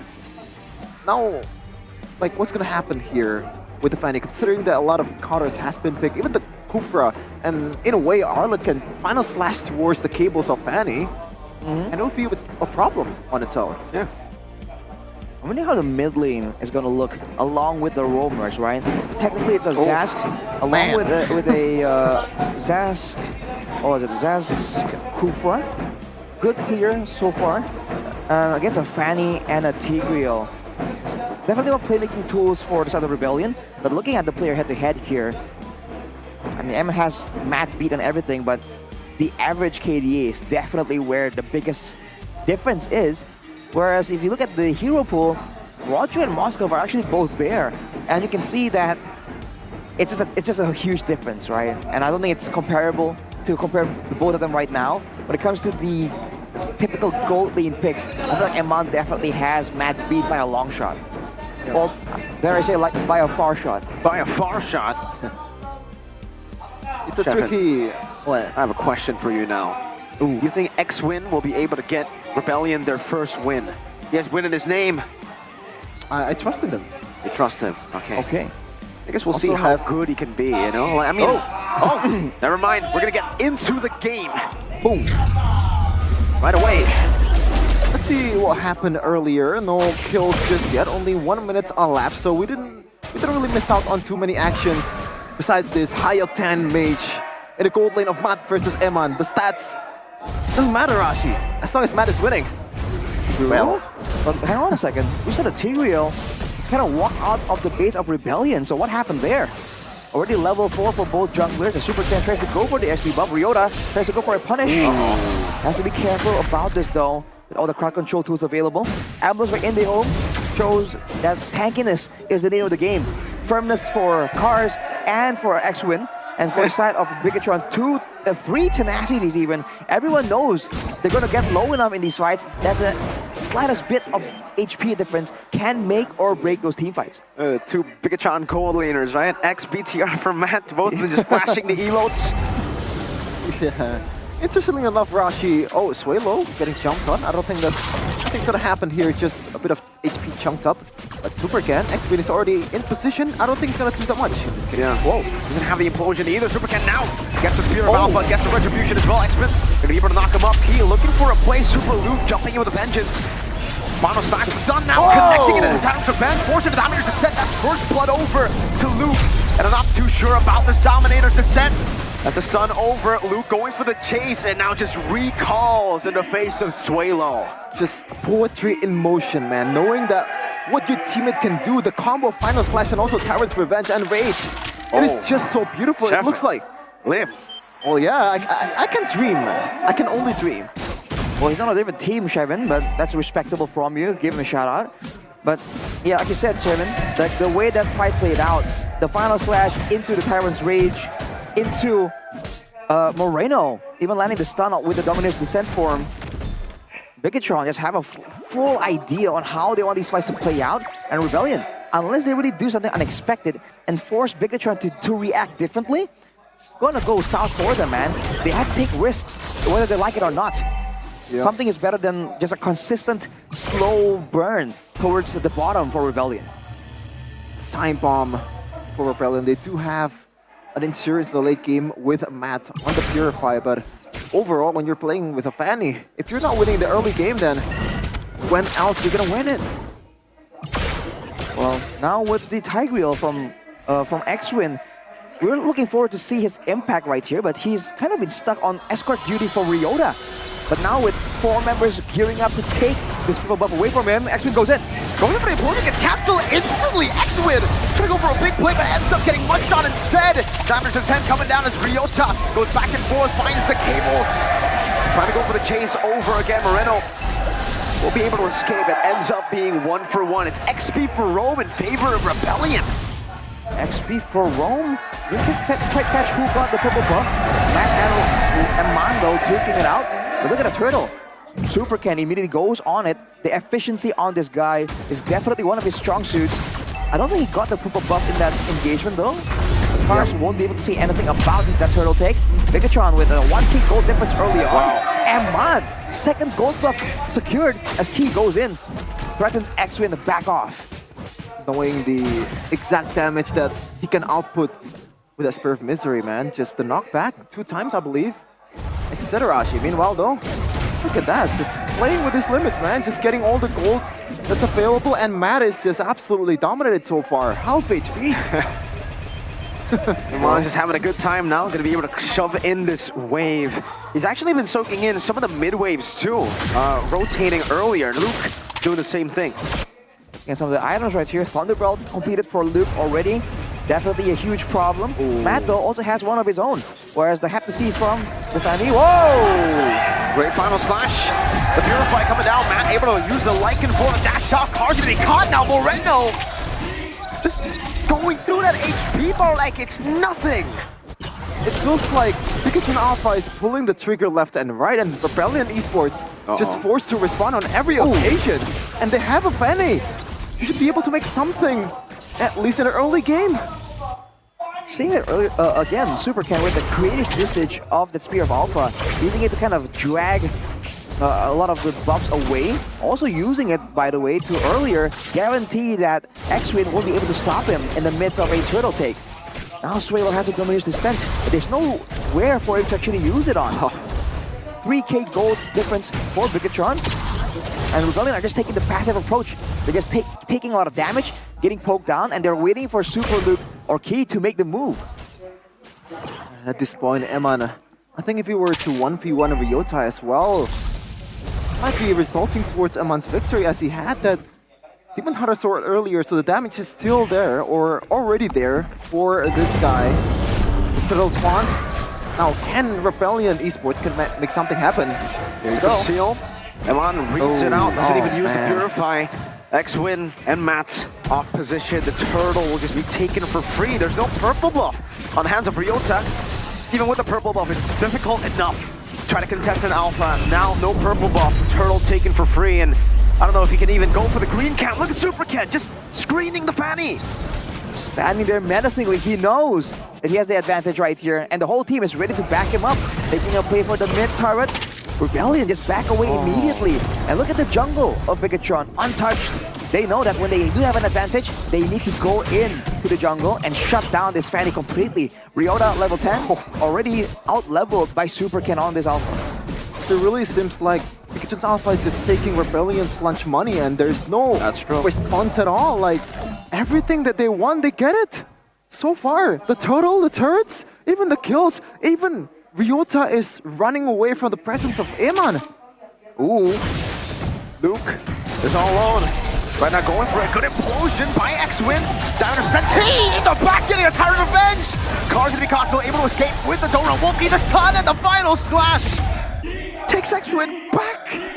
Arashi, that was initially a 2v5 with a roamer and an EXP Arlet that doesn't have that much damage. And they're just running away from it. It's Rebellion lacking in damage. They had Luke in a good position. They can try to capitalize, but even if they did jump on him, they don't have enough damage to actually secure him. It's only going to buy some time for Bigatron to actually come in and go for, once again, a winning fight. And look at the positioning here in the bushes. Super Luke and Key on the conceal, exposed by Sway Low, but the turret will fall. No response. Two second tier turret is already down in the first 9 minutes. A good sign for Bigatron Alpha. On the other side though, Ryota just trying to make things happen, man. Just play the long lane. Meanwhile, Bigatron Alpha might be eyeing for it. Oh! Final slash, Luke counters revenge, forcing a purify. The Diamond just sent just chunking their HP bars again. Moreno is under the base turret, zoning them away. A spear into the base. Luckily, Suelo was able to get a bit more healing from the fountain. That would have actually killed him. 6K gold lead, 8 minutes of free Lord coming up. Well, what's gonna be the adjustment at this point, Arashi? Because I don't even think they are, you know, making an effort for an adjustment. They can't even go for the purple. They can't.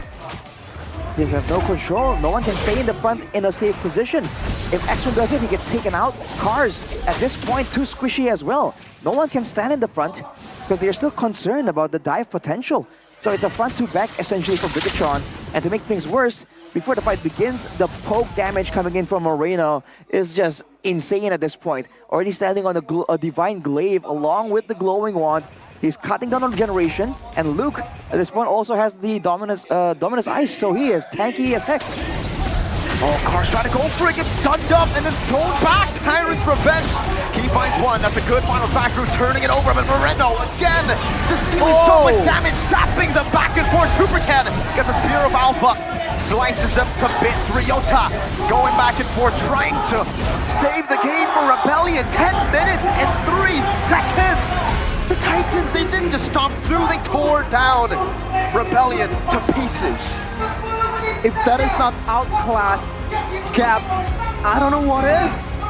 It is just quite probably the most one-sided game so far in the season. What just happened? They just got dominated, man. What can you say? In the gold lane, the Roger was unable to get a lead. In the XP lane, Luke was just having his way when it comes to the engages, when it comes to the dives. And even in the rolling position, X-Win, the member expected to make a difference, got completely dominated as well by El Momento, as always. This is a crazy dive where Moreno just comes in and just zaps everyone. And the fact that Dominus Descent is so tanky, and there's already a lack of damage from the side of Rebellion, makes this a very sad sight to see, man. It is really sad, especially for the Rebels out there. So not winning a single match so far in the season. This is the opening of week number 4. Quite possibly the worst way to start the week for these players. But remember, the last time I saw something like this in display was Alter Ego versus Geek Fan, the first game of the season for Alter Ego, and they were able to somehow come back in the second game. And then reverse sweeping Geek Fan at the end of the day. Is it too much to ask for them to turn it around against the #1 in standings. Oh, because that boy. was, oh man, yikes. Yeah, I don't know about all that, Shevin. I mean, even if you want to give them Step the by benefit step. of the doubt, right? Where do they begin, right? As Speaker mentioned, step by step. Agreed. Which step first? Yeah. Oh man. Feels like Rebellion right now are playing that one game in Squid Game where you need to choose whether you want to go left or right. You jump forward and you're gonna die if you make the wrong decision, and that's what Rebellion did. I feel like in game 1 they didn't make the jump. In game 1 they just stayed, waited for the timer to go through, and then they lost. They didn't do anything in game 1. Exactly. Absolutely. I mean, you saw the Ruby, you saw the Tigreal, right? At the very least, you expect a flicker engage, a pickup attempt, especially when they're so far behind. There's no way you're gonna bank on a 5v5 when you're, what was it, like 6k behind in gold. You would expect some kind of play, especially from Cars on the Ruby. Yeah. He's usually the guy who is at least a bit more tenacious, a bit more assertive in finding that opportunity. And even then, he was shut down too. The fact that every time Pikachu was trying to make something happen, I feel like Rebellion Esports, they were not just 1, not just 2, 3 steps behind of them, They're making an engage on the top lane. They were trying to cover the lane, trying to cover the turret, but they didn't even make it in time. Like 2 members that came in just stands behind the turret and didn't do anything. Wow. Absolutely dictated the gameplay of Rebellion Esports, and this is the man that He's caused, the dictator. Yep, caused the most havoc out of all of them. The MVP of the game, presented by Samsung Galaxy Z Fold 6 and Z Flip 6 Super Luke, making it happen for Pikachu and Alpha, for the robots. And he made it look easy. He went for the Thunderbolt that, in theory, requires a bit more time to really stack up, to really be that value item. But he got the Thunderbolt and immediately went to work, going in deep in enemy territory, making the outplays happen. And every single time, like as we can see here in the player of the game highlights by our official gold partner UBS Gold, the counter play by Pikachu is always ready to fire off immediately. When it comes to the turtle take, you saw Supercan was really good with it. When it comes to the pickup attempt, you can see that everyone was on the same page. They jumped in. Swaylo running this way. You can see that Pikachu already predicted, right? Where is he gonna go? Where can we get him? And even here, X-Win tried to make the play happen, but immediately the stun comes in from Super Luke. Immediately the follow-up comes in from the rest of the team. And what can Rebellion do? Right? It seems like they weren't really sure what to do after the initial implosion. They know how to begin the engagement, to begin the whole fight. But then what to do afterwards to secure it, they don't really have an answer. It really felt like they were just following every single time. They were following Bigatron's lead, and they couldn't do anything. I mean, the implosion here, and then the instant response. There was literally, like, Rebellion didn't make a single proactive move in the entire game. And even here, you can see that's X-Win. That's Cars trying to make a play, actually, and he got completely shut down by Super Luke. That's just the reaction time and the foresight of this team at this point. Like Shevin was mentioning, it seems like every single time one move is made by Rebellion, Pikachu respond with 3 before Rebellion even know what's happening. They gotta try something different, man. If they can't really match Pikachu in this great fast execution, hang on a second. Father and son. Pause. What was that?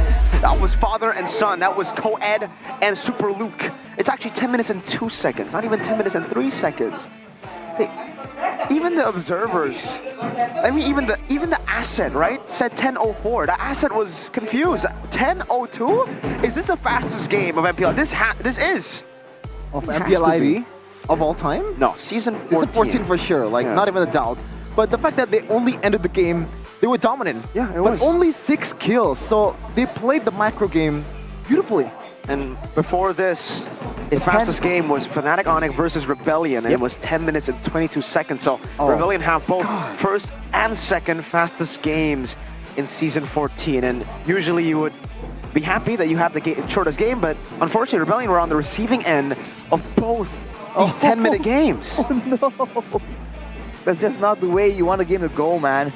Looking at some of the items, by the way, Eman at 8 minutes had the 3-item power spike, so that is insane.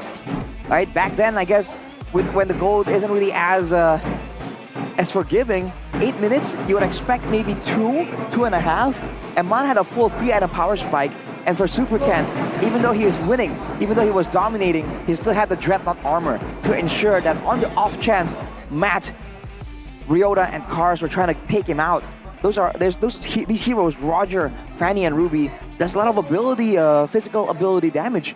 That is where Super Ken has got the Dreadnought armor. He knows he's too far ahead to really fail. Leaves it at that.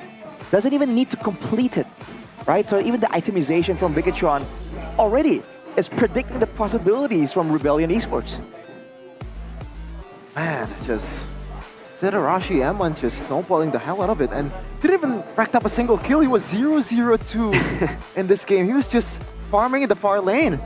It is just as easy as that. Once again, just like what I said with Sorizo, in Dewa United versus Fnatic Onyx, I feel like if you replace M1 at the time, it would still be fine.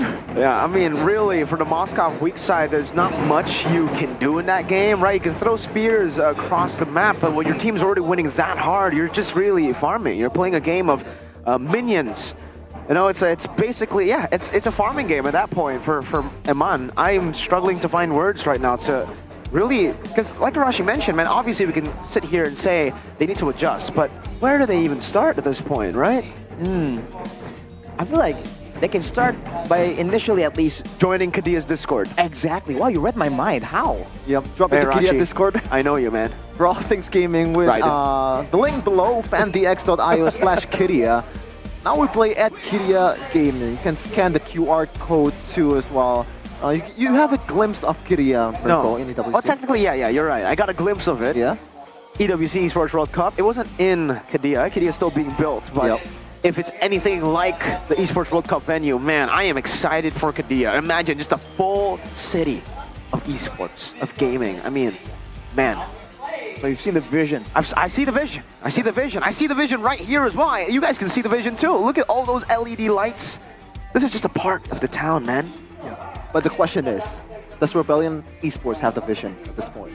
Like I really wonder, like, what's gonna be the talking point in the locker room? Like, what's gonna be the pep talk here? Because that was absolutely, like, insane. 10 minutes and 3 seconds. What do you say to your players at a time? You gotta feel for X-Win, bro.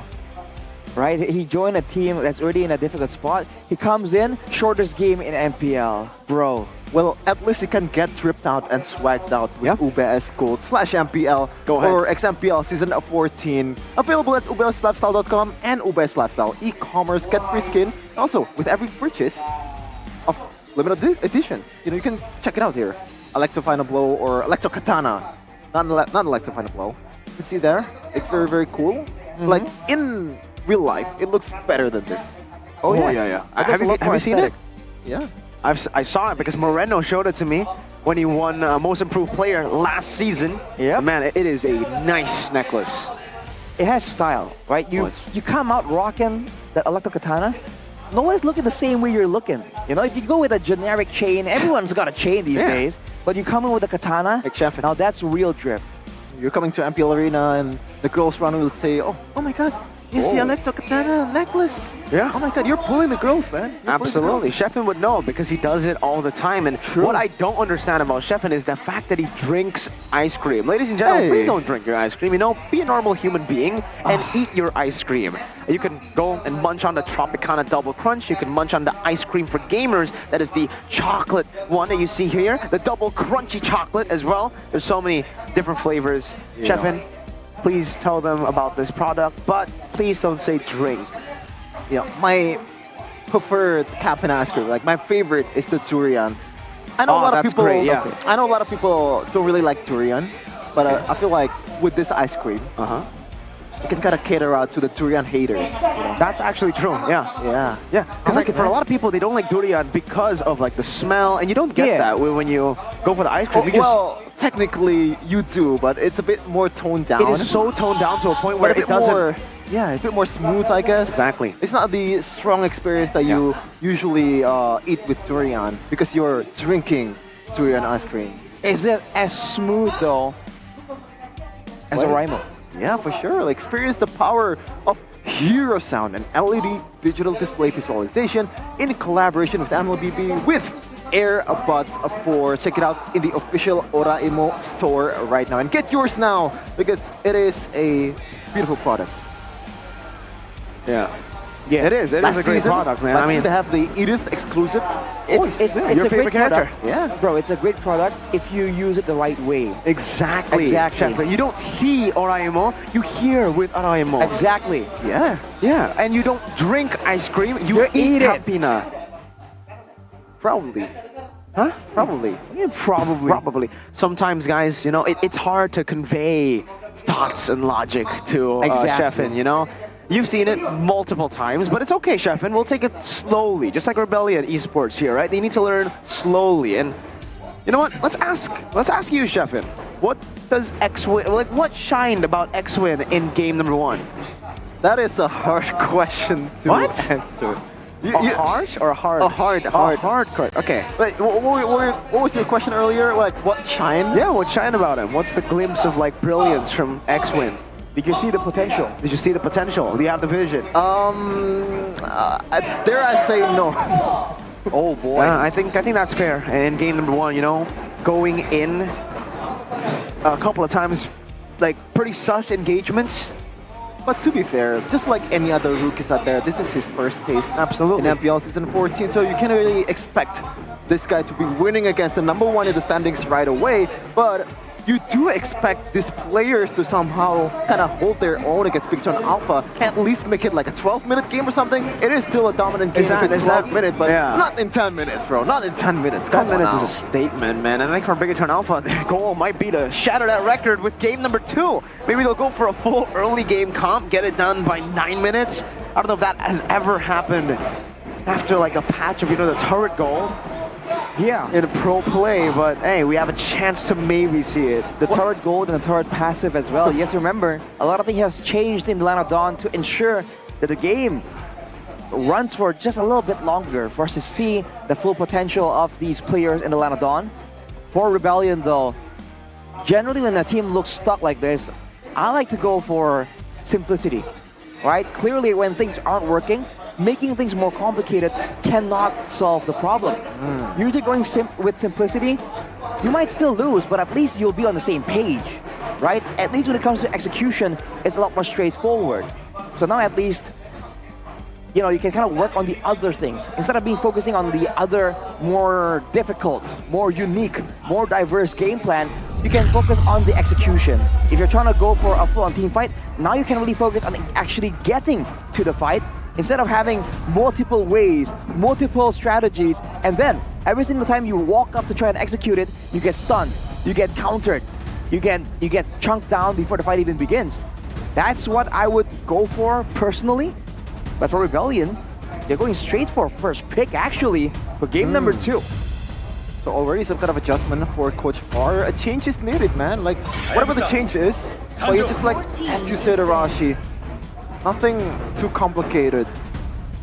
But I just realized, to be honest, like, is there someone out there that when the game was paused in like 30 seconds just now, they just took a walk outside or like took a toilet break, and they came back and the game's over? I don't know, maybe, man. Possibly, right? If it's a long toilet break. But this time, at least, Rebellion have taken the blue side, and I'm not sure. I mean, Rebellion, Bigatron, the thing is, Bigatron are more successful on the red side, and that's what's concerning here. With Rebellion taking the blue side away, it's almost like Bigatron Alpha wanted the first game win on blue so that they could take the red side, not by force, but just through Rebellion's choices. Well, let's see, man. Here are the heroes from the first game. Now the Zaz gets stolen by Rebellion. So already a bit more survivability. But like we said, they had the survivability advantage in game number 1. It's about the rest of the team. Is there enough damage? Is there enough crowd control as well? For Bigatron, the Roger is still available. If they want to go for the good old Valentina, that can be an option, or the Aurora has been very popular as well. Your team is picking. Still gonna be the Arlet, possibly Luke, possibly Key, because this guy can be flexed towards the Roamer, at least for Bigatron Alpha. But Eman on the Harith is, oh man, this is like a Skylar Claw tier, man. Eman on this guy with the Bargain Hunter. Just gonna snowball in the early game and getting all the kills. Yeah, again, maybe they're looking for, you know, an even faster game with a snowball pick like this. They saw game number 1 and they were like, hey, you know what? The Moskov took a bit long to get online. Maybe we get a Herith here and then see what happens because Bigatron Alpha, I think their last pick will probably be Aurora or Faramis. They were the ones to actually ban out the Faramis in game number 1 after picking up the Zask. So they still have that answer available for them. Meanwhile, for Rebellion, they're forced to go for the Lunox. Okay, so there you go. Response together with the Phoveus. No flex potential. Or maybe the Lunox, you could say mid or gold, because Suelo does play Lunox, and I remember him being very, very good. Especially in the early game. Level 2, level 3, Suelo with the Lunox. I believe when we last saw it, he was diving in all the way into the opposing team's jungle with the Lunox. With the Zask though, I guess in theory you can switch it around. The Phoveus though, I find very interesting. Now with the Herith and Arlet, who has dashes that aren't really that far away. Remember, with the revamp of this Phoveus, the range of that ultimate now is a lot shorter. But when it comes to a front to back, you know, just a full-on brawl, a fist fight, this Phoveus has a lot more ways to stay relevant. But now with the damage output of Bigatron, Herith, and Lilia, they're lacking physical damage coming through.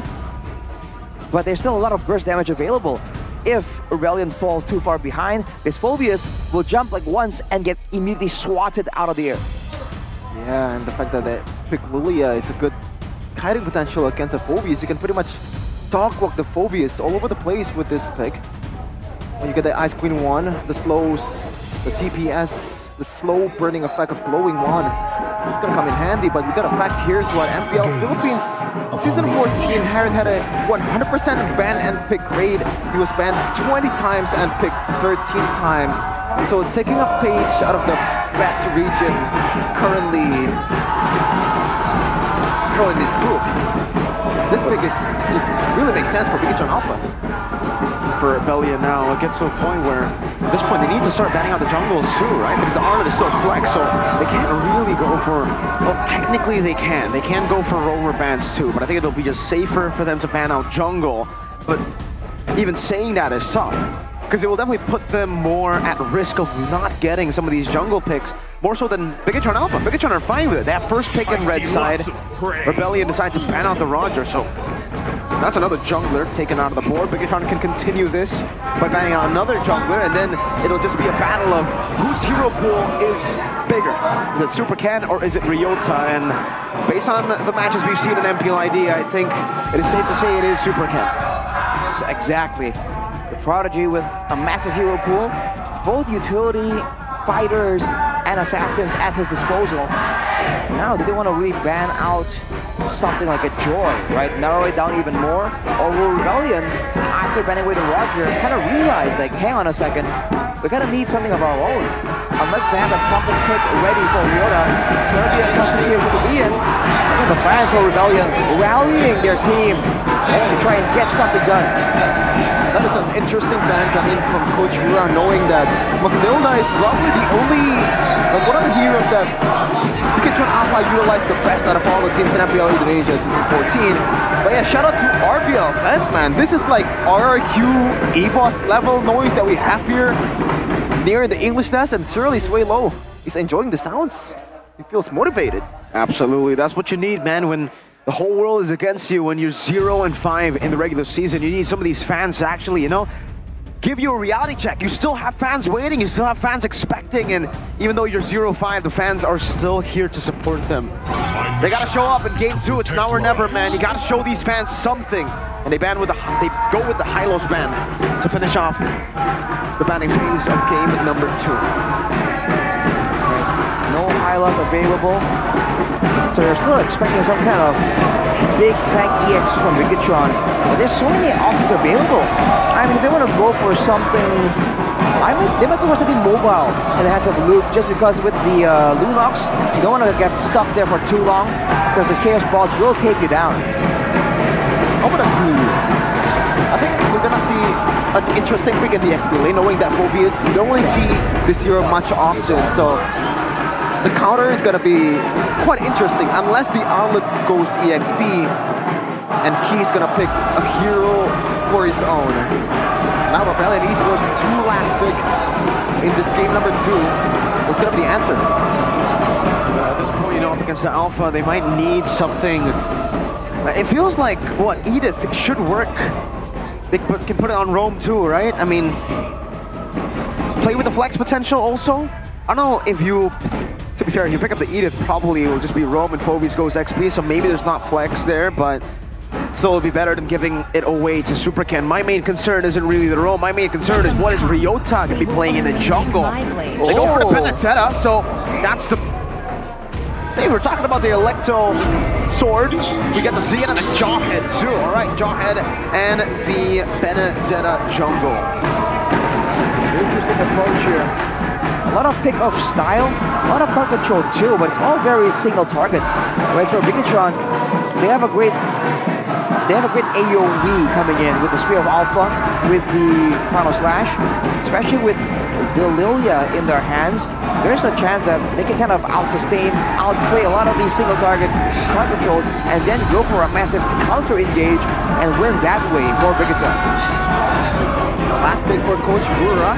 The outlet can still be flexed, whether it's Rome or XP lane, even though the Kyrie is not that great for Key, but it's gonna be the Yu Zhang. I believe this is the second pick of the Dragon this season, and it's only for Bigatron Alpha so far. They're the only team that made it work in Season 14, a hero that hasn't seen a lot of airtime in this meta, considering there's just much better option the XP lane. It's gonna be used by Super Luke himself, guy that a lot of people are seeing as the best EXP laner currently in Indonesia. As we take a look at the draft index favoring RBL just a little bit, especially on that damage potential, Arashi. Definitely a lot of burst, a lot of single target as well. So it comes down to the pressure around the map. Now Rebellion has more to say, because if it comes down to it and it becomes a quick, decisive burst of damage from both teams, Rebellion has a better chance of actually securing a kill. David versus Goliath. A mission. It's gonna be hard to execute for the Blue Bulls. Can they make it? Can they do the impossible? It is Bigatron Alpha versus Rebellion Esports. They look up once again, and they see Bigatron Alpha waiting at the top. Rebellion Esports, it's not an easy climb. It's a very tough one at that. But we'll have to see with the fans here in the building still going full throttle to support Rebellion. It better be time for them to wake up and to show MPL ID that they can get a win against the top dogs. Look at that EXP lane though, the Yu Zhang we haven't seen for too long. We don't see a lot of vulnerable members on the side of Rebellion either. It really seems like it's meant to really shut down his phobias, win in the 1v1, abuse him, and make sure that cars won't be a pesky problem when it comes to that late game execution. For now, you can see that with this Benedetta jungle, Ryota's actually getting a bit of an advantage when it comes to the clearing. Already getting the lethal, but of course Super Ken likes this pathing, man. Gets him that level 4 really quick. Might even sneak a quick gank here considering the situation.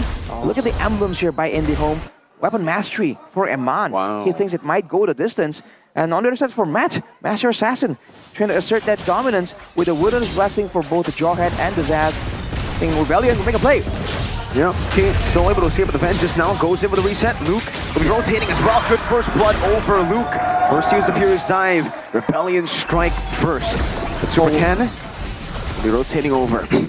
Always the problem with Key on the outlet. Easily punished because like, that is just the true nature of the hero. Like there's no disengage potential unless you have a lot of combo in your hands with the Vengeance to get out. Now, Rebellion Esports, they have the first blood. They dealt the first strike. Can they actually make it consistent throughout the game? It's going to be a bit of a waiting game, and Moreno, keep in mind, has the sprint. Haven't seen it in a while, but he's afraid of the chase coming in. Super Ken though gets low. Oh, X-Win with the flicker forward. Now with the Vengeance, Super Ken still able to survive. X-Win losing a whole lot of the money, and then some coming down. Now the blooms as well from Moreno. Gets brought back. Sway low, getting the kill with the Dominators are set. Luke, meanwhile, stopping Ryota from getting this turtle. Now in a 1v4 situation, Luke goes in with Furious Dive and Petrify on the Sway low. Gets the damage and now turns it around completely for Bigatron Alpha. As Key gets the final slash and BTR somehow get the turtle. Whoa, was that? That was practically in the back line, 1v3, 1v4. That's a Yu Zhang. Wow. There was assistance, but Super Luke, as always, delivers. Moreno though, like I was saying, concerned about the chase potential of a highly mobile Phobias and Benedetta, goes with the sprint in the situation. That makes him a bit less versatile. But look at the new record here, as we were talking about earlier, when it comes to the quickest game. Playoff Day 2 of Season 10. 10 minutes, 36 seconds against BTR. Yes, and now sir. they're the one that's dealing the damage here against Rebellion Esports. So it comes full circle in MPL ID. Yeah, the fastest game of Season 14 is Fnatic versus Rebellion, 10:22, and we got that stat as well.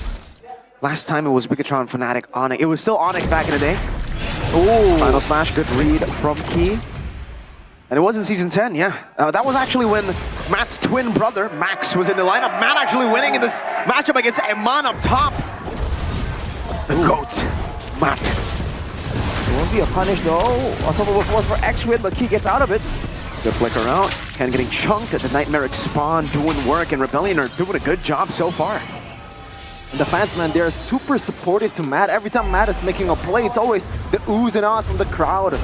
The Rebels looking to empower their players in this match. Try to make it happen. Meanwhile, no Super Loop. Leader's dive and the Petrify baited out. Now Cars actually decided the goal. For the Infernal Pursuit, Super Loop gonna be outplayed. Cars winning it out. Sway low with a good rotation to catch Bigatron Alpha off guard. Once again, the fans are quite happy seeing the display in the early game. 4 kills to 2 so far for the Blue Bulls against the #1 in the standings. Now Bigatron having to play careful. No retribution available for now. Just kind of sent away from the turtle pit. Rebellion actually getting control right here. Equalizing when it comes to the goal, when it comes to the turtle. But look at the top side, Matt. Ooh, good dodge there with the Chaos Order. Reading Key's movement.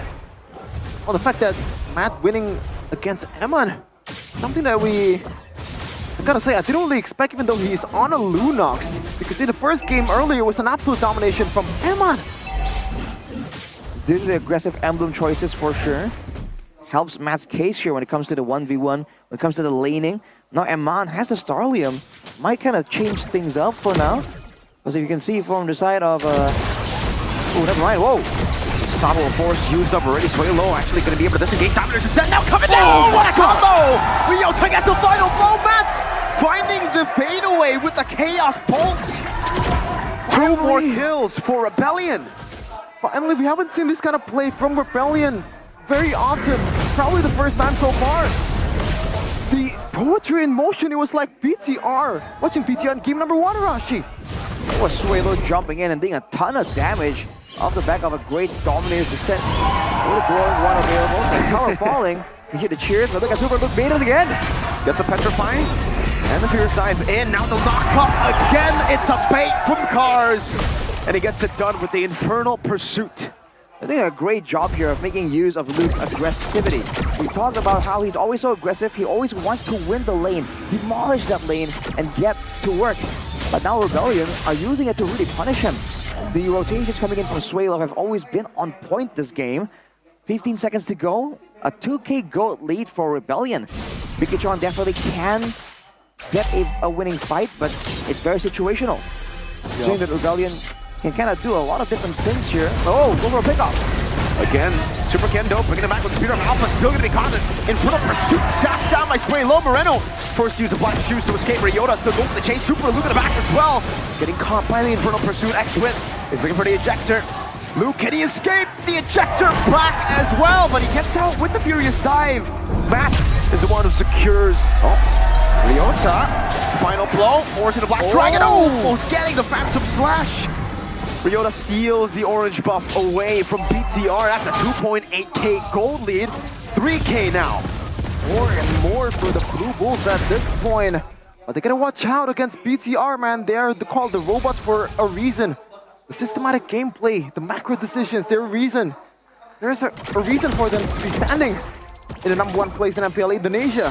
They cannot let the pedal, or like, they have to still step on the gas pedal.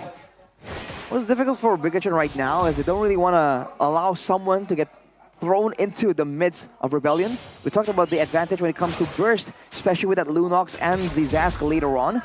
But that allows X-Win to have so much more pressure In game number 1, he was kind of outmatched by Key, by Luke. But now when he walks forward, everyone is forced to back away on the off chance that he kind of throws someone in. Ryota and Super Ken though, caught in a duel. No, the final blow to Super Ken. Decided not to go for the Spear of Alpha just yet. That is a huge item for Cars, securing that Dominance Ice. So the 1v1s from now on is going to be much easier for these Phobius and also the utility for the whole team overall. As X-Win engage up towards Key.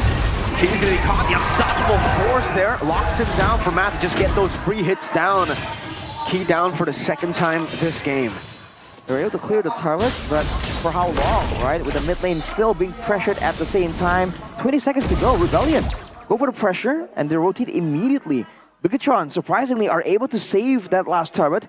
Looking at the quick player head-to-head here between Cars and Super Luke.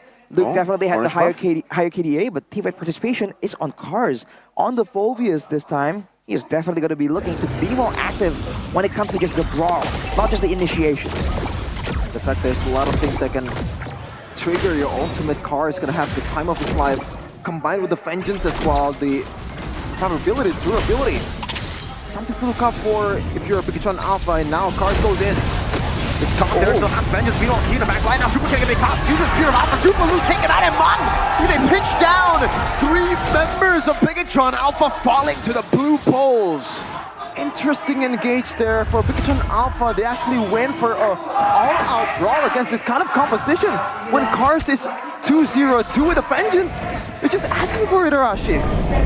They're just not strong enough at this point. The gold lead extends to 6K. Even though Bigatron Alpha had moments where there was some kind of combo with the Spear of Alpha, with Moreno outputting damage, it's just not enough right here. Moreno in particular, only with the glowing wand, he needs at least, I think, 2 more items before he can really be a significant threat that can't be ignored. Even Eman now is only standing on 2 items, no Holy Crystal available. So without that extra bit of damage, his damage is kind of negligible. Oh man, a single hit from that skill from Zaz is already 1/3 of Super Luke HP. It's not looking good for Yuzhong. It's definitely not the hero that you look forward to play in this kind of situation, on a losing situation. I feel like Yuzhong is getting worse and worse in this point. Meanwhile, those Super Ken still chasing Ryota, but nothing too much yet. Great play by Super Luke there.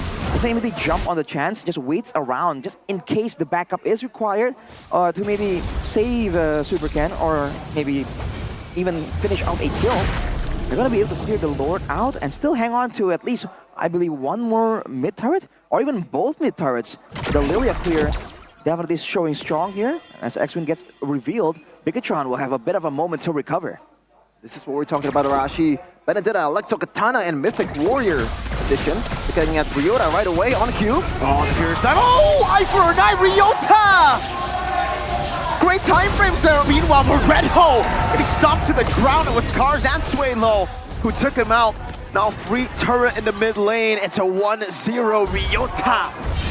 Great play. To see it, man. The cheers for Matt. Every time he gets a kill, every time he gets a turret, every time he makes a play, the Rebels is there to support him. To let him know that he belongs in this league. Okay, gets thrown again. Again, Key won't be able to survive. Oh, pops into conceal. Now getting domed! Matt! Getting the brilliance down. Super Ken forced to use the Spear of Alpha defensively as that's, again, just Eman getting knocked up. Getting the resets for Cars with that Infernal Pursuit. 9,000 gold lead. The battle of heaven and earth continues. A brilliant play indeed by Matt. From a brilliant player, and now they're looking to capitalize on that. Taking down the mid turret. Moreno might be in trouble! The ejector flicker from X-Win. Moreno didn't even get a chance to pop in the black shoes. BTR down to just their base turrets. It was desperately trying to clear the wave, try to save that last turret there. Fortunately gets punished for it. We looked at some of the items earlier. Eman is trying to go for that Holy Crystal, still going all in on that aggressive itemization. He knows that team will require his damage when it comes to turning this around. It's going to be a Queen's Wings completed for Super Ken though. So when it comes down to it, when it becomes an all-out 5v5, a last-ditch effort, Bigatron will have some tools to try and work around with. But on the other side, Matt, the guy who's been doubted, he has a Wishing Lantern on top of a Divine Blade. He is doing an insane amount of damage at this point. And Cars going full defense. Went with the Thunderbolt, he's been able to proc it multiple times, and he has a Dominance Eyes with a Radiant Armor. So he has great defensive capabilities for both magical and physical. We also got a game pack here from Gopay. Lilia is Moreno's second most picked hero since his debut in Season 10 with 18 picks and a 50% win rate. So not really the greatest win rate for Moreno, but he progressed as a player so far in his career. But Arashi, it just dawned on me, it is a 15-2. A team that hasn't won a single match this season is up 12k gold lead in 13 minutes. Wow. They just can't do anything. They have no real front line can tank up that damage. The fact that they went for the Yutong in the EXP lane to kind of bully the Phobius means that now they have to suffer the consequences when he is unable to do so. With the Lord coming in on the bottom side, Rebellion, they are ready. Watch out for X-Win to make the big play happen. X-Win, but you can see already, Super Ken still there. Cars trying to utilize that. That's going to be the Enhanced Lord charge into the base turret in the bottom lane, taking it down. Moreno tasked to clear it up. Meanwhile, there's a send coming down. X-Win getting the ejector onto Key now with his Ensemble of Force. Getting the Immortality down. Key will not be able to survive. Gets the final slash still onto Ryota, who's forced to use the Eye for an Eye. There's a send still on it. This might be Rebellion's game to win. That's a Black Dragon form used up. Sway low on the base. That's a base turret up top as well. 3 base turrets down. X-Win taken low. Still a lot of damage placed on the Imanas. Inferno Pursuit comes out with a Battle Slap too. Super Ken from the fan. X-Win losing Immortality. Mats into the front, getting the Brilliance down. Super Ken and Super Luke. Only 2 supers left to defend. Rebellion Esports get a game against Bigatron Alpha. Oh my god. We said it. It's almost impossible to recover from what happened in game number 1. And they somehow replicated against the number 1 in the standings. It is an equal score right now. The heaven and earth matchup played out in the most unexpected way in game number 2. Goodness gracious. Gotta love to see the guy, Matt, the bounce back, the proving game in this match. She really is happy the way he played. But can they make it happen in game number 3? Because that's gonna be all that matters from now on. One more chance for Bigatron to readapt, readjust. And man, we were talking a bit about X-Win and how he was really unable to do much in the first game. Right here, we just shows everyone that, hey, the mechanics are there, bro. Give it time, right? Wait and see for the right moment to play out. And even though Bigatron had a respectable attempt here to really clear it out, try and defend, now it's like almost the opposite situation. In the EXP lane, Cars was doing great. Ryota doing great on the Benedetta as well. And even X-Win and Matt all rising to the occasion with Swalo on the Zask. The team is ready to take on the heavens. Matt on the Lunox in the counter matchup. It seems you set Matt up with a winning matchup. You set Matt up with some tools to utilize, and they get the win. They're able to utilize it properly. And also in the keys of victory, man. Utilize Matt's flexibility. You know, he's known for the fighters, the gold lane, but right now, he's playing the mages. And it worked out really well against one of the best gold laner in Indonesia, possibly the best too. Yeah. Okay. That's true. And I was going to interrupt there. What a performance though, seriously, from the side of Mats and also the drafts. They fixed a whole lot of the issues that they had in game 1 where there was no proactivity. Game 2, they said, you know what? We push the pace. We try to get that early game. We are the ones to do everything in the early game. We make Bigatron respond to our plays. Jawhead pick, Phobius as well. Even all the proactive maneuvers were just countered by the Benedetta, the Eye for an Eye, those iframes. It's so good for a Rebellion to actually push the pace and be aggressive when they know that there is safety, right? The Benedetta was going in because he knows, Ryota knows that he has the Eye for an Eye. And by the same token, same thing for Swalo. They all move forward together, and on the off chance that they're just waiting around, that's where you can see X-Win and the gears start turning, man. Where can I go? Where can I find the next big flicker ejector? And you're seeing him really prove himself. This is a team that, in theory, knows how to play a Jawhead, knows how to play against a Jawhead, and X-Win was able to get a lot of really good throws here in game number 2. I want to ask a question here. I believe the last time I saw Key on the Arlet as well, they were winning the match. Don't get me wrong, but he had a really bad KDA. Does it have to stop Key on the Arlet? Well, let's wait and see. First of all, we gotta highlight the player of the game, Matt, in his moment of redemption, 7-0 and 3 on the Lunox. Presented by the official tournament smartphone, the Samsung Galaxy Z Fold 6 and Z Flip 6. When in doubt, flex pick your way out. If marksmans don't work, give him the mages. Give him the fighters. What a turn of events, man. A lot of people said that this might be the solution. This might be the answer that Rebellion require. And it happens. And if you really went all the way in the third game and somehow win it out against Bigatron Alpha, with also being an MVP as well, Instagram's gonna go mad, TikTok's gonna go mad, MPL ID, they're all gonna go Matt, not mad. Yeah.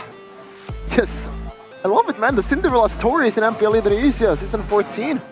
As I said earlier, X-Win might really be 10 wins for Rebellion. If that is the, pattern that X-Win can bring to the table, then man, they're winning M6. Gotta show. Oh my goodness. If that happens. Look at this, 2-0. See? He didn't get the score right, but the spirit. It's a win. Game one was a loss. Game 2, they came back, and remember the pattern, Sheffin. Game 1, Ultra Ego Geek. That was one of the fastest games we saw. I mean, we've seen in MPL ID. And then Game 2, Game 3 was Ultra Ego reverse sweeping Geek Fam. So maybe the same can be said about Rebellion, getting the momentum back in their hands now. Let's take a look at the highlights by UBS Gold. Well, Matt in the early game, it really was kind of slower, but the mid-game here is where we saw that even though in Bigatron were trying to go for the practice plays, they were the ones unable to really capitalize on anything. Especially because in the early game, X-Win on the Jawhead has built-in crowd control removal, technically, or immunity, and a great amount of sustain coming in from the shield of the Ejector too. All that together with the damage coming in, look at that. Whenever Bigatron stack up together, it's just massive, man. And even when they want to go for a clean fight, it just wasn't allowed. The metal cars can just be so annoying, so obnoxious here. You can see Moreno tumbling around, bounce around like a ball in the face of the crowd control coming in from Rebellion. This is the tool that they require to really take control of the game, man. Crowd control might be the solution for Rebellion to return them to their aggressive style. And interestingly enough, Moreno actually went for a sprint instead of the Purify against a Jawhead. That is just, gotta say, a bit of disrespect. Remember the keys to victory, man. Bigatron Alpha, overconfidence has gotten them so many times. It's just, at this point, a question. When are they going to learn, if ever? Maybe they don't. Came straight out of BTR fan. That is the game number 2.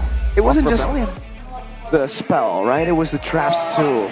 Aurora, Ferromis both open against Azaz, deciding to go for Lilia, deciding to go to Sprint instead of the Purify up against a comp with a lot of CC. But again, to be fair, against a Benedetta, I feel like if he went with the Purify, then Ryota is definitely looking for a chance to jump on him. Maybe that's where he was kind of thinking a bit of movement speed will help a lot there. But against the crowd control to begin with, especially without a front line, right? Eventually, Moreno is just standing there in flicker range. And when you're doing that against a Jawhead, especially against a Jawhead that's confident in the ejector play, that's what you get. Yep, look at that. The turrets and also the neutral objectives absolutely dominated by Rebellion Esports. 12k gold lead in 14 minutes. This is stuff you see from the #1 in the standings, like the Onyx Prime, ETR, the regular season, not in the playoffs though. But yeah, somehow Rebellion Esports just found the light, like the hope that they need to somehow go on in the season number 14. And whatever Cars or Coach Far is saying on the locker room, man, the pep talk is working. It is working. The fans too, by the way. Don't forget the fans. Absolutely, man. Every single time. I think was the biggest factor. I mean, they were getting pumped up in the drafts. When anything happens, they were just immediately on it. And if you look at the items here, 2 Queen's Wings for Luke and Super Ken there, they know that it's not about sustaining the damage, it's just about withstanding the burst initially. And even then, it just wasn't enough. I was thinking again that Luke was going to be put on something a bit tankier, or at least Key would be, because Rebellion, even their last ban in that game was the Hylas, right? If they had the Hylas, this might be a whole different game. The Hylas can just walk up, take the ejector, and eventually get out, right? Especially in the early game, it allows Bigetron some resemblance of control. But without that big beefy front line, it just wasn't possible. Damage to turret 192 for Bigetron Alpha. This kind of lineup, it really signifies how really dominant Rebellion Esports somehow pulled the reverse Uno card after what happened in game number 1. And we like you asked me like, what do you see in X-Win? I said, really, so far nothing. And somehow in this game, on the Jawhead, give him a hero and he performs. Absolutely, man. You just have to put him on a hero that's proactive, it seems, right? He definitely works better from Jawheads, you know, maybe even Grox at this point. It definitely fits the playstyle of X-Win a bit more than, say, a Tigreal that needs to wait, right? It's not really the main initiation tool, especially up against so much disengage that Bigetron Alpha already had in game 1. You just gotta hit him with the Caster Curse, bro. That's the solution. Yeah, just say nothing. Just say they're bad. Bigetron will get 2-1 here. Wait, what did you predict earlier in talent prediction? 2-0. Oh. 2-0. You predict 2-0 I see something coming, Mirko, and it's not good. Okay. What is it? The mirror curse might be real. The mirror curse has always been real, Sheffin. It's always been First very... time? But yeah, that's what happened in game number 2. We're gonna prepare ourselves for game number 3. It's surely gonna be very, very entertaining because Bigetron Alpha, this is a wake-up call from them. Finally, wake-up slap. You know, after game number 1, they need to make an adjustment. But we're gonna throw it to our host first, Bude Clara Mosta, because she has something to say to you.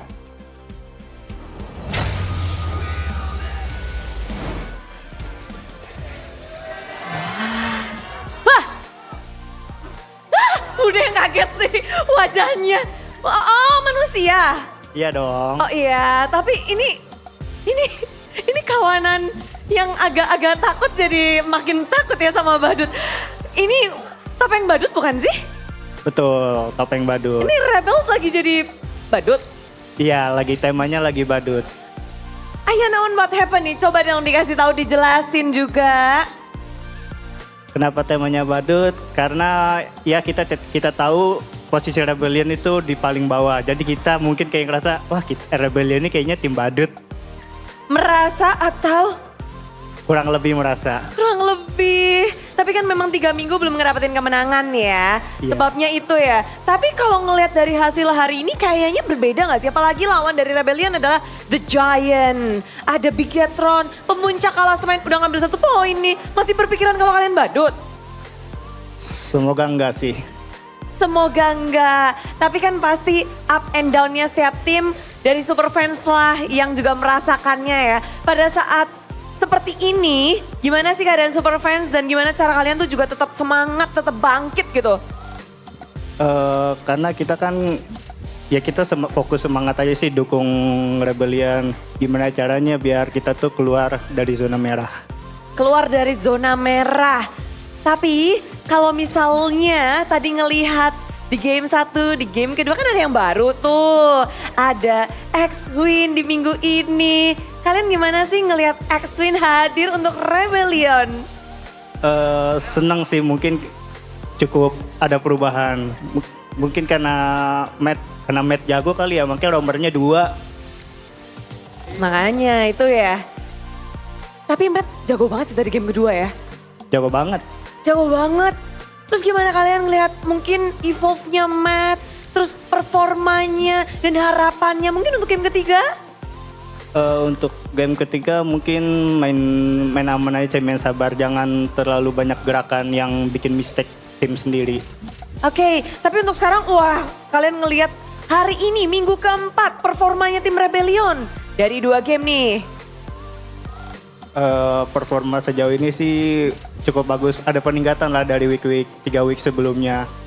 Yes, peningkatan sudah terlihat dan Bude juga akhirnya menyaksikan entrance dari Rebellion Esports. Kalian seneng gak sih kalau Rebellion tuh ada entrance gitu?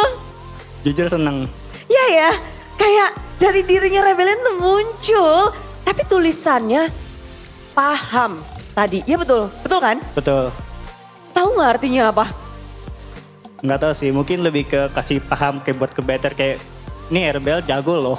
Wuhu, jago loh dan emang jago banget tadi di game yang kedua. Game pertama juga sempat susahan, game kedua mereka ngebalesin dan di game ketiga kita masih berharap-harap cemas. Tapi kalau dari Rebellion sendiri, ini tuh sekarang tema badut, tema selanjutnya apa tuh?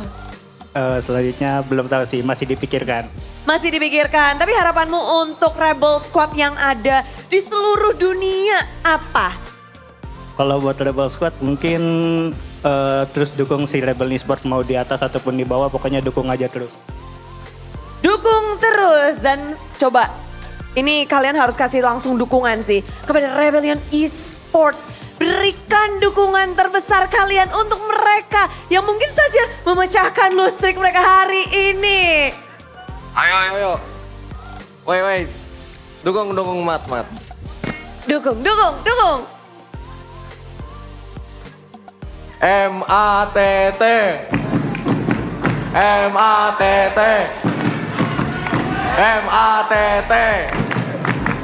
Goat Mat. Wow, itulah dia dukungan sudah bergulir. Langsung saja kita kembalikan ke caster. Siapa yang akan mendapatkan game ini?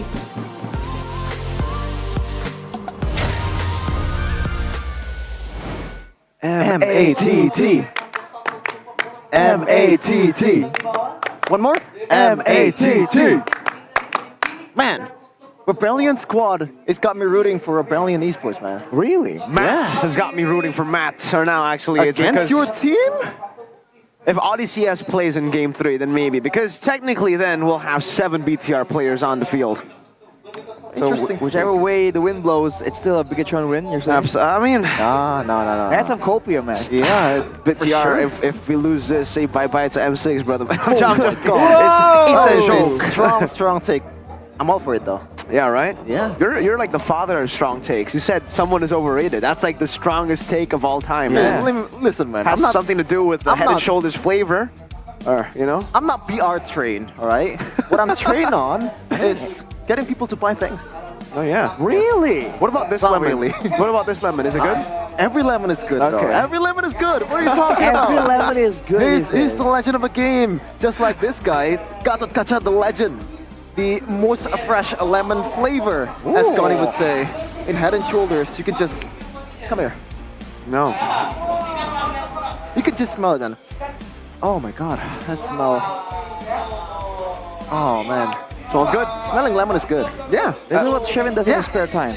For 100% dandruff and itchiness wiped out, you guys can go and protect your heads with Head and Shoulders. You can also protect your shoulders technically, because if you have dandruff, it doesn't just get on your head, it gets on your shoulders, and you see those disgusting white stuff on your shoulders. Definitely not something you want. Brother. There's also Arashi. a Tigreal version as well, and Tigreal has a really that's nice what I was hair. about to ask Arashi. Which one do you like most? The Tigreal or Eudora? Or the Gatot Kacha? I've always said I like the Tigreal one more. You guys want to know a spoiler for Deep Fam's match? Maybe in like the next 2 days? What?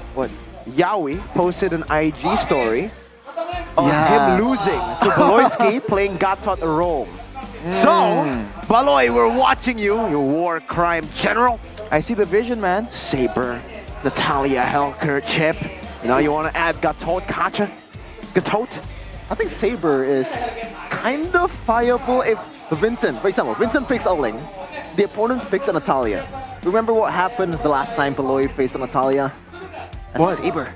Oh. It was banned away against him, by the way. Against RQ. Yeah. That was Naomi, yeah? Yeah. Oh, Taking it back to wow. season 12. 12, yeah, back when Naomi was still in the lineup. Those good times, man. Different time. Shout out to Min Coco, shout out to Zaya. Do you miss it? Do you miss it? Season 12 RQ? Oh, kind of. It was exciting in a different way, right? At every game, you're like, okay, are they good yet? Are they good yet? And like, oh, they are. And even though you're so hyped up by the game, it ends up being a question mark. Kind of like right now for Rebellion, for Bigatron. Okay. Oh man, whoa, they did it. Now the question still remains, right? Can Rebellion do it again? I thought you were gonna say you're still questioning RRQ at this point. I can't put words in my mouth, Shevin. No, like you're from RRQ. I thought it's still gonna be RRQ, but I'm happy that you're rooting for kind of like your enemy, Rebellion Esports. Who says I'm rooting for them? You're not? Not in particular, no. Okay. I didn't vote for Bigatron after all. So, I mean, in theory, the stats should reflect that Bigatron should win, but after that one game, you always get to questioning, right? How's the mental state?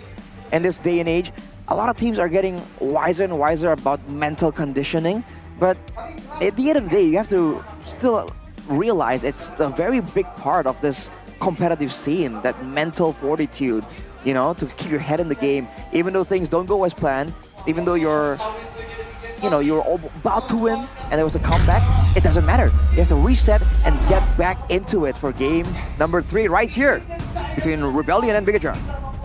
Okay, still the same bans. Sir, what's your generally command? with Your Fanny. team is picking. Ban for Coach Far. They didn't want to see the Super Ken special Fanny on the other side of the court. Now, Coach Rura, a lot of option on his hand. Usually it's gonna be a Zask. Roger is the usual standard picks at this point, but let's see though. If they want to go for Harith once again, no, it's gonna be Zask. Right. So 100% win rate for Zask this series, right? It was first picked by Bigatron, and then first picked by Rebellion, and then now first picked by Bigatron again. Oh, wow! Early Jawhead Benedetta.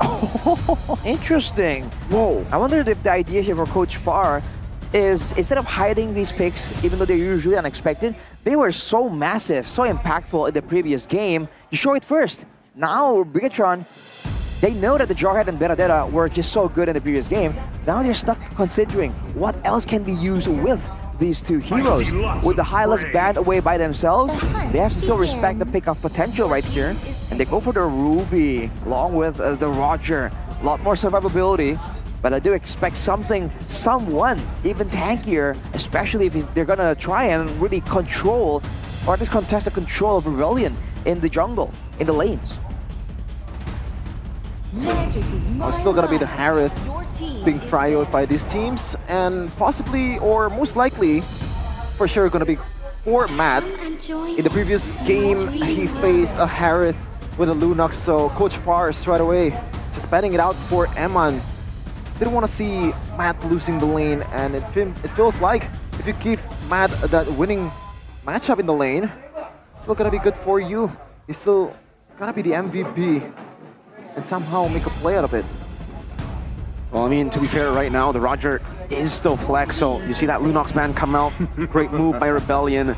Does seem like the Faramis will be taken out, though. As we know, the Faramis actually has been doing a whole lot of good against the Zask. That's why we kind of expected it to be picked up, too. It was either the Aurora or the Faramis, but both were ignored by Bigatron Alpha. They opted to go for Liliat. That ended up not playing into their favor.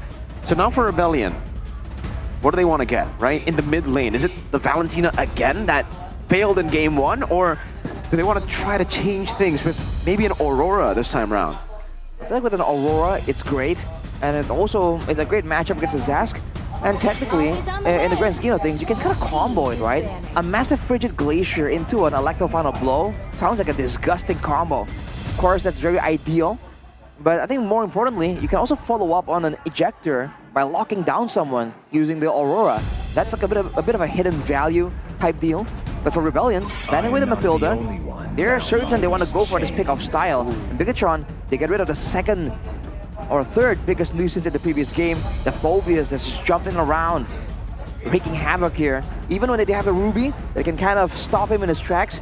She's gonna be hopping around a lot and giving this Phobias the Infernal Pursuit again and again. So great ban here from Bigatron. If you want to go for... Wait, the Benedetta can still technically be flex, but I feel like there's a reason Coach Far picked it in the first phase. That is for Ryota. It's working quite well in that game earlier. Not really the best KDA, but you can see in the eye test, it really worked out for this guy, Northway Assassins, but still gonna be that standard pick with a Terizla for cars. This is great, though, for Rebellion, right? Because the Terizla acts as a flex pick, too. We know that Swaylo can play it in mid lane. So we still don't know whether it's going to be going to the XP or mid. Safe choice would definitely be the XP, but we've seen it as a mid lane for Sway Low. So BTR, the question is now, where's the Roger going to go? Where's the Ruby going to go? They're going to have to answer these flex picks with the last 2 picks, rounding off the drafts. Kaja, and Carry, Beatrix. Wow, going old school. Season 11 vibes, man. Kaja and Beatrix. We haven't seen this combo a lot of times since season 14 for a reason. Now that kill pressure towards that Harry is gonna be huge, man. He has to play a bit more safely, knowing that he can't really get away from the Divine Judgment if you pick even a Purify. That's a pick of showdown. We haven't seen this kind of situation play out in a while. Kaja and Jawhead both attempting to find a pick-off with great burst damage follow-up. But I gotta say, when it comes down to the immediate follow-up, to the immediate demolish, you know, it's gonna be the Kaja, I think. The difference though, is the Jawhead can kind of go for attempts without using an ultimate. That's gonna be something that the Rebellion can use to their advantage. The frequency, the quantity over the quality, and now with an Aurora, a lot more ways to kind of stop the Kaja from dragging someone away too far from the team.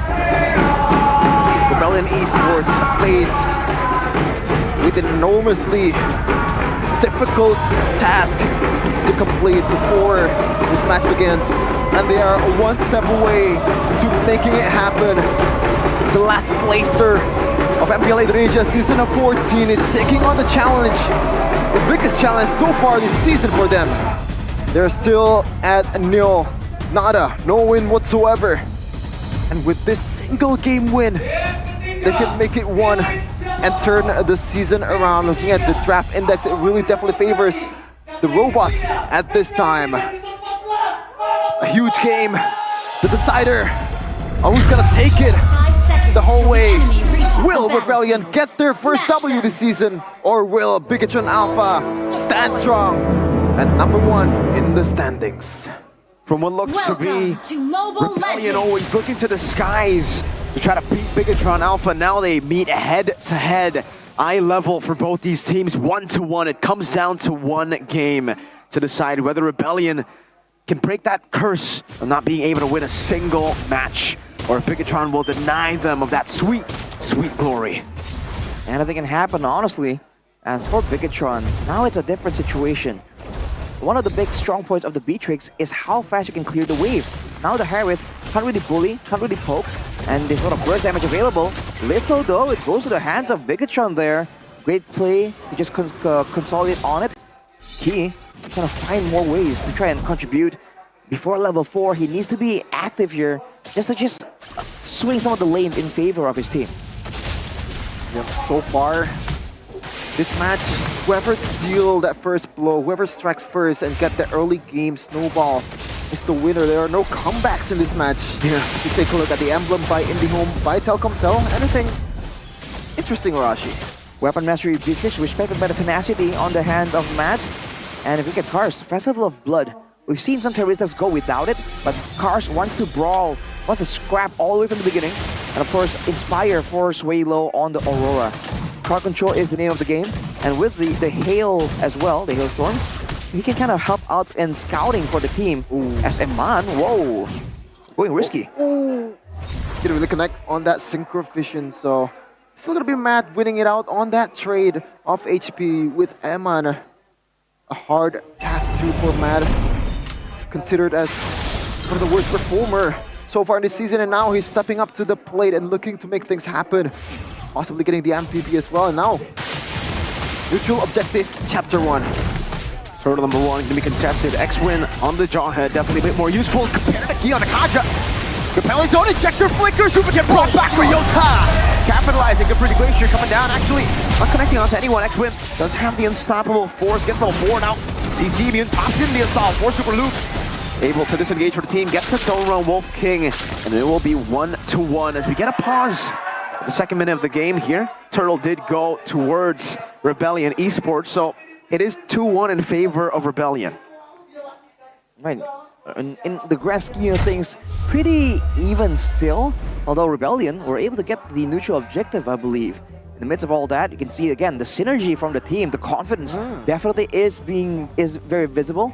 I'm impressed that for both teams though, they went for the fight immediately before the roamers hit level 4. And technically that kind of benefits the side of Rebellion. So maybe that's exactly why they kind of forced that situation onto Bigatron. You might be sad right now, we have a technical break, but you can enjoy your camping at home and finally eat your ice cream. Now, I'm not delusional anymore. But yeah, we're still troubleshooting the problem here, seeing what's wrong and what we need to fix to have a fair and a good match between these two. But just from the draft, Rashi, so it is still with that Benedetta and also Jawhead combo as we take a look at the replay earlier. By the way, this is kind of like game number 1, right? Super Luke final slash to a Tyrant's Revenge combo by Key. This time around, it's a penalty zone by Cars, comboed with a ejector from X-Win. So the XP lane and the roam are doing work in the first neutral objective. And again, the AoE, like I said, I like the final blow, Frigid Glacier. I think Bigatron were really trying to capitalize to try and punish Rebellion for sneaking away that turtle. But with the Frigid Glacier placed down, they're just forced to back away. No real way for them to kind of walk through all the damage without really getting punished for it themselves. So the early pressure you can see from the side of Rebellion definitely is there. But I want to see how Bigatron adjusts here with the clear. It comes to wave clear, especially with the Beatrix, that Golden can be a lot more active around the map, or maybe to even orchestrate some dives using the Zask. So I think Bigatron has to pick here if they want to really play for the EXP lane or the gold lane. And from there, then they can kind of, I don't know, survey the issue, right? See what Rebellion are doing and what kind of opportunities are, I don't know, allowed for them over there. And it seems like the issue has already been solved by Marshall Danang. Now we're back to the game for Bigatron Alpha and Rebellion Esports still 1-1 after that neutral objective battle. Nothing happened. We didn't really miss anything, which is a good thing for the viewers out there. Especially in a match of this magnitude, in the game, they can decide the result of the match. The last thing you want to do is miss out on some of the action. Supercan now with the Windtalker though, definitely an advantage. Oh, He though doesn't get it. Bit of a whiff there. Super Luke though wants to try again, getting the freeze. Those are some big resources burnt out. No Dominators to set, no flicker for Key. They did burn out Suelo's flicker too though. But still, great plays. A bit of a whiff from Key. Well, they're eyeing for an engage in the bottom lane. No, never mind. Next win, still scouting the area and trying to make things happen around the map. You gotta watch out for this, man. Once you hit level 4, Key becomes an immediate threat, especially for Matt. No Purify, no spells that can get him out from that combo. Ooh. And Eman, what? Wow. That is some confidence there, Rashi. It's confidence, it's also the necessity. If they want to try and combo a Divine Judgment into a straight pickoff, it's gonna be important to get it. Oh, Supercat! That's the ejector, Ken with Lycan form on the final blow to actually chase him down. The final slash is there, Lycan pounce coming out. Supercat assassinated. Good freeze out of Frigid Glacier, and Mon still able to gun them down. Now Suelo losing the passive, does another flicker, and Mon takes some more. Dominators are sent over to Cars. Matt still forced to run away, gets whipped down a bit. Moreno getting swung down by the hammer. Ryota takes it away, and Moreno has to submit to that. A good Divine Judgment to stop Matt in his tracks as it just rains from above with a Bennett's Rage. We're talking about the Sky Piercer and the requirement to have that burst damage. Immediately, Eman picks up 3 kills, getting the stacks onto that Sky Piercer. Is he a certified Sky Piercer abuser, Mirko, is the question. 1v2 though. Let's see, Unstoppable Force and the ejector. This might be the Sky Pierce shutdown. Arashi. Caster's Curse. Immediately after just bringing it up, it just happens all the time. But yes, you can see the burst potential for the set of Bigatron. It definitely relies on Eman kind of being safe though. Moreno is going to be more utility based in my opinion if this is how the game is going to play out. Looking at the items, War Axe for Super Luke, so he has sustainability, but he has to be careful about the burst damage potential.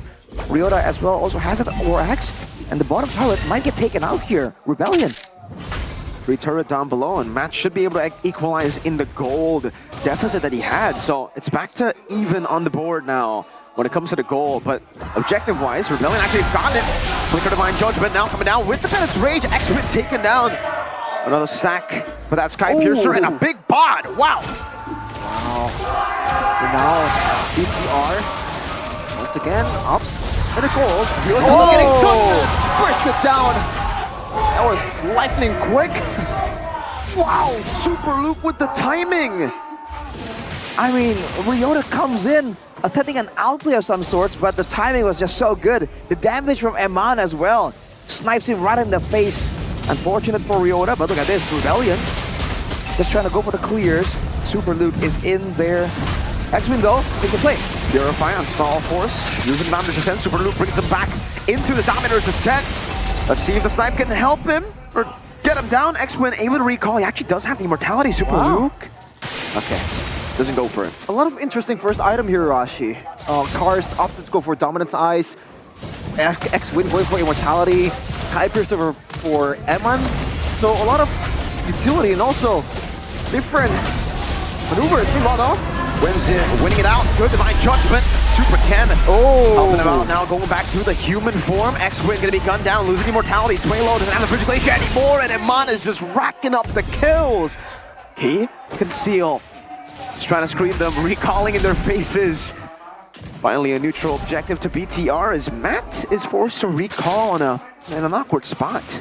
Oh, Super Ken spots way low, threatens it. Still going for the objectives. It's a great combo here from Bigatron. Throw the kills right in front of Eman and let his damage do the rest. Look at that damage though, that snipe Renner's apathy right to the side of Matt. And if that happens in a team fight, that's where you can see Super Ken immediately hop on that possibility. The combo here from Bigatron covering multiple bases from the draft.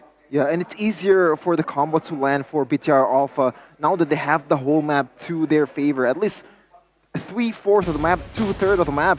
Because in a battle of Jawhead and Kaja, I feel like the one that wins is the one who owns the bush first, and Key is just everywhere, man. Divine Judgment, Bennett's Rage, Cars, DPZ, Frigid Glacier, Swaylo used the flicker. Luke caught in the midst of it all right now. Oh my God! Super Luke turns the fight around, and Eman just capitalizes on it. There's a reason here's a super in his name, because that is a super play. What a set, what an unfriended. What an insane play with that. Immediately Rebellion confined to the base. 2 members down as Bigatron siege down the base using the Renner. This time Dynamo Fendon only really connecting onto the minions there. Oh, sniped inside of his base! Nowhere is safe! Not against Eman, the Red Raider! There's a reason Beatrix is his most picked hero throughout his career, man. He is now 8-1-1 as a Beatrix, a hero, a gold laner that's not really in the meta compared to the other gold laner. He made it work, and that is also the courtesy of the El Momento 009 just serving all the dishes. Dropping dimes for BTR. No, not like this, Matt, no! Flicker Divine Judgment, despite the flicker response from Matt, he gets dragged back into the grenades. That's a statement, man. That's personal coming in from Bigatron. How are Rebellion supposed to sit there and try and deal with this? Even if Cars starts the front line, they kind of lose out. Now it's the exact opposite situation. Whenever Rebellion wants to walk up, nobody can really tank up the damage coming in from Eman. As we take a look at the replay right here. Oh man. Well, the fight is still happening on the bottom side. Cars getting bursted down, Swaylo baited out, getting baited to use the Frigid Glacier as Super Luke. Even without the Queen's Rings, by the way, not completed just yet, survives.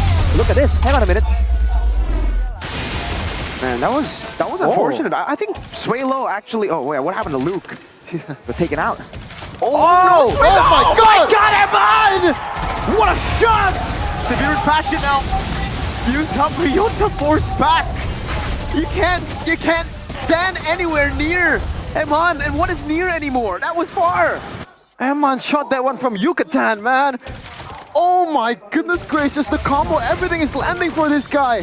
Gotta watch out for the Renner from now on, even though if you're a frontliner like a Cars. Oh man, Cars might be next to the top. He blocked Eman! The Red Raider continues to raid inside of the base. It does not matter. Ooh. Swaylo is gonna make a play though. Oh no, that's not the right angle to go for now. Good ejector over to Key, but again, Eman's gonna be free, hitting every single member down. That's a double kill for Eman. That's a triple kill for Eman. making a maniac and a savage with the 2 snipes he got earlier. BTR 11 minutes. Wow. They are definitely offended by what Rebellion brings to the table in game number 2. And they definitely gave them that understanding, kasih paham, in this game number 3. 10 minutes in game number 1, 11 in game number 3. Talk about damage control after what happened in the middle of the match. Talk about flipping the script from being the hunted to being the hunter, the raider.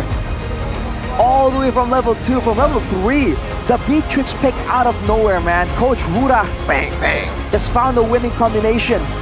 They didn't even push the Lord in that final sequence. They just stood there and took pot shots at the members of Rebellion, and they could do nothing but take it. I mean, you don't really need the Lord when you can have someone that can hit it. From the Philippines, man. He shot that one from Manila, and it landed. Manila? Yeah. To the members of Rebellion Esports, let's take a look at it once again. This is Cars, though. This is the frontliner, a hero that supposedly have a passive of damage reduction. And against a sky-piercing Emon, what can you do? He got two snipes before this, right? Like he got one on Sway Low and then he got one on the Turizla and then he got a triple kill here. So it's like, gee, man, calm down, brother. We know you're good.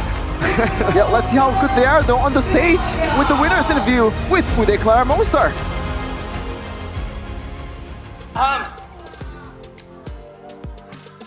Paham. Apa yang harus kita pahami dari game tadi dan match tadi? Cuma ada satu kata yang bisa menjelaskan match tadi. Paham. Paham semuanya? Paham. Jujur, Bunda agak bingung ya di sini. Tapi oke.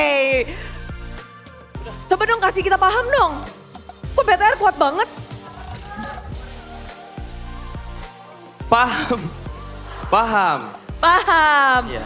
Oke, ya jelasin dong biar kita lebih paham lagi nih. Tadi menang tapi 2-1. Apa yang membuat kalian kesulitan di game kedua? Lunox King Matt. Lunox dari King Matt. Respect. Respect. Sehingga nggak nomor, jangan kasih Lunox berarti nih, notes. Iya, jangan. Kita paham. Lunox King Matt, paham. Intinya paham. Kita paham. Kita paham. Tapi mungkin yang paling paham Eman ya? Eman kurang paham kayak makanya kalah. Ngomong. Eman.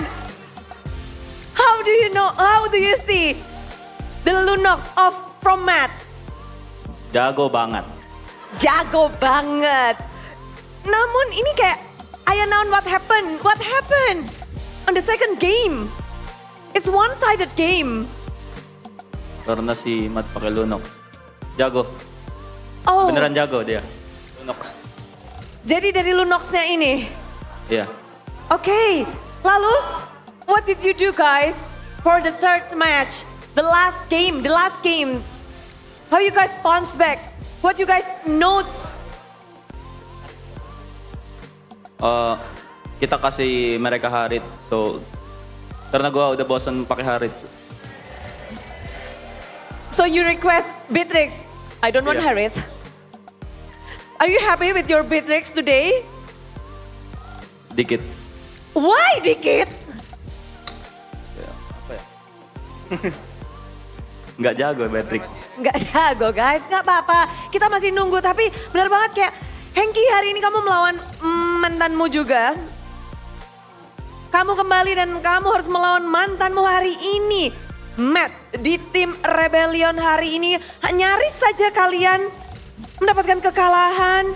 Dan pada akhirnya Rebellion lah yang gagal untuk memecahkan dari lustrik mereka. Bagaimana sih kamu menghadapi match hari ini? Seru sih karena game 2 kita dikasih paham kan, jadinya game 3 kita mencoba buat improve lah. Buat menangin game 3. Oke, dan kalau kemenangan game ketiga itu kamu main mata sama Luke. Bagaimana tadi itu game ketiga? Apa yang kalian rencanakan di game ketiga? Katanya Hengki kena mental sama X-Win. Oh. Grogi dia Bude. Benar juga. Dia grogi loh next win katanya.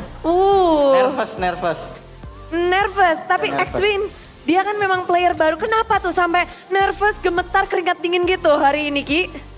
Karena dia jago, jadinya aku nervous aja. Wow. Apakah dia berbeda dari rom-rom yang lain? Berbeda sih, sering-seringin aja. Kasih jam terbang buat X-Win.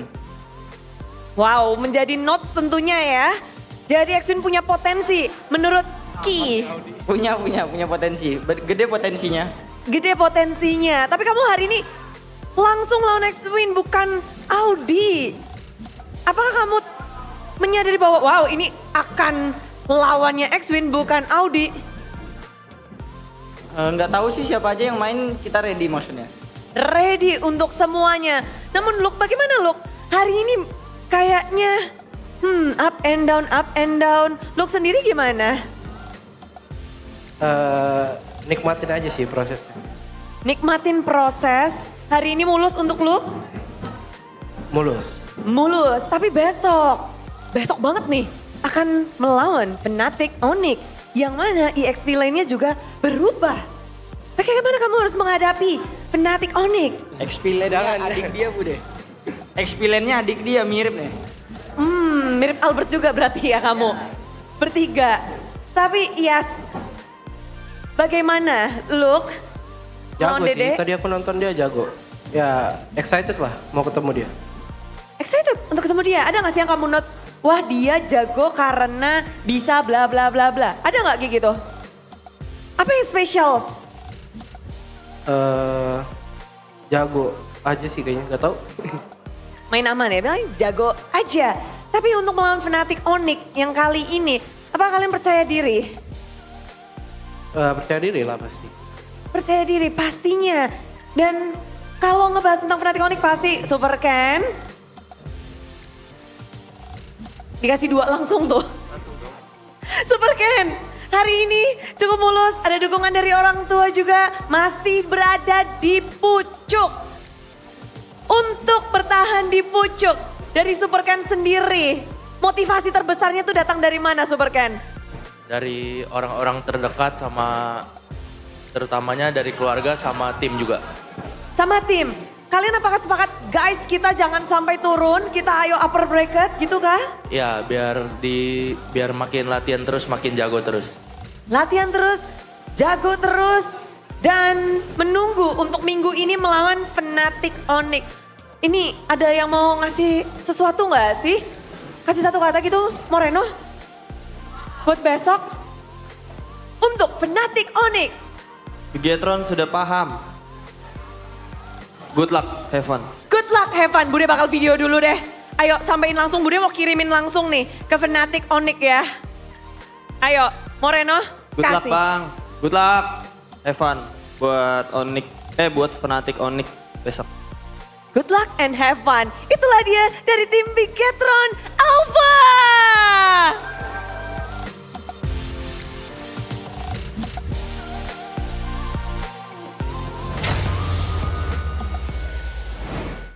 We're just smiling at Mirko. Great interview, honestly. I like that was fun. Bigetron finally learning something from their past interviews, being too similar to Onyx. They also learned something from game number 2 and finally, get the gas pedal going, man. Winning the game in game number 1 in 10 minutes, game number 3 in 11 minutes. So we have 3 one-sided games in a row in this match, something that we really didn't see coming before we saw this match. As you can see here, the highlight from the game earlier, some of the moments, and this is super banded super Luke. Yep, the super Luke was anger. Surviving on the Ruby, making the plays happen.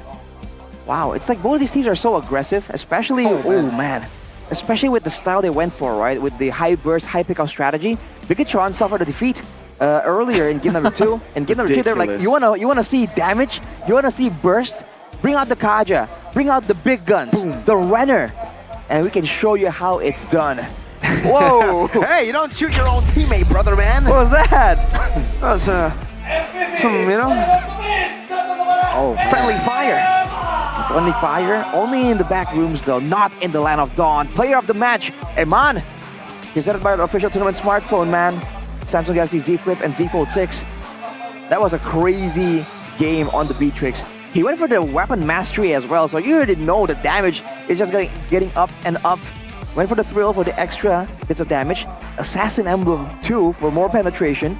And with the Sky Piercer, then the BOD, then the Malefic War, it just goes from bad to worse for Rebellion. And even in the end, he still goes for the Has Claws, just so he can just stick around and actually be a player in the BPS section. Let's look at the player of the match highlight here by our official sponsor UBS Gold. See the cars, tries to make the plays happen. And in the early game, it's a bit difficult, right? When your roamers aren't level 4, he was unable to go for a big Divine Judgment play. But even then still, Bigatron with the spacing, with the back and forth, was able to actually kind of equalize. All things considered though, this is where it begins, man. Divine Judgment into a Bandit's Rage, into a Nibiru's Passion. No bullet saved there for the artillery. And Ryota, we talked about his big outplay with the eye for an eye. Never again, says Bigatron. And from there, it's a downward spiral, man. Even Sway Low tries to adjust, tries to find ways to stop this, but they lack the damage there to go in for Super Luke, and they should have known. When you go for Luke, you better make sure he does not get back up, because he's gonna come back swinging. And afterwards, it's just a bullying game, man. X-Ray and Super Luke. Oh, oof, this is what happened off Oh yeah. The replay. Exactly it. And from there, don't need to push the Lord. Just stick around. God. Go for target practice. Just keep sniping him down one by one. Yeah, this one is just way too late.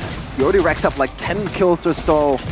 And a snowballing Beatrix is something you don't want to see, man. That Has Claws can pretty much make you survive any kind of engage, and there is no engage to him whatsoever. I think at this point he could have gone for Heptasis. We're gonna see here the golden moment, the combos of what happened in that match. Gua OTW kan. Lagi dia kan. OTW gua. Nice kan. Nice. Ayo boy, mau fight. Oh ya, target tigril. Lihat. Lu ini boy. Geser tuh. Fanny-nya retri lagi. Gua tahan skill 2 guys. Gua tahan skill 2. Valen. Kokop. Kan lu freeze kan? Iya, gua freeze. Lihat si gendut guys. Aman gua, aman. Backup. Gas. Target. Perang. Target tigril. Habis tigril Ruby. Gak kena ulti gua ya. Tigril dulu ya. Nice one. Ruby flicker. Man, jangan. Ayo siap. Tarik. Gua TW. Aduh, udah. Flicker dia. Apa itu? Lihat si gendut guys. Lihat dulu boy. Aman Dut. Ini boy, dua boy. Thank you. Siapa nama kamu? Thank you. X-Win. Makasih X-Win. Makasih.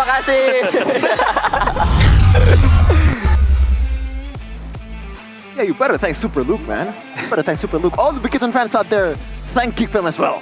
Oh, I'm thankful. I'm thankful all the way from the start, man. When we got Luke, it was... And not just Luke, remember, we got Wura as well. So, I mean, Bigatron and Geek Fam, we go way back. But yeah, we're taking a look at the emblems and also the statistics of that game. Marashi, 11 minutes, 11:04. Before it was 10:02, 10:03, something like that.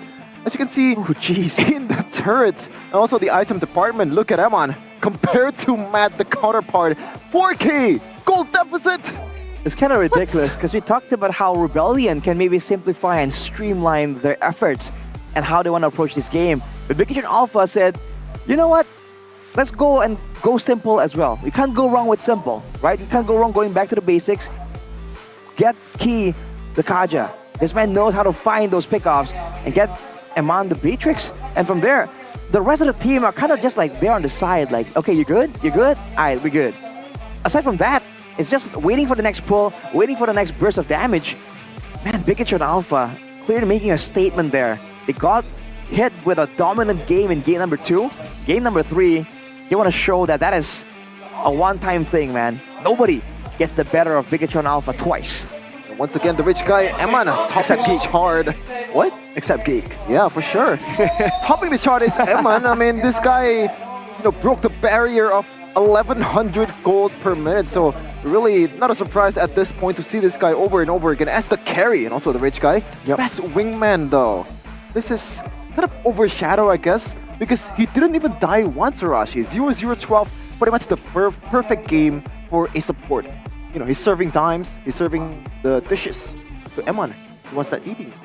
And there's just not a lot of ways for Rebellion to really find Key and focus him down. Whenever the fight really begins, either they let go and accept the fact that they just lost one member to the whole combo, or they dive in to try and get Eman, to try and get to Moreno and Super Ken. So Key, not really the tankiest of heroes on the Kaja, but because everyone else deserves so much more attention compared to just the quote-unquote roamer that has already used the big ultimate, allows him to be a lot more aggressive and to stick around. Even after the Divine Judgment is finished, has finished channeling, he just sticks around there and just does extra bits of damage. Great understanding of focus, of targeting. And that's exactly what they were talking about when they were in the comms, right? Yo, remember, targeting, bro, targeting. It's so important. It shows that they know the importance of it when they're the ones targeting, also understanding your opponent's targeting as well. What happened to the M6 thing? Are you on board with M6 again? Yeah. Oh. Okay. I mean, they've just proven it. Takes that much, you know. It takes 11 minutes to change someone's mind. But Nothing changes. Oh, look. We got an audience highlight here. Not yet scored points. What does RBL need to do to achieve their first win? Thank you to at MYSKR. Quickly adjust the strategy again and set good targeting once more. It's all about the targeting, huh? I think that's Emon's thing in game number 3. Yeah, I think that's why you need to try to replicate it, right? Like the targeting as well, and obviously the strategy, because we got a glimpse of what Rebellion can do. Game number 2, they can actually get a really, really good draft in. So if they can consistently get that with their players performing the way they did in game 2 as well, then hey man, Matt's on the Lunox. Even Iman was like, yo, this guy's good. He's really good on the Lunox. He was giving him props there in the interview, like, for real. I ain't kidding. This guy's actually good, right? Which is why we made sure that we put him on the Harith, right? It's all planned. Showing again, right? It's not just about banning and prio picking. It's also about just mind gaming, right? Hey, this is a juicy hero right here. Do you want to pick it up, or do you want to go with something a bit more unusual, even though it might benefit you? And right now, with the pursuit of consistency, the pursuit of improvement, a lot of people will go for the safe option, right? Teams like Bigatron right here, then maybe in a way has the luxury of experimenting, of bringing out a crazy draft, crazy hero, or even having the guts to just bring in a hero that's not in the meta right here. I think these are the teams that are really scary because you never know when's the next play. Let's see though, with the losers interview of Rebellion Esports with Bude Clara Mongstar. Bersama dengan Matt. Aduh Matt, akhirnya ya kita bisa ngobrol. Sayang sekali bukan di atas panggung, namun di sini. Ini, aduh, 3 minggu plus hari pertama minggu yang keempat. Masih gagal ngedapetin match. Apa yang terjadi dengan Rebellion, Matt? What happened? Kalau masalah sih paling masalah nggak ada sih, emang kitanya aja mainnya emang semua lagi kurang aja sih. Permainan kurang, latihannya harus lebih banyak kah atau kalau dari Bude baca-baca chemistry-nya kurang nih, banyak yang ngomong kayak gitu. Bukan ini MATT. Salah. Kalau MATT itu lagi jadi favorit banyak orang. Favorit kali. Favorit serius. Tapi ya kan chemistry dari tiap timnya terlihat nggak satu suara. Bagaimana kamu melihat hal itu? Udah satu suara, chemistry sudah dapat? Belum sih. Chemistry masih on progress? Iya. Lalu, habis itu apalagi nih? Kayak kita ngelihat hari ini kok nggak ada Moskovnya Matt. MATT, Moskovnya kemana? Kayaknya tim trauma sih sama Moskov aku. Tim aku trauma sama Moskov. Jadi ngasih ke Eman. Tapi enggak sih, kita ngelihat bahwa full hero Matt banyak kan sebenarnya? Sebenarnya lebih ikut aja sih. Coachnya mau main apa, aku tinggal main aja. Selalu siap, Matt? Siap. Ya. Sekarang kan ini lumayan berat ya untuk kalian sampai minggu ini. Awal minggu tapi kalian melawan The Giant dari tim Bigatron sendiri. Kalian udah bisa nyuri poin tadi di game kedua. Apa itu yang kalian lakukan di game kedua? Hoki kan? Hoki Bude? Yeah, enggak. Semua orang bilang kamu jago, Matt. Banyak banget, bahkan Eman mengakui, Lunox, Matt, jago sekali. Apakah kamu akan menggunakan Lunox terus kuncinya? Enggak, tadi game 2 tim aku aja sih yang jago. Aku main-main aja sih.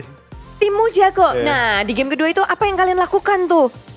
Mungkin lebih lepas aja sih, karena ada player baru juga kan, satu orang. Mungkin game 1 masih grogi, game 2 lebih lepas aja sih semuanya. Bermain lepas. Iya. Jadi kadang mungkin bisa dibilang di game-game lainnya kalian mainnya tuh nggak lepas. Mungkin sama emang sampai sekarang juga emang masih kurang sih kita mainnya. Jadi harus lebih improve aja. Harus lebih improve. Iya. Playoff. Slotnya cuma 6, ada 9 tim. Untuk keadaan tim masih pastinya pengen dong. Iya, betul. Masih berusaha dong. Iya. Nextnya akan melawan tim EVOS. Iya. 2 biru bertemu. Keadaannya lagi sama-sama tertatih-tatih. Bagaimana kalian mempersiapkan diri untuk menjadi lebih baik daripada EVOS untuk next match-nya? Kalau buat persiapan sih paling pastinya setiap kita kalah kita pasti persiapan kita lebih buat ke depannya sih. Cuman kalau buat itu persiapan mungkin coach yang atur. Coach yang atur? Iya. Berbenah diri sudah? Iya. Tiap minggunya bisa dibilang. Tapi dari Matt sendiri, apa yang Matt lakukan untuk diri sendiri, Matt? Lebih pede aja sih sama diri sendiri. Coba lebih main lepas aja lah. Bermain lepas untuk Matt dan terus percaya diri. Namun kan kita tahu sendiri ya, sekarang di MPL tuh banyak banget regenerasi, perubahan. Kamu gimana sih ngeliat mungkin tim-tim lain gitu? Mungkin apa kalian merasa bahwa, wah ini timku sebenarnya udah cukup kuat, tapi tim-tim lain juga kuat banget. Atau bagaimana Matt kamu ngeliat dari kompetitifnya tim-tim MPL? Bagus sih, kayak banyak banget player dari MDL yang naik kayak langsung perform juga. Terus kalau dibilang agak tim lain dibanding tim kita, mungkin emang tim lain lebih kuat, cuman kita ngestak atau enggak bisa dibilang lagi lebih menurun aja sih. Menurun, tapi kita menantikan kalian untuk naik atas. Matt, banyak banget nih yang di sini menyerukan nama MATT. Nah, ada yang mau kamu sampaikan nggak sih untuk semuanya nih yang ngedukung kamu juga dari Rebel Squad dan mungkin dari super fans yang menyerukan nama MATT di mana-mana? Buat yang dukung, makasih banyak udah dukung aku sampai sekarang. Sorry juga belum bisa kasih menang. Terus buat yang hujat ya nggak apa-apa sih. Nggak gimana peduli juga. Jadi motivasi? Jadi motivasi ya. Jadi motivasi, tapi good luck Matt untuk memecahkan lustriknya. Kita akan bersama-sama untuk menyerukan MATT. Castle, back to you, MATT. Castle.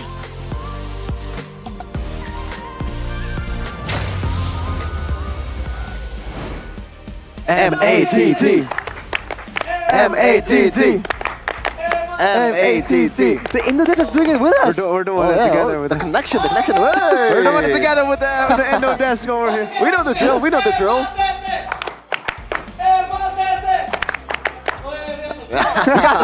got the sync together with the Indo Dash. I don't know if you guys can hear from the speakers there, but hey, we're doing the same thing. MATT. Let's hope he gains confidence as well, because obviously the first 5 losses has hit him real hard, right? I mean, most people have been blaming him. It's not entirely been his fault. It's the whole team's fault. He said it in an interview as well.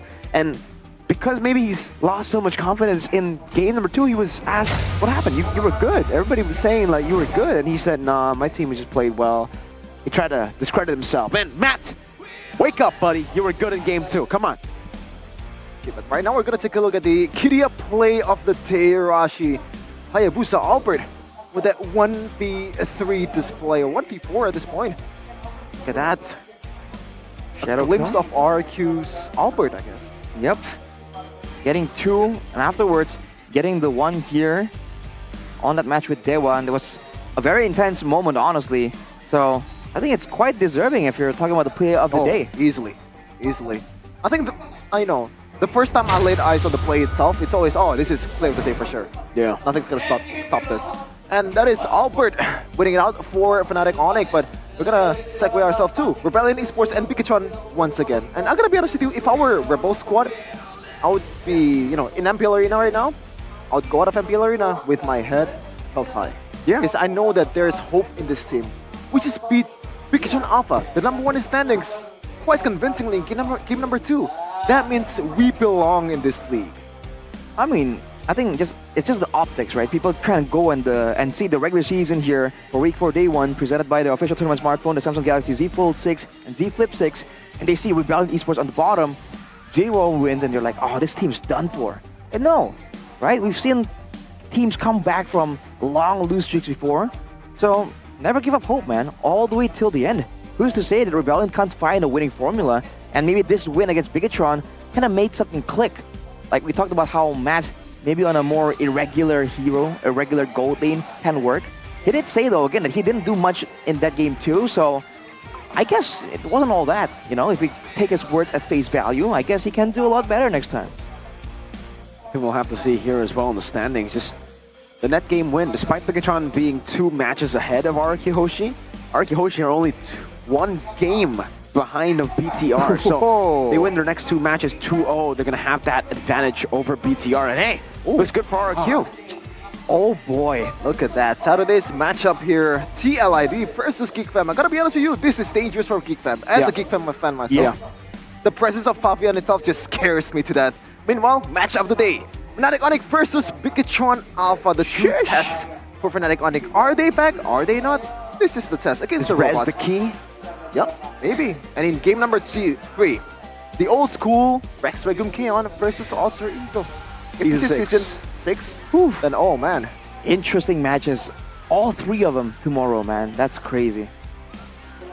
As crazy as you going to MPL Indonesia Arena itself. You can buy it in MPL Indonesia website here from 9th of August to 6th of October. Use the GoPay app itself to use 10% or to get 10% discount and also 10k GoPay coins cashback. The quota is limited, so what are you waiting for? Go ahead, check it out right now. I think tomorrow's already sold out, right? I think so. For the Fnatic Onyx versus BTR match, it is sold out. But hey, you guys can go get some matches for Sunday or even the next few weeks. I have a solution though. All right. You want to get it as soon as possible, okay? You need the prime internet, the #1, the tier 1 internet in IndyHome. Don't let your rank drop just because of lag or miss out on MPL Indonesia tickets. Experience gaming with fast and stable connections from IndyHome Paket G2 #1 for the low price of 375k rupiah. You get 100 megabyte per second. Oh man, you know, for 375,000 IDR, that is a good deal. You guys should go. That's a steal. That is a steal deal. TSL.id/nacional if you guys want to check it out, or you guys can just subscribe on My Telkomsel, the app that you can find in any of the stores. As easy as that. And just like that, you can get great internet, and even if you don't get the tickets, right, then you can actually watch it without, interruptions. Okay? Can you imagine? Oh, TFI's breaking out, and then you start buffering. It's like, oh, dude, no way. Can't relate, man. And imagine having to settle for 36p, for 80p. No, IndyHome ain't all that. No. IndyHome is not, it's not about that. Yeah, exactly. It's not about that. And definitely, if you guys want to add more value to your life, you already have the tickets for MPL ID. You have, obviously, the great connection to watch MPL ID. Go ahead and download GoPay, because you guys out there, I know sometimes as a gamer, it could get a little bit expensive. This is an expensive hobby we got, so might as well get more value with it. Whenever you make these purchases, whether it be, whatever you want to buy online or in-game items, you guys can get a cashback worth up to a lot of GoPay coins. There are a lot of promos as well that you guys can check out, because we have a specific promo happening in MPL Indonesia. Yeah, for all of you guys that's attending the match itself in MPL Arena, you can join the activity to play a brawl match with pro players. Imagine playing Brawl with Lemon. It's super easy. Download and register the GoPay app on your phone. Then, head straight to the GoPay booth at the MPL Arena. Participate in the lucky draw for a chance to win a golden ticket. That would get you to play a brawl match with pro players. This activity will take place every even week of MPL Indonesia Season 14. All right. What's even, Arashi? It's the opposite of odd. Yeah, it's like, the 2, 4, 6. Yeah. So why did you mention Lemon there, Shepard? Yeah. Just curious. Well, because Lemon won't actually be there. It's active players. Oh, you're right. But what did Lemon come to your mind? Is it because he's kind of hyped? Well, he's got really good drip with the Erigo stuff we have here. Oh. Lemon on Erigo. Wow. That's very, very cool. The best merch in the business. You can see there. I already repeated it over and over again. I really like just the simple me too. black tee on the left. And also, look at the print on the right. That looks sick as hell. It's very detailed, by the way. It's a dragon, right? We've seen it. We've That's seen the it. bottom. That's the bottom that we have, you know, on Exactly. stage everywhere. You know, those two. These things, yeah. These right here. There you go, wherever you go. And while you're already, you know, dripping out in your new fit, get some new glasses while you're at it. You guys got to see yourself in the mirror, you know, and sometimes it does get hard, especially with eyes like these and eyes like those and eyes like the man in the middle here. But Sheffin, he's always struggled to find good glasses. He always looks like a nerd whenever he wears the glasses. I'll tell you what, Saturdays, you look like a Chad even with glasses. Will I pull women? Yeah. Really? Yeah, why not? Wow. That's why Saturdays is here to help you, Sheffin. Yeah. It can be CITB every day. This eyewear is the secret weapon and also the sacred really secret weapon anymore. for We've told you. dominating the battlefield. Available at www.saturdays.com and all Saturday stores. Stay up to date by following our social media at saturdays.lifestyle on Instagram and also TikTok. We have something new coming in for season 14. That's why I didn't bring my glasses because I knew that Saturdays got me. Exactly, man. All you need to do is, you know, check out the website or me and Arashi, actually, we were out the other day in a mall and we saw the Saturday store. We just decided to go in, you know, look around the glasses. And if you guys want to check out some in-game activities too, you guys can get the free skin with the Youth Fair, exciting events. With a sneak peek, you guys can get the Sylvana painted skin, Classroom Glam. Oh, Sylvana. Are you a Sylvana user, Rashi? Sylvana mid lane? On occasion, not mid lane though. I think more on EXP. Oh. You get that skin, right? And an animated avatar border, a battle emote, and much more, man. All for free. Free? It's all about free just charge? Exactly. Getting in the game, no charge, playing it out, and get the no reward. money sent over, None. no transaction. I know you're eager to just go pay, Mirko, but no, not necessary. Mobile Legends got us, bro. Yep, they really got us, man, because all the events that's in the game right now, epic skins for free. We're entering phase number 4. Game of the year. Phase number 4, and also collector skin for free. Mobile esports game of the year. Enough said, bro. Yeah. We're celebrating our 10th anniversary to 4 Muton games. You can log in now and get epic skins for free, including Nana, Mecha Baby, and also Moskov Blood Spear. If you're gonna be like Matt playing Moskov in MPL, use that skin. Throw those spears. It's gonna enhance your skills. And Arashi, you're a mid lane user. Do you use Nana? I am still a mid lane user. Do you like Nana? Yes, and I have that skin as well. The Mecha Baby Nana skin. Been great.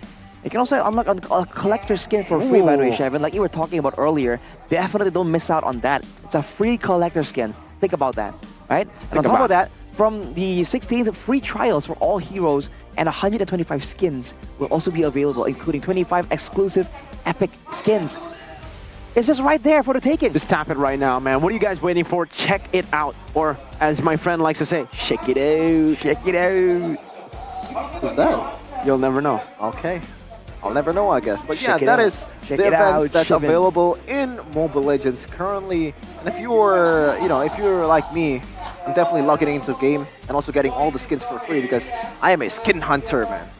I love the skins. I love all skins. I see. Any color. Okay. Okay. Any variants. Okay. All right. Well, thanks for making that known, Shevin. That's definitely great news for a lot of people. Sorry, I just need to, play around with my Samsung Z Flip real quick. Just to flex on you dudes. If you guys don't have it still.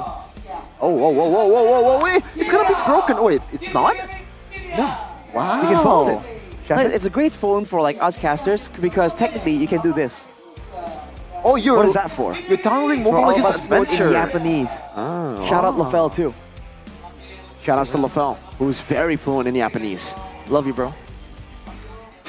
Well, we got upcoming match here for Bigtron Alpha, obviously. As we said earlier, Fnatic Onyx versus BTR. And then that's it. These are the only matches left for the first leg. So after these 2 matches, we are done for the first leg. And then I guess we're going to have to see who becomes the half-season champion.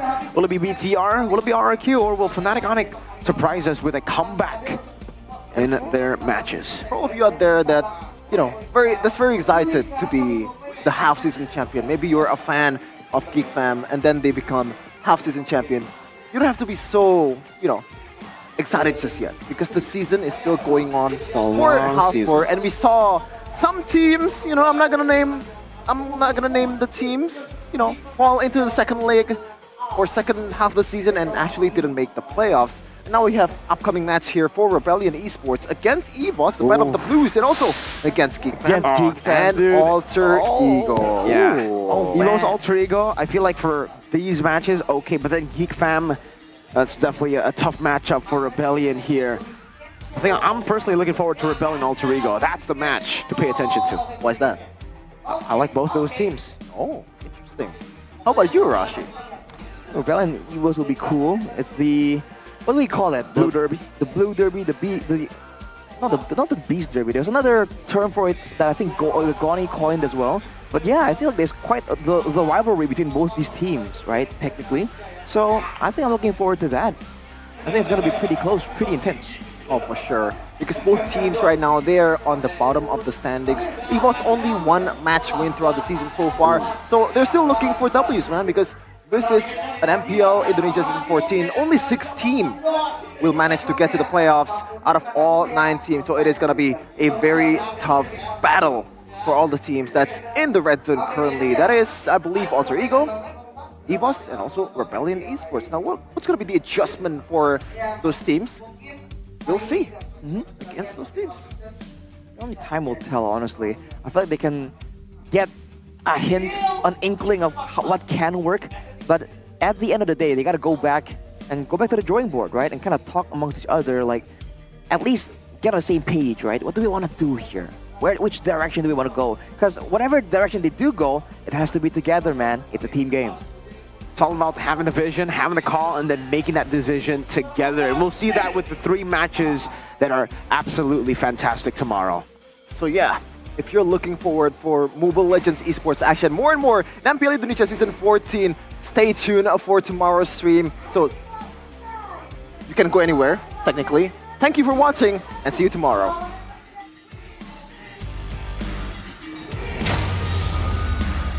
Untuk tim Rebellion dan menandakan bahwa tim Bigetron mereka masih sangat kuat dan menduduki posisi teratas, posisi pucuk yang dingin dan sungguh memukau.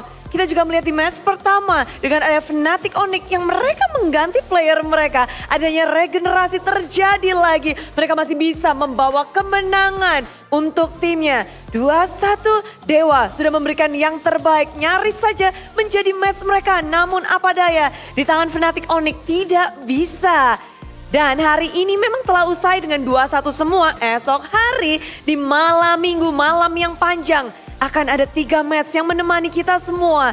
Bersama-sama kita akan saksikan ada match of the day dengan adanya tim-tim yang benar-benar lagi solid-solidnya. Ditambah pula The Giants pun hadir untuk berhadapan satu sama lain. Kita akan saksikan seperti apa tim-tim untuk berkembang dan berprestasi di minggu yang keempat.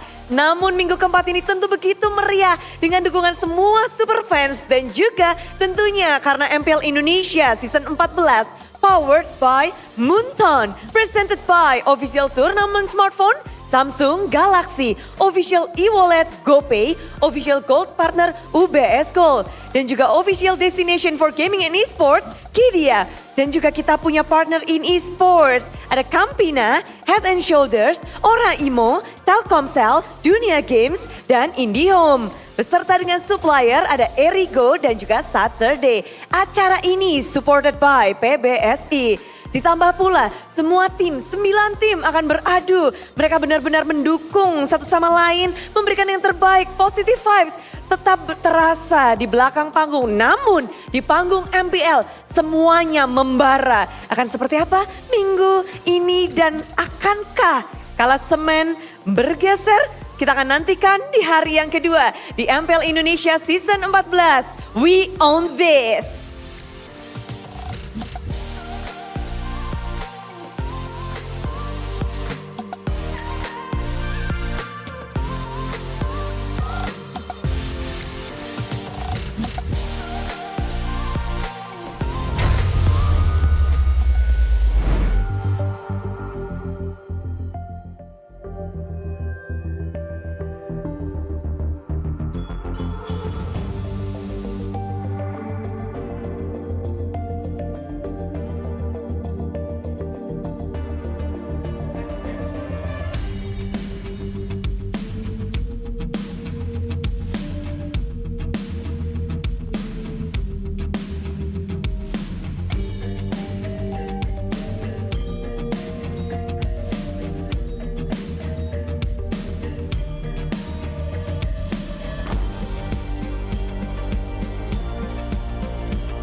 terus berlari.